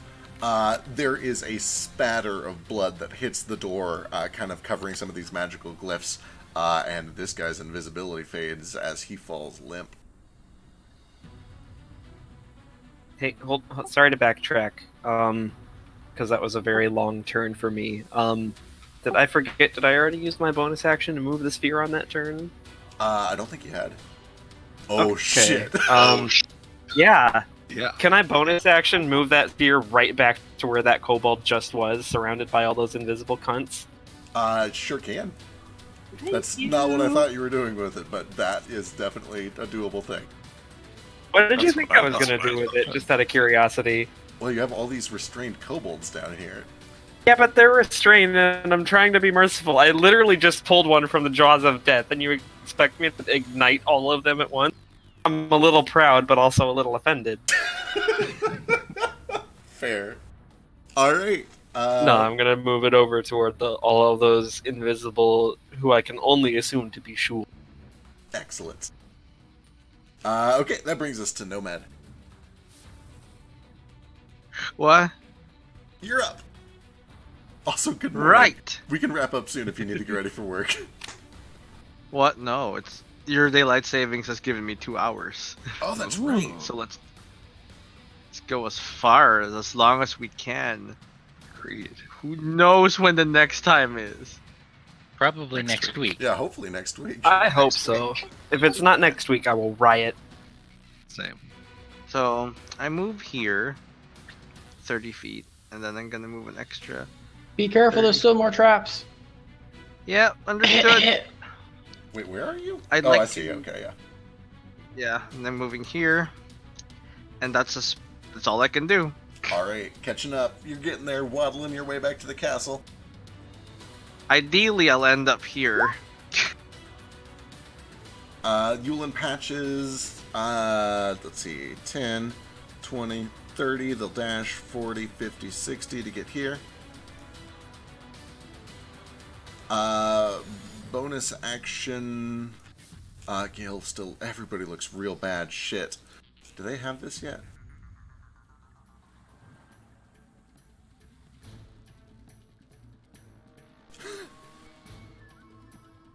He's named all of his spells and they're all amazing. Who? Sochi. Oh, gotcha. I'm so curious. Okay, we're just gonna, this is the only thing he's really got range for. This is gonna be on Gale. Gale gets another 6. And that brings us to the Kobold Packs, who are restrained. They saw Flick do this, but Flick is around the corner, being protected. They're just gonna try to break free. This is gonna go terribly. Nope. And that brings us to Nordo. Okay. Gale comes back to consciousness in my arms and just pulls a fucking gun out and shoots the wall. I see an explosion of blood. I say, nice shot, little dragon. And I'll set him down. Gotcha, bitch. And I'll start charging in there. Get my axe out. Kill your masters by run the jewels plays in my head. I'll start swinging my axe wildly over here. Excellent. Attack Staying out of the disadvantage. heat of that orb, of course. Right. As long as you don't end your turn next to it, you're fine. You're currently in its range. Oh, perfect. Yeah, I've still got another... Actually, I don't have any more movement, because that was 40, wasn't it? So if you step back one, you can still kind of swing in the area where you believe they are and not be in the flaming sphere. I can also jump like that. Yeah, that Have works. 5 more feet. Okay, cool. I'll attack recklessly. Alright, that cancels it out.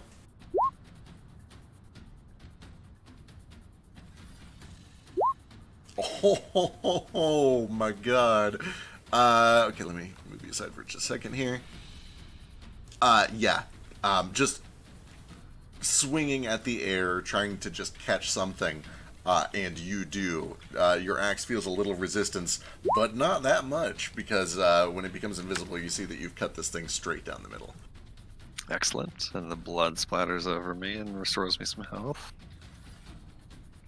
And then I guess I'll just keep swinging. I don't know how many of these things there are, but I'll just keep right on swinging. Alright. God, this touch of death is real good against kobolds. Yeah, it is. Yeah, you kind of just keep hacking and swinging.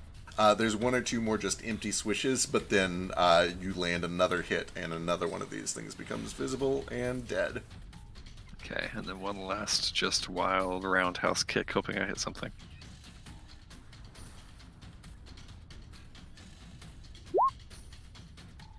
You swing a couple more times, but you don't really hit anything, and you can feel the heat of the sphere kind of threatening you if you get any farther in. Okay, at that point I just jump back a little bit. Alright. That's it. Gale. Well, I will get up.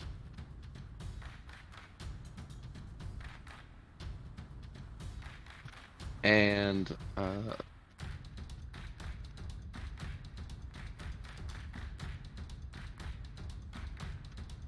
so I'm gonna pull out some string.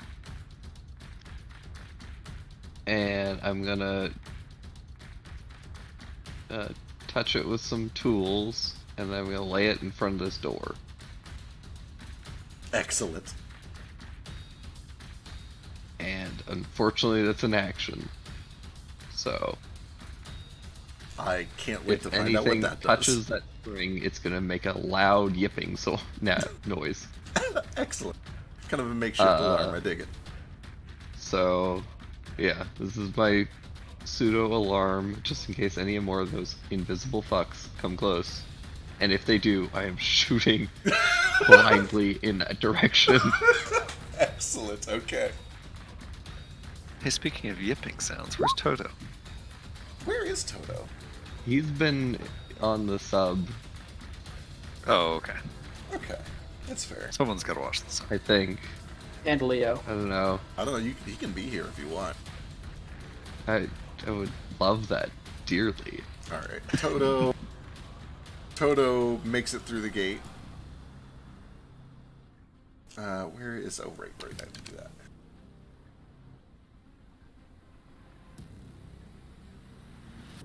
Can we just say that like Toto and Vasu come crashing through that window at the same time?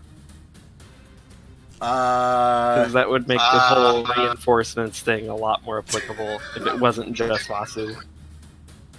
Sure, why not? Reinforcement has arrived. Toto doesn't really even understand exactly how he got here, but he crashes through the window and kind of tumbles for a bit. Gets to his Hey, look feet who I found! and sees you here, Gale.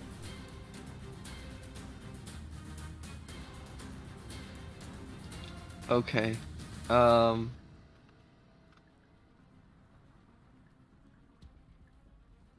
Hmm.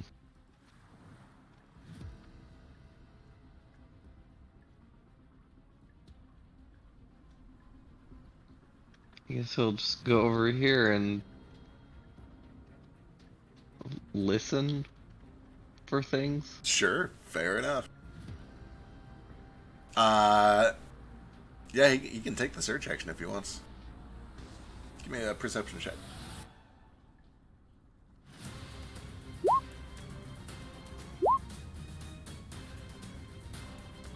So Toto goes over there, and there's just this sudden barrage of tiny little clicks and pings and whirs, and he kind of like cocks his head to one side and then starts scanning, and eventually is able to kind of narrow down that the last invisible thing is basically right under that flaming sphere, basically pinned between that and the door. Oh, well, good luck to it then. Pretty much. Yeah. I'm good then. Alright, Moat. Alright, so I will fly down to the doors down here. Alright, about 20 feet. Alright, sorry. I'm going to reach a hand out to the entangle, the like roots and the vines of it all, and I'm going to use Ignite. And then I'm gonna look at all the trapped. I'm going to look at all the trapped kobolds, and I'm going to say, "Would you guys like to give up now?" And if I may, I'm going to hold a control flame to like keep it from spreading until I get a response. Oh my god, I love it. Okay, absolutely. It'll happen at the talk round, but we're real close. This is the coolest shit Love I've ever this. heard. This is right. I love this. This is Okay. peak mode. Can I change the good cop, bad cop shit from Vasu and Nordo to Vasu and Moat? Or is it too late for that? Yes. I support it. Although I support think Moat and Vasu are both bad cops. I think that's just bad cop, bad cop. There are no good cops. I'm not super I sure like- Nordo's a I good like cop bad for cop, the bad record. cop. Do we have a good cop in this group? Other than I think Matt? so. I think unironically, Elise? the mind flayer in this group is Is the our good mind cop. player the only good cop? That's not. That says a No, lot he about wants us, to go guys. collect children for really weird reasons, so I don't That's really know. fair. Gale's a good cop. No, he's not. Children have Yeah. to Good do. cop, like Kobolds, but that's literally it. That's okay. That's fair. He's a racist good cop.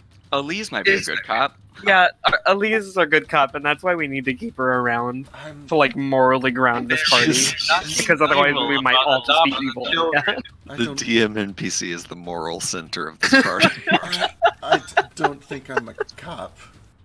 and she can't talk. Oh right, I forgot actually. She. Oh wait, never mind. Just kidding. No, go on. No. She is actually a cop. She what? She's Has gonna she waste become your- suddenly very good at Is she a charade? cop? She a cop? You have to tell me if she's a cop. I bet she wastes her ability score increase on int so that she can talk better, which is dumb. So, Kind of does it. Moat, give me an intimidation check. One other small item in the talk round, I do just shout out, was one winged, one left, keep it alive. It was the one doing the sorcery. Oh, that's terrible. It would be, except you have a lot of help. It's a surely advantage. So, you watch as this fire begins to slowly spread out, and you kind of hold a hand up, and it begins to glow, and it very obviously kind of flares up when you lift your hand, and they can tell that you have some control over this. And you start kind of just idly dancing it there as it gets closer and closer to their ankles. Some of them are just struggling, trying to get free. Some of them are like trying to hack and cut at these vines. But as the fire begins to kind of circle around them, you notice something else going on. The gas rolling along the floor is beginning to kind of smolder out. There's this choking sensation. There's this thick black smoke that fills a lot of this room. It's actually very difficult to breathe. And everybody just kind of, everybody, especially in this burning patch of thorns, begins coughing and hacking. Most of them throw their weapons down to cover their eyes and their nose and their heads. None of them really like vocalize, okay, we give up.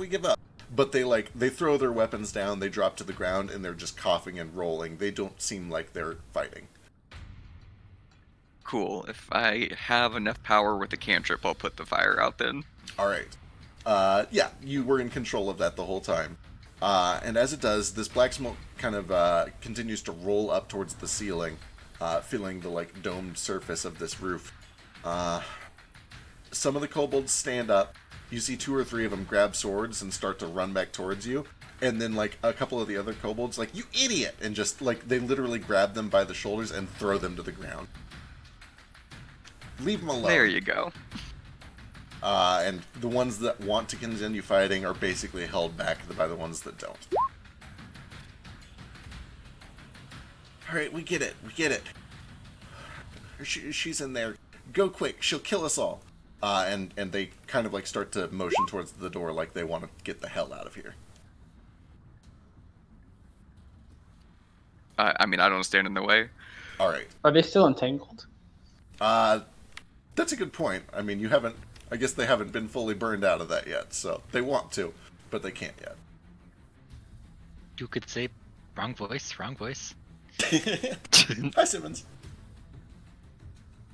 I mean, I suppose I could let you go if you say please, and don't shank me anymore. That'd be great. Please. I think now's our only chance. The APAS, I think they're gone. Okay. We won't cause any trouble. Okay, alright. Just get out of here. Alright. I'll drop it. Alright, some of them just run, some of them pick up their weapons and then run, but they all just start to kind of make their way over towards the door. But we're not quite done yet. Ace is up. How much poison damage do I take? No poison damage, you just have the poison condition for the next 3 turns. What does that do? Just disadvantage on checks and I think attacks. I'll double check. I think attacks too. Disadvantage on basically everything. I don't think it saves, which is important. Is Ace visible currently? Yeah, yeah. there's light here. Yeah, it's attacks and checks. Hey, Nomad. Also, I have this key. It came on one of the dead shuls. I don't know if the other dead shul had one, but here's a key. Well, I'll take it inside. 1, Yeah, here, drink some water. 3, 4, 5, 6. Is it safe inside, Moat?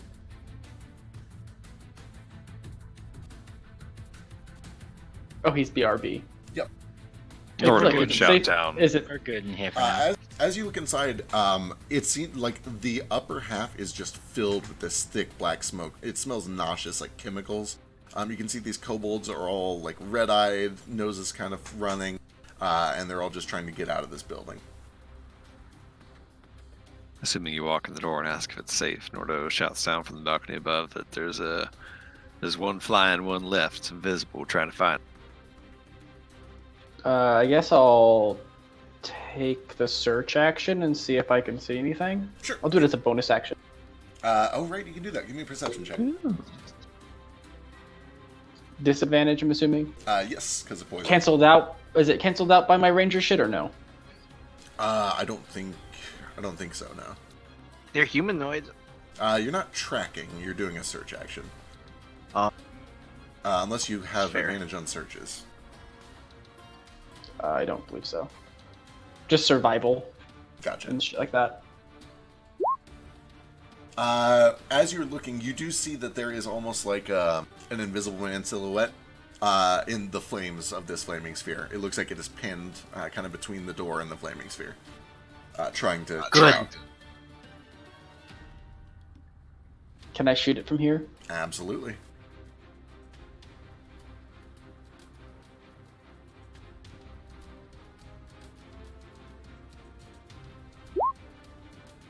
Uh, 19. Double check.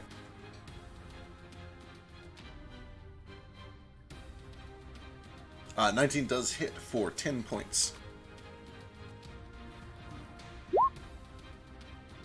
18 hits again for 13, and this thing becomes visible and begins to smolder. I like the mental Got him. image of Ace walking in the door and be like, "Is it safe?" And then Nordo tells him that we're looking for somebody. And in the space of like 3 seconds, Ace is like, "Oh, he's right there," and just shoots him twice and he pins to the wall. Yup. Good eye, little orc. Gives you a thumbs up that you can't see because we're in completely different areas. He just No, says you're- "Oonga boonga, thumbs up." All right. With that, I believe we're okay for the time being. Everything goes a little bit quiet. You can still hear that there is some sort of magic coming out of the room in there where Nordo saw all the green light.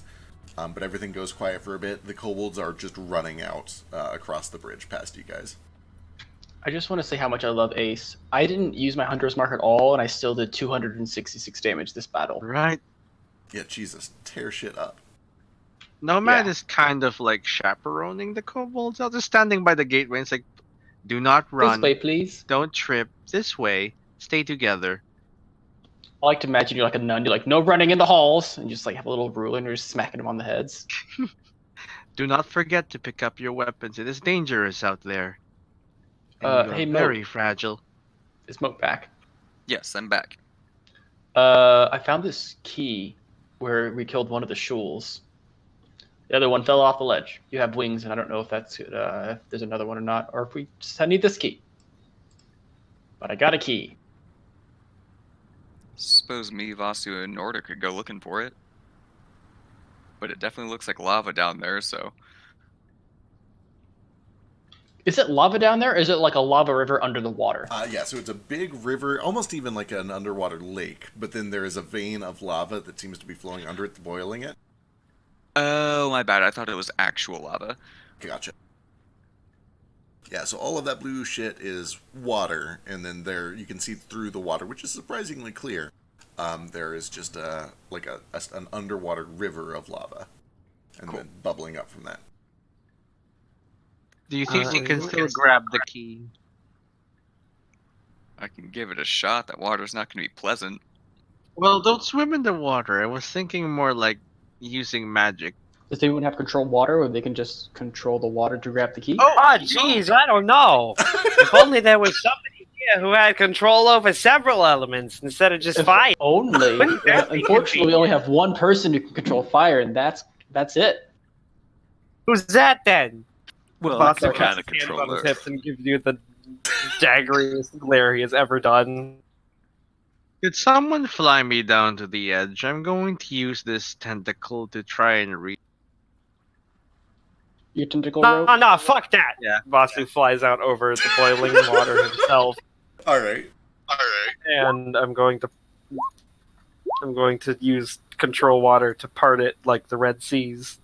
Oh, are macros not working? Or is Ray's hand not working? Yeah, it's telling me I can't because we're in initiative. Oh, right, shit, I should clear that, sorry. You're fine. Just a minor point of order. before the kobolds like literally skedaddle and are gone, I would ask them to like hold on for a second so we can ask them some questions. Oh boy. Give me a persuasion check. Like, that seems like a bad idea to them. Got it.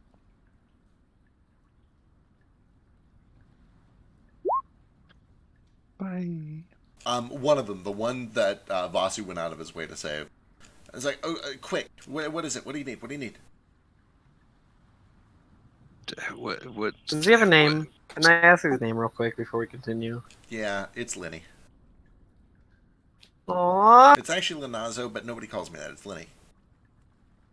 Does nobody call you that? I don't know. It's a dumb name, Lenazo. Linny's better. What's your name? My name is Vasu. Is Well, that your- it's really is that your full Vasu name? Diva, but most people call me Vasu. Oh, gotcha. So why don't you use your full name?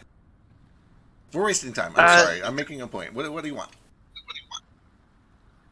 Yeah, but you can call me Nordo. I'll call you whatever you like. What's going on here? What's going on here? This is where Shul operates. It's a castle hideout. It's where she does all her magic and shit. We work here. Where do you keep the prisoners? They're subterranean. There's a tunnel at the back of the chapel. Where's the chapel? He points kind of past you guys to the two doors at the back of the first floor. Who do you worship at the chapel? No, we don't worship. It's not our chapel. We rented this place. We borrowed it. You stole it. Sure. And where's Good Shul job. stay? I think she's in the throne room right now. She's normally in her bedroom. Or In the throne room, it's through that big door with all those weird markings on it. Yeah, good luck. Something weird's happening in there right now. I don't know what's going on with all that. I just know we're not supposed to let anyone in. Anyway, they're going to kill me if I stick around. Those invisible bastards could show up at any moment. I gotta go. Well, take care of yourselves. And Be careful out there. Yeah, thanks. Or get a weapon. Ray's hand's still not working. Let me go see if I can figure that out. Why the shit is this happening? hey, Lenny, don't forget who did this for you. Gale Dorthanax, the king. Yeah, Dorthanax. Dorthanax. I don't think that's my last name. And Vasu Wait. Diva several kind of helped out too, personally. Real talk. What is that? Gale's actual last name? That's the name in Discord, so I assumed it was Yeah. actually his name. No, it was mostly. I don't know what my last name is. In fact, Well, do Gale, kobolds then. have last names? So old-fashioned normal kobolds, probably not. Yours is kind of a progressive kobold society. You've taken after a lot of outside cultures. You would probably have at least like clan names or family names. It would be a very large name, like your entire clan would say, "Oh, I'm this from this clan." But yeah, kind of probably.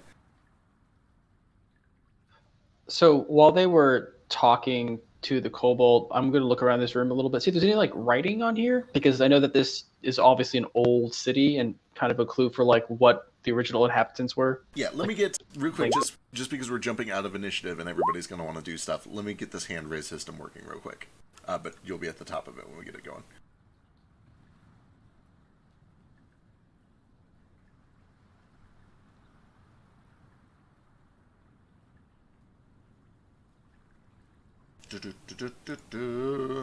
I can't believe I kept concentrating on the fly the entire time. I was going to say, nobody really broke concentration on anything that whole time, and boy, that was devastating.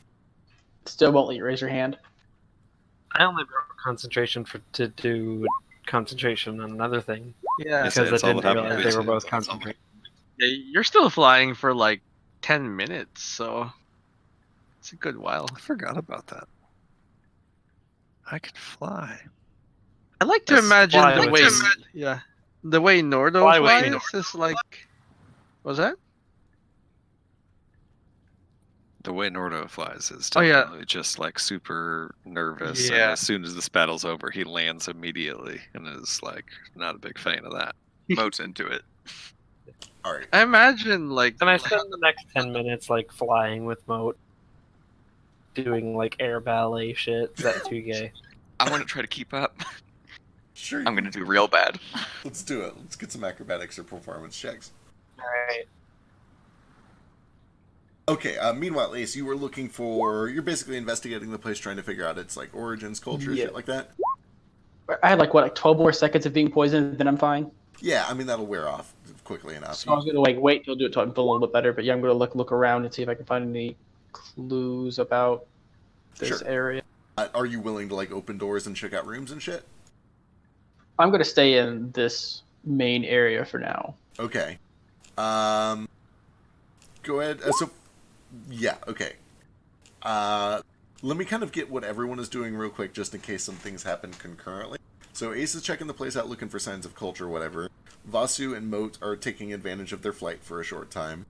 What's everyone else doing? Is Vasu not getting that key anymore? Oh, right. Vasu's going for the key. I was going to try that too. All right, I'm probably not going for it myself, but I was going to be like shaping the water around somebody that wanted to try to swim through it.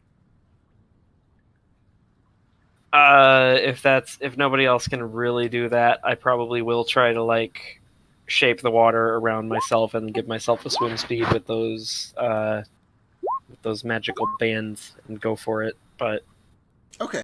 Otherwise, I'm kind of just enjoying dancing with Moat. Perfect. Is anyone else doing anything, or are you kind of just sitting and waiting for those things to get done?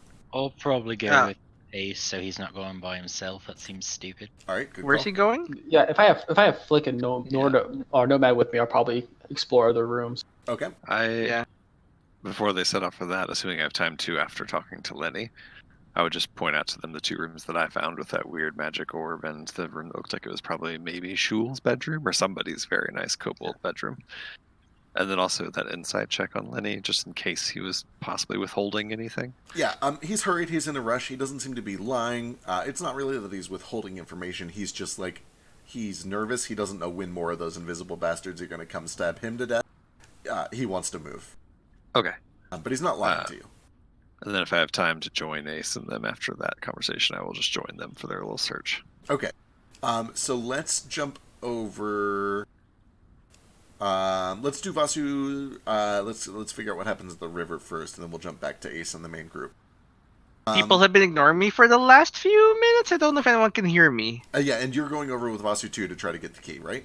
Yeah, I need someone to like kind of keep me on the edge. Yeah, I'll go with both of them and help out wherever I can. Okay. Because especially people who can fly.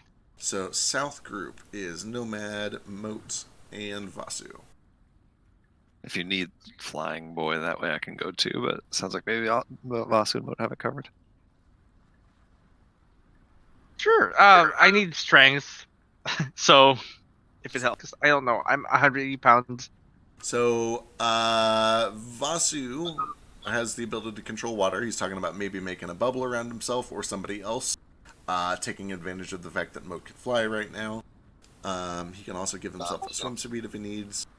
That was my thing. Like, I don't know how boiling this water actually is. Like, if it's actually going to do damage to me, I'm not going to try to swim through it. But if it's just like uncomfortably hot or like a hot tub, visibly I'll just, see like... lava.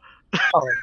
Yeah, that might influence things a bit, but I don't know. So it's not bubbling. You don't know if boiling is the right word for it. It's definitely producing steam. It's hot enough up here. You have a fly speed. You can probably try to cautiously approach to get a gauge. Can I dip a talon? Sure. Yes, you can do that. Does it feel like a hot tub? It feels worse than a hot tub, but it. Ow! You don't jump back, kiss myself. Right. It's not quite. It's hot in the hot tub. It's not quite scalding or scorching. You're not going to die immediately. But like, I'm sorry for that dated Eddie Murphy stand-up reference. Oh, nobody has to apologize for Eddie Murphy. Okay. You're going to be hurt. You like anyone who swims in this is going to definitely be hurt. You think that if it was important and if you needed to get something that was under the water, you could probably do a very quick swim through, grab it, get out. As long as there was some like magical healing nearby. It is going to be a very unpleasant experience. Yeah. Not quite like boiling water, but like you're going to be taking a point or two of damage every few seconds. So I can't give myself resistance to fire damage and to swim speed at the same time, but I could possibly like shape water around somebody else that wanted to swim through this. Hear me out. If they Magic just fishing wanted to pole. stick to it. That too, yeah. That? We I have do one of have the those? magic. Can we see where the thing is? Because I have a magic fishing pole. Nobody knows where this thing is or if there even is a thing. Yeah, I just said that I found one where one of them died, and I assumed that there might be something else because you said there was a door with two keyholes, right? So, where exactly did the other one die? Because one died on the bridge. The other Do one you guys? was right Sorry, go over ahead. here. Do you guys just want to wait until we look around everywhere first to make sure you're not going in the hot bath for no reason? That seems Sure. reasonable. Okay. Or you come could let out me there and take a take a look nap with and you. I can just turn into water again, and then I could get it, but that would involve me taking a nap, Yeah. and that's like 8-hour nap. Also, A real nap sounds great. real quick, just because we've heard Vasu's plan. Nomad, what was your plan over here with the water? Sit in the edge of the water and let my tentacle do the. Your tentacle. Oh, right. Oh, the actual thing. So, okay, that is what, 50 feet long? 60 feet long? That 60. would, okay, 60 feet would get down to the top of the water.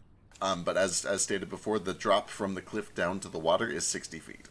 I've already said that I want someone flying. Put me on the edge of the water. Just have Nomad or Nordo carry you. He's super strong. Nor- And he can Nordo's pretty fly. light. I can probably carry him too, right? Like, You say Moat could do we it. can both do this. Everyone, Yeah, all three of you, just take a limb.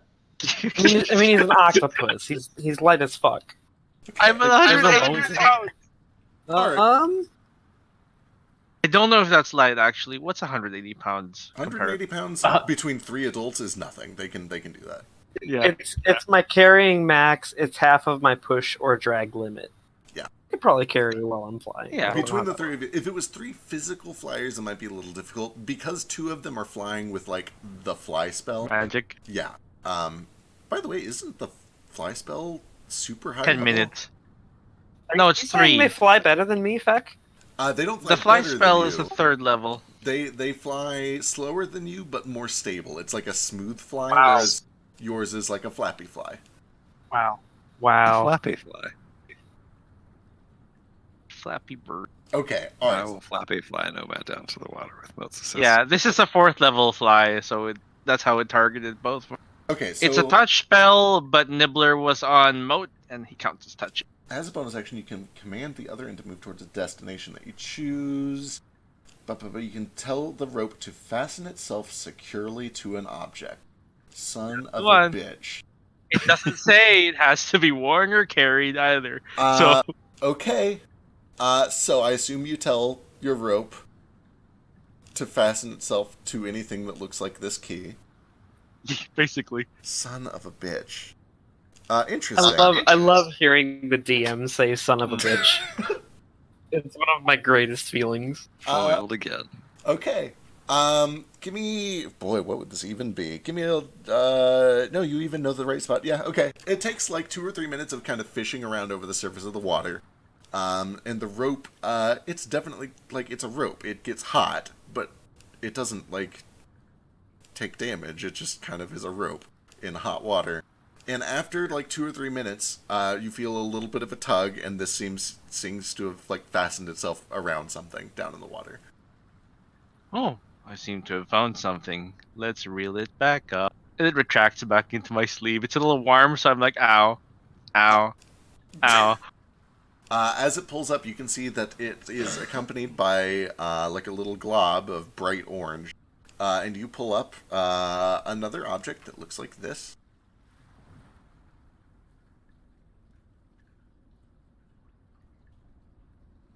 I don't see. Same key. This one here.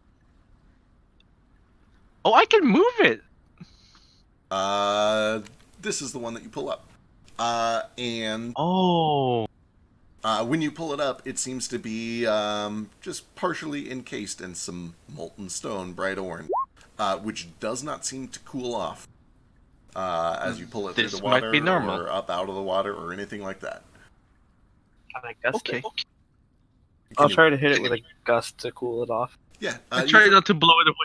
Yeah, you throw a gust towards it, and it slowly kind of causes all of this magma to kind of push off of the key. It doesn't cool the whole way down, and it eventually kind of falls back down into the water, and tiny little droplets of orange reconnect with the main river. But the key is left alone, although still very hot to the touch for a few seconds. Right. Let's take this with the others. There were only 2 keyholes, right? Tentacle gang. I believe so. What if they each drop the key and one of them's like a bad one or something? Alright, as you regroup, let's jump back up to Ace and the Northern crew and start exploring. First of all, Ace, go ahead and give me an investigation check. You can do it with help, or if somebody else wants to take the second roll, they can do that. And this is kind of what we're going to be using going through the rest of this search. I have expertise in it, so I will be right back. Before we jump Well, into I- something else, does that seem normal? Does The molten lava not cooling. Normally when molten lava hits, give me a nature check. Sure.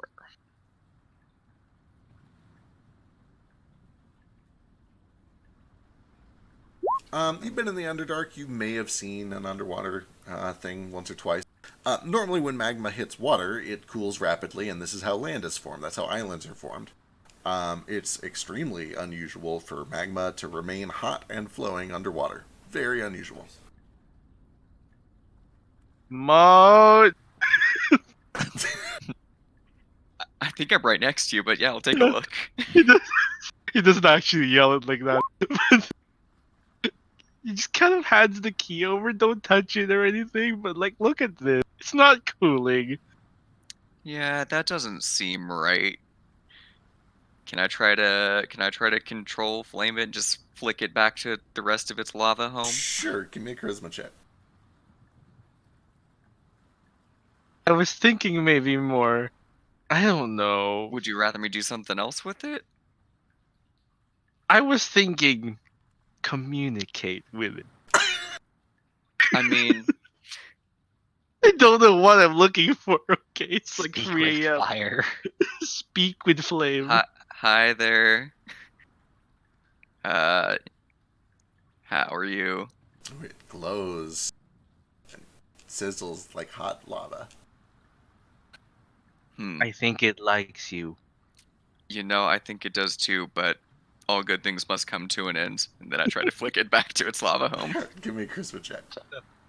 Talk dirty to this lava. Right, this is gonna be 50 Shades Seduce of Green this all over lava. again. Seduce me.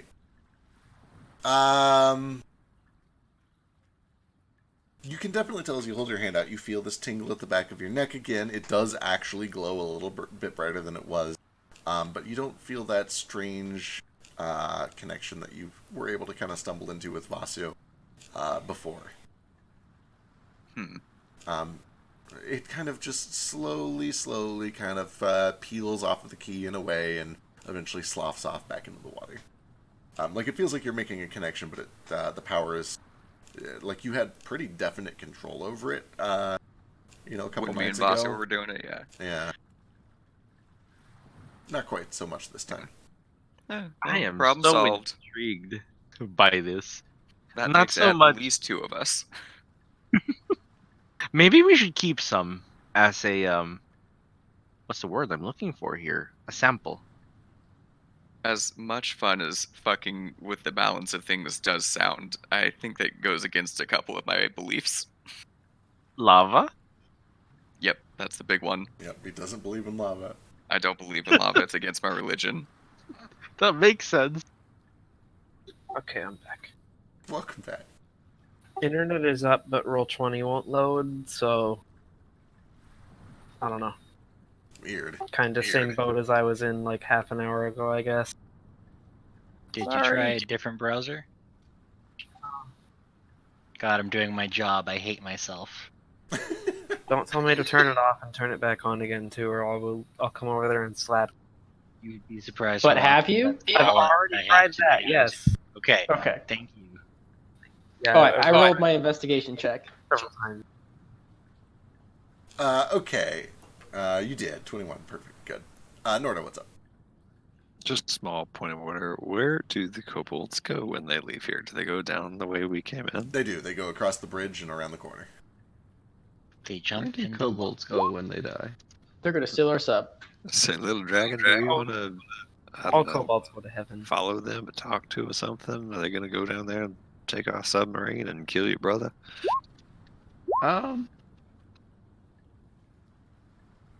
You know, probably. I mean, they seem like fine people, but I don't know. This is your revolution. I hate to step on any toes, but No, we should probably go and stop them. all right then. And I'll go and I'll drag myself up and limp and try and like follow them. All right. I'll probably just ride Toto valiantly. I'll walk alongside. So as you kind of chase after them, you kind of go around the corner trying to catch up with them real quick. And you kind of come around the corner and you don't see any sign of them. And you see the submarine, and you can see Leo, and he's kind of just sitting on it, just waiting. But no sign of the group of kobolds. It's like a 5-minute walk or so. Do you see any tracks of them where they might have gone? Sure. Give me a survival check. I think they're dead. Lots of tracks, tons and tons and tons of foot traffic, especially over the past few days. You would see some recent ones, some wet footprints, kind of stand out.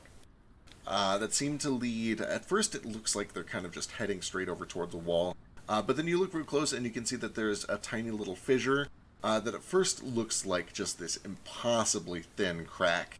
But then you kind of realize as you stick your head and kind of, well, you wouldn't stick your head into it, but as you look through it a little closer, that it opens up a bit wider around the crack, and then it kind of leads into a small little passageway that has been mined out. And you can see that there's actually just a little bit of faint light coming from around a bend. You would not stand a chance of fitting through this hole, but Gale could potentially try to squeeze through. Gotcha. It's a tight fit, even for a kobold. Well, I guess they went this way, little dragon. It's lost cause, I guess. Is it a I'll tight fit squeeze for a through. tentacle?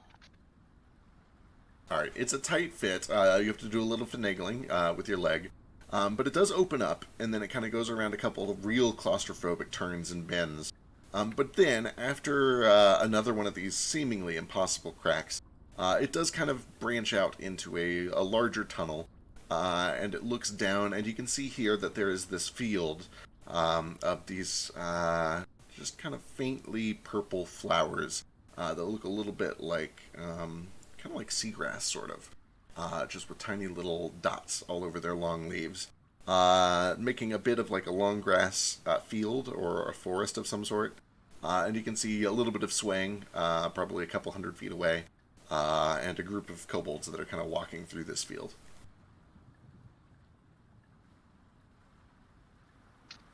Alright, well, I'll try and call out to them and see if I can kind of just get their attention, get them to talk to me for a second, just make sure that they're not gonna like just wander off to their death or something. Right.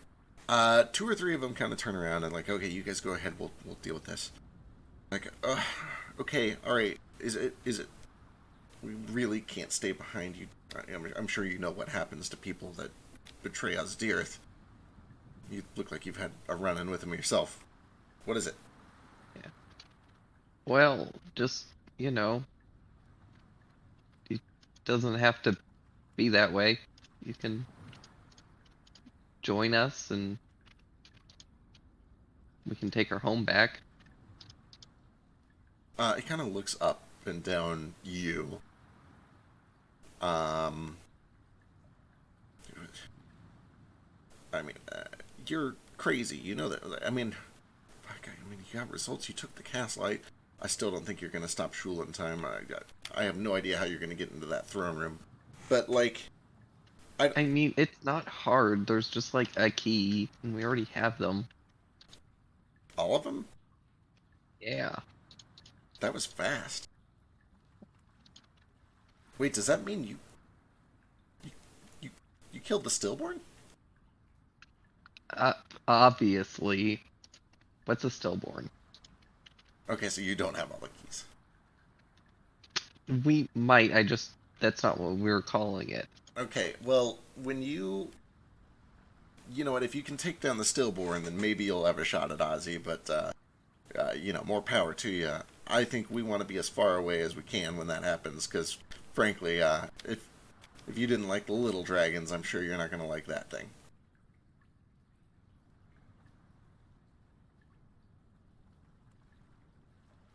Well, just you wait. What's your name? You look familiar. Really? Like, no, I'm Gale. Oh, right, you were wanted. They were paying good money for you. Okay, listen, Gale, I appreciate that you let us live, at least until all of Shul's find us again and kill us in our sleep. But I think we need to be as far away from here as possible if we're going to survive that. There's a field of, like, these tall pink mushrooms. It's like 3 miles that way. If you guys survive all of this, maybe meet us over there. But if you're captured by Shul's and you tell her that, well, don't be a race traitor.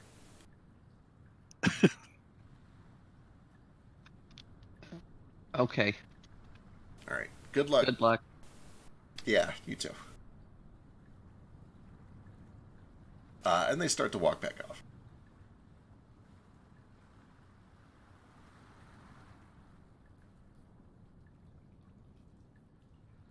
That sounded peaceful enough.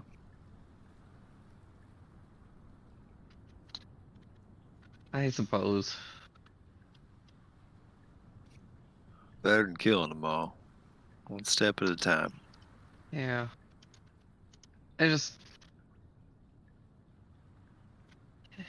You were screaming my name a lot. You would think that they would remember it. Yeah, I was a little surprised by that too. I figure if you're Like, in line to be king, they'd all know who you are. So I hope I didn't sell you out of nothing. I figured you probably figured that was all right. oh, it was okay.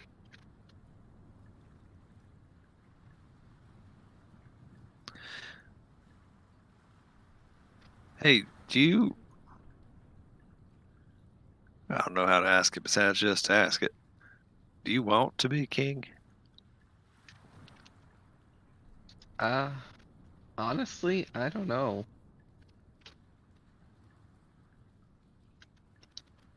I definitely want to, like, take my home back. But, I don't know, it seems like a lot of responsibility. Well, I think you'd be good at it. You'd make a good leader. But I don't want to. I just realized we've been kind of doing all this, trying to get Marvel back because he's your friend, but might be pushing you into something you didn't quite want, weren't quite ready for. I don't know.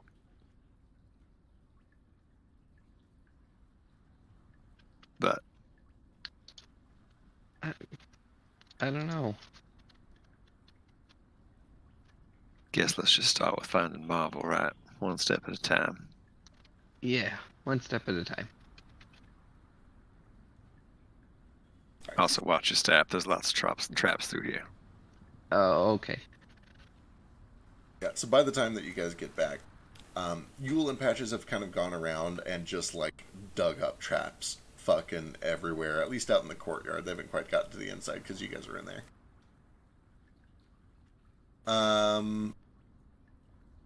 We did lose Moat, but we can do just a tiny bit more until we get to a good stopping point. Ace, start pointing out rooms that you want to check out with the rest of the gang. Ace and Flick, especially. I guess I'll start off with the main chamber, and then I'll just move like a count. I guess I'll just move clockwise. So I'll just start with the room here, and then go those ones, making sure that there's no traps on the doors and traps inside. Sure. 21 investigation will carry it through. Your first impression of this place is that it was probably not originally of Kobold design, but it's been retrofitted. There has been deliberate construction that's been made. A lot of the doors have been changed. A lot of the architecture is original but revamped. This is an older place, but it's had changes made to it to accommodate kobolds. You are an expert at Underdark shit. Give me a history check with advantage.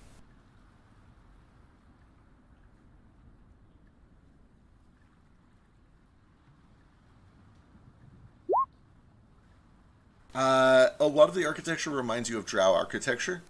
And closer looking at the statue, especially up front, reveals that it was probably Drow, not human. You're not able to make out any sort of specific or exact details. You do find that there is the name Air Cage in Undercommon is chiseled in at the foot of the statue. Just like on it's part of the text. It's not the entirety of the text, but you do see that its name is in Undercommon and it is original. And then you start checking out inside the building. Main area, no huge surprises that you can find. You check out the rooms that have already been kind of revealed. You find a kitchen. You can see that there are things in there. You can smell burning food that has been overcooked, as has been abandoned. Kind of make your way into the dining area. You find that there are meals that have been abandoned. It was kind of dinner time, it looks like. No huge surprises, but you do spot a couple more traps pretty easily. Out of combat, your passive is enough to just spot and avoid these entirely. With the investigation, it looks like these two are more of the springboard traps that would have just pushed you straight up to either like hit your head on the ceiling or fall and smack on the ground. Going around clockwise, you find that this large room originally was split into multiple different rooms, but all the walls have been torn down, and it has just been turned into a mass sleeping area. There are bedrolls, bags, weapons, just tons I'm going to of stuff. look under all the pillows and find that little book that he wanted. Alright, you start looking through all of these bedrolls, you look under pillows, you find things, you find daggers, you find slings, you find drawings.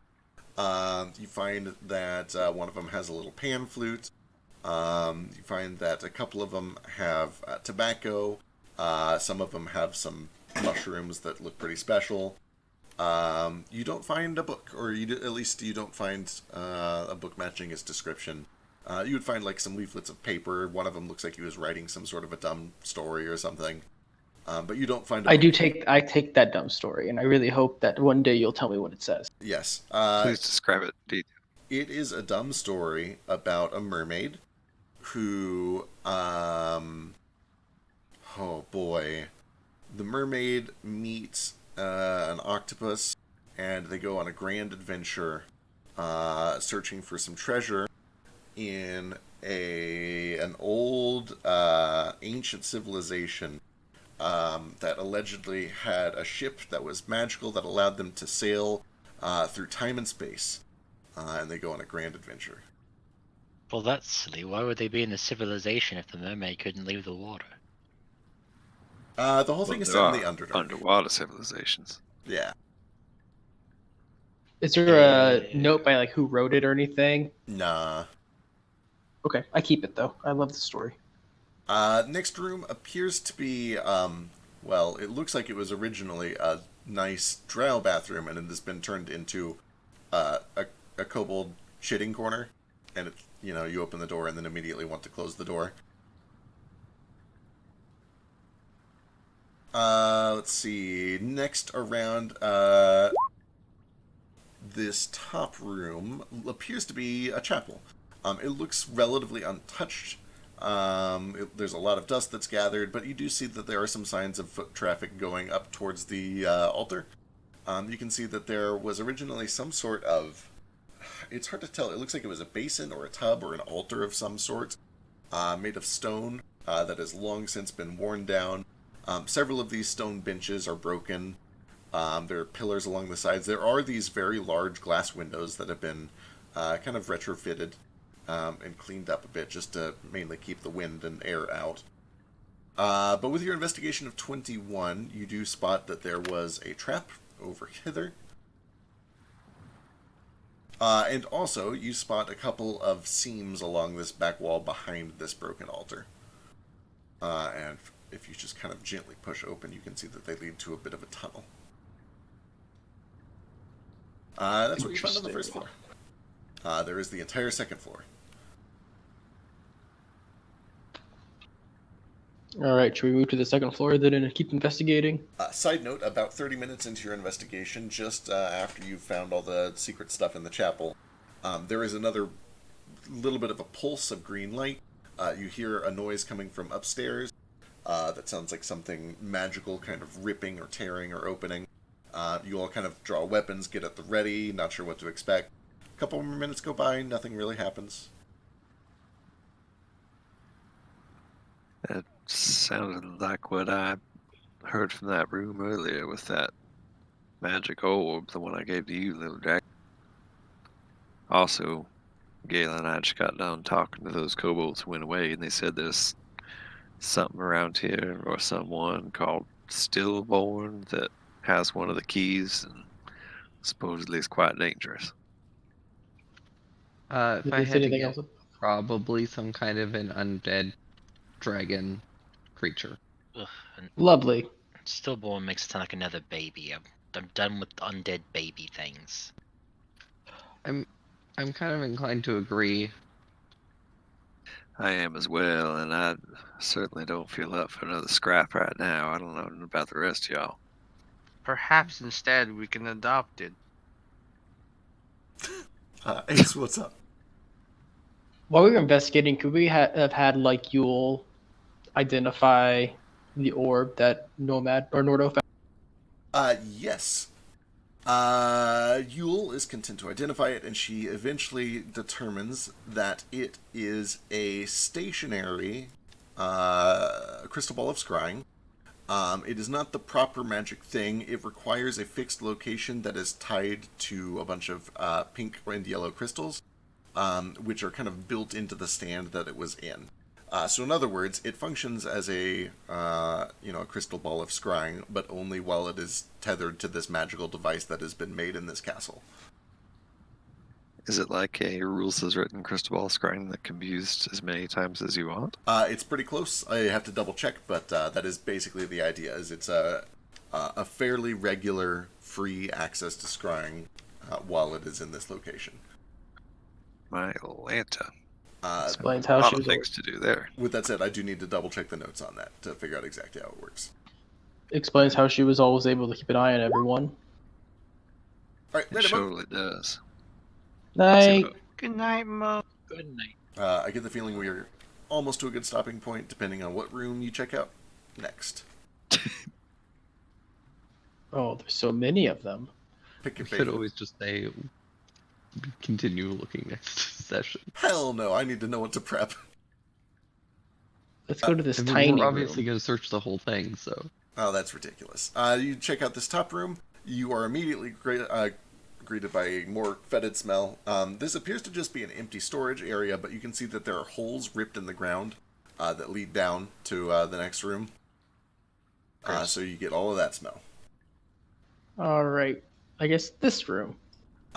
Open this room. Appears to be empty storage. There are a couple of crates, some weapons, and a bench at the far side of the room. Looks unused, relatively. Well, I'm tired of it. We stop. Little Orc, let's have a look over in The bedroom. the All bedroom. right. Yeah, this looks like it was Shul's bedroom. Might be something worth looking at in here. I was just trying to do the, like, I'm in a video game thing. Might as well check out everything except for the obvious. Which What's is definitely the- not this room that I can see green in, but What's the Orcish word for video game? Oonga Boonga video game. All right, you guys come check out this bottom room. You find it a very nice bedroom. It looks recently used-ish, at least in the past couple of days. Smells vaguely of perfume. You find lots of kind of just drab clothing. As you're searching, though, with the 21, and you check this closet, You do notice that this closet, the back of it feels kind of hollow. You wrap on it a few times, and you can find a little hidden latch that seems to open up at the back of this wardrobe. I open it. You're greeted by a room that appears to be mostly just an empty stone room. But sitting in the middle of this empty stone room is a massive pile of treasure with a chest sitting on top of it. Looks like gold coins, some gems. Do I see any traps? Give me a perception check. Can I assist? Sure. Go with advantage.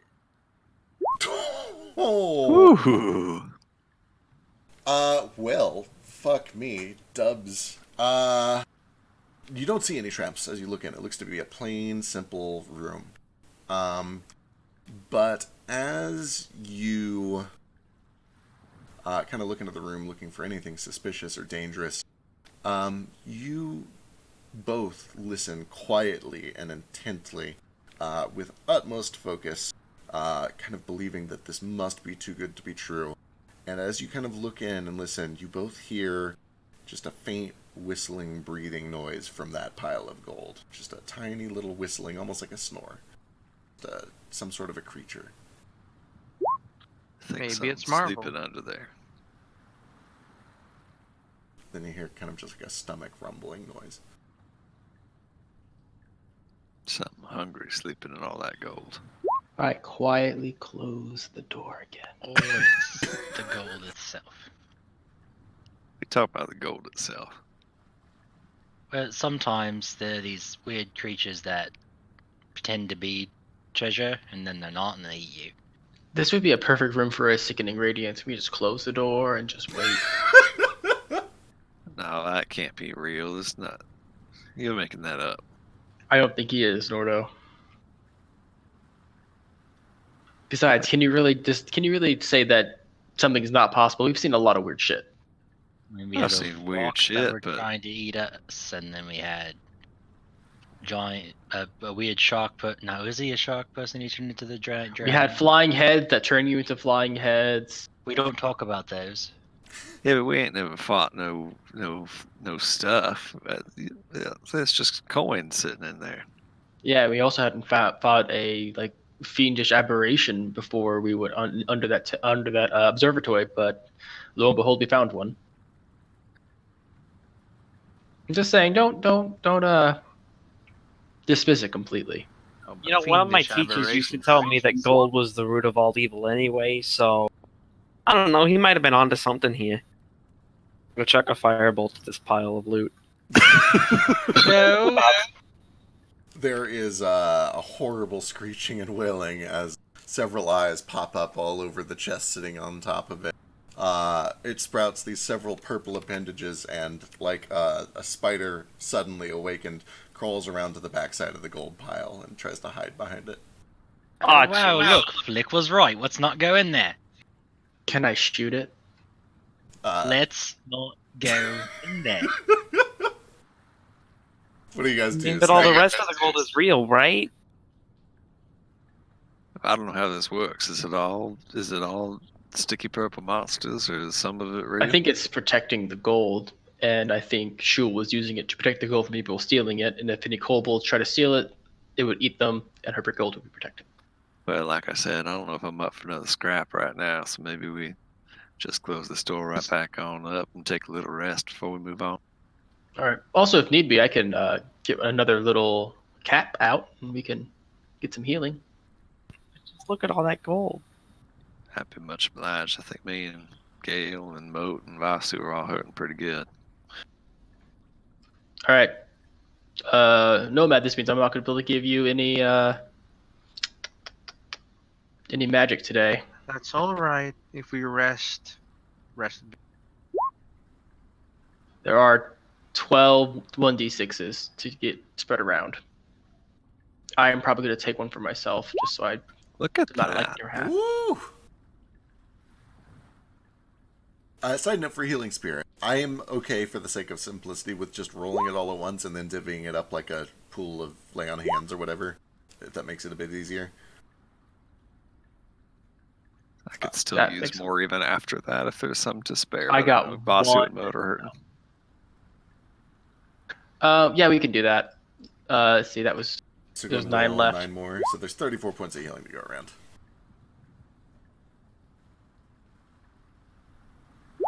shit. That's not what I meant to do.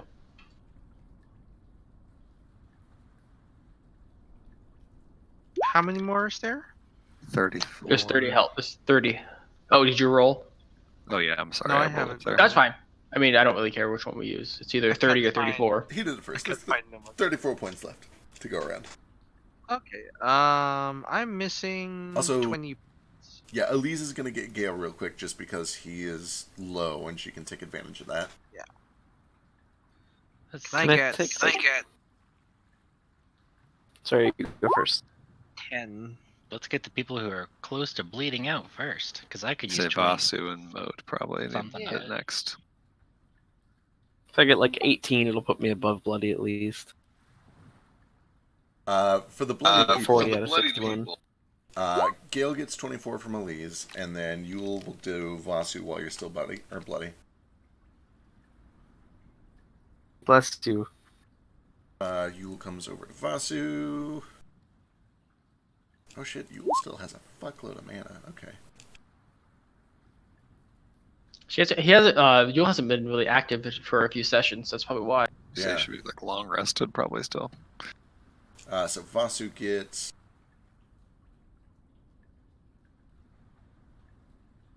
25. Oh, bless you.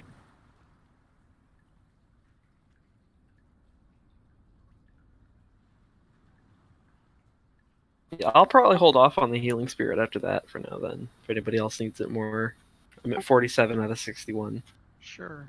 I could still use a little more. I'm or at if we can 27 spare out of some. 50, so I could get some too, but I don't need it. But So I'm at 32 out of 47. I have 26 out of 24. Or 26 out of 40. I gotcha. I've got 48 out of 68. Why do you have so much health, wizard? Right? You have so little health, barbarian. It's because Frisk doesn't know any bad stats. What's 34 divided by 4? Like, 8 with Eight the ish. remainder. left over. it's maybe like 8 Nordo, 8 Ace, 8 Nomad, 8 Flick, or 7 Flick, whatever the fuck. It'd be That's 2 good. 8s and 2 I'm only 9s. missing 6 health, so that 8's good with me. Cool, I'll take 8 and then I'm good. And then we have 2 left over. I'll take it. Then I'll we take still 10. have 2. 10 puts me at 58.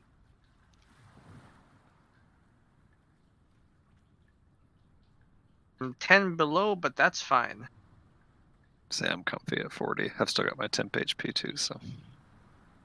It's true. A good replenishable source of temp HP.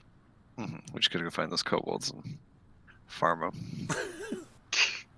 You could have just knocked out someone, and then we could just have Elise just bring him back. You could just get good healing. That's why Excellent point. you buy like chickens and you punch them in the middle of battle. I think they have to be a hostile creature, maybe. Yeah, Jostle. the Warlock Bag of Rats trick does not work in this world. The warlock's what trick? The Bag of Rats trick. No, it just says creature. Should say something. Yeah. It should have some sort of qualifier. There's a CR requirement, like 1/8 at least. Right. All right, I Okay, gotta call it so- a night too. So All I right. will see night, y'all everyone. next week. I'll see you guys next week. Awesome game. Are we Okay, done yeah, for let's today? do it. use that. I'm gonna use conjure fey creatures or whatever, and give myself 16 pixies, and then just murder them all. If you check the wiki, you'll see that I have specifically modified it so you're limited to 1 pixie. Fuck those pixies. I'm just saying, you have 2 T-Rexes again. It'll be beautiful. Hell no.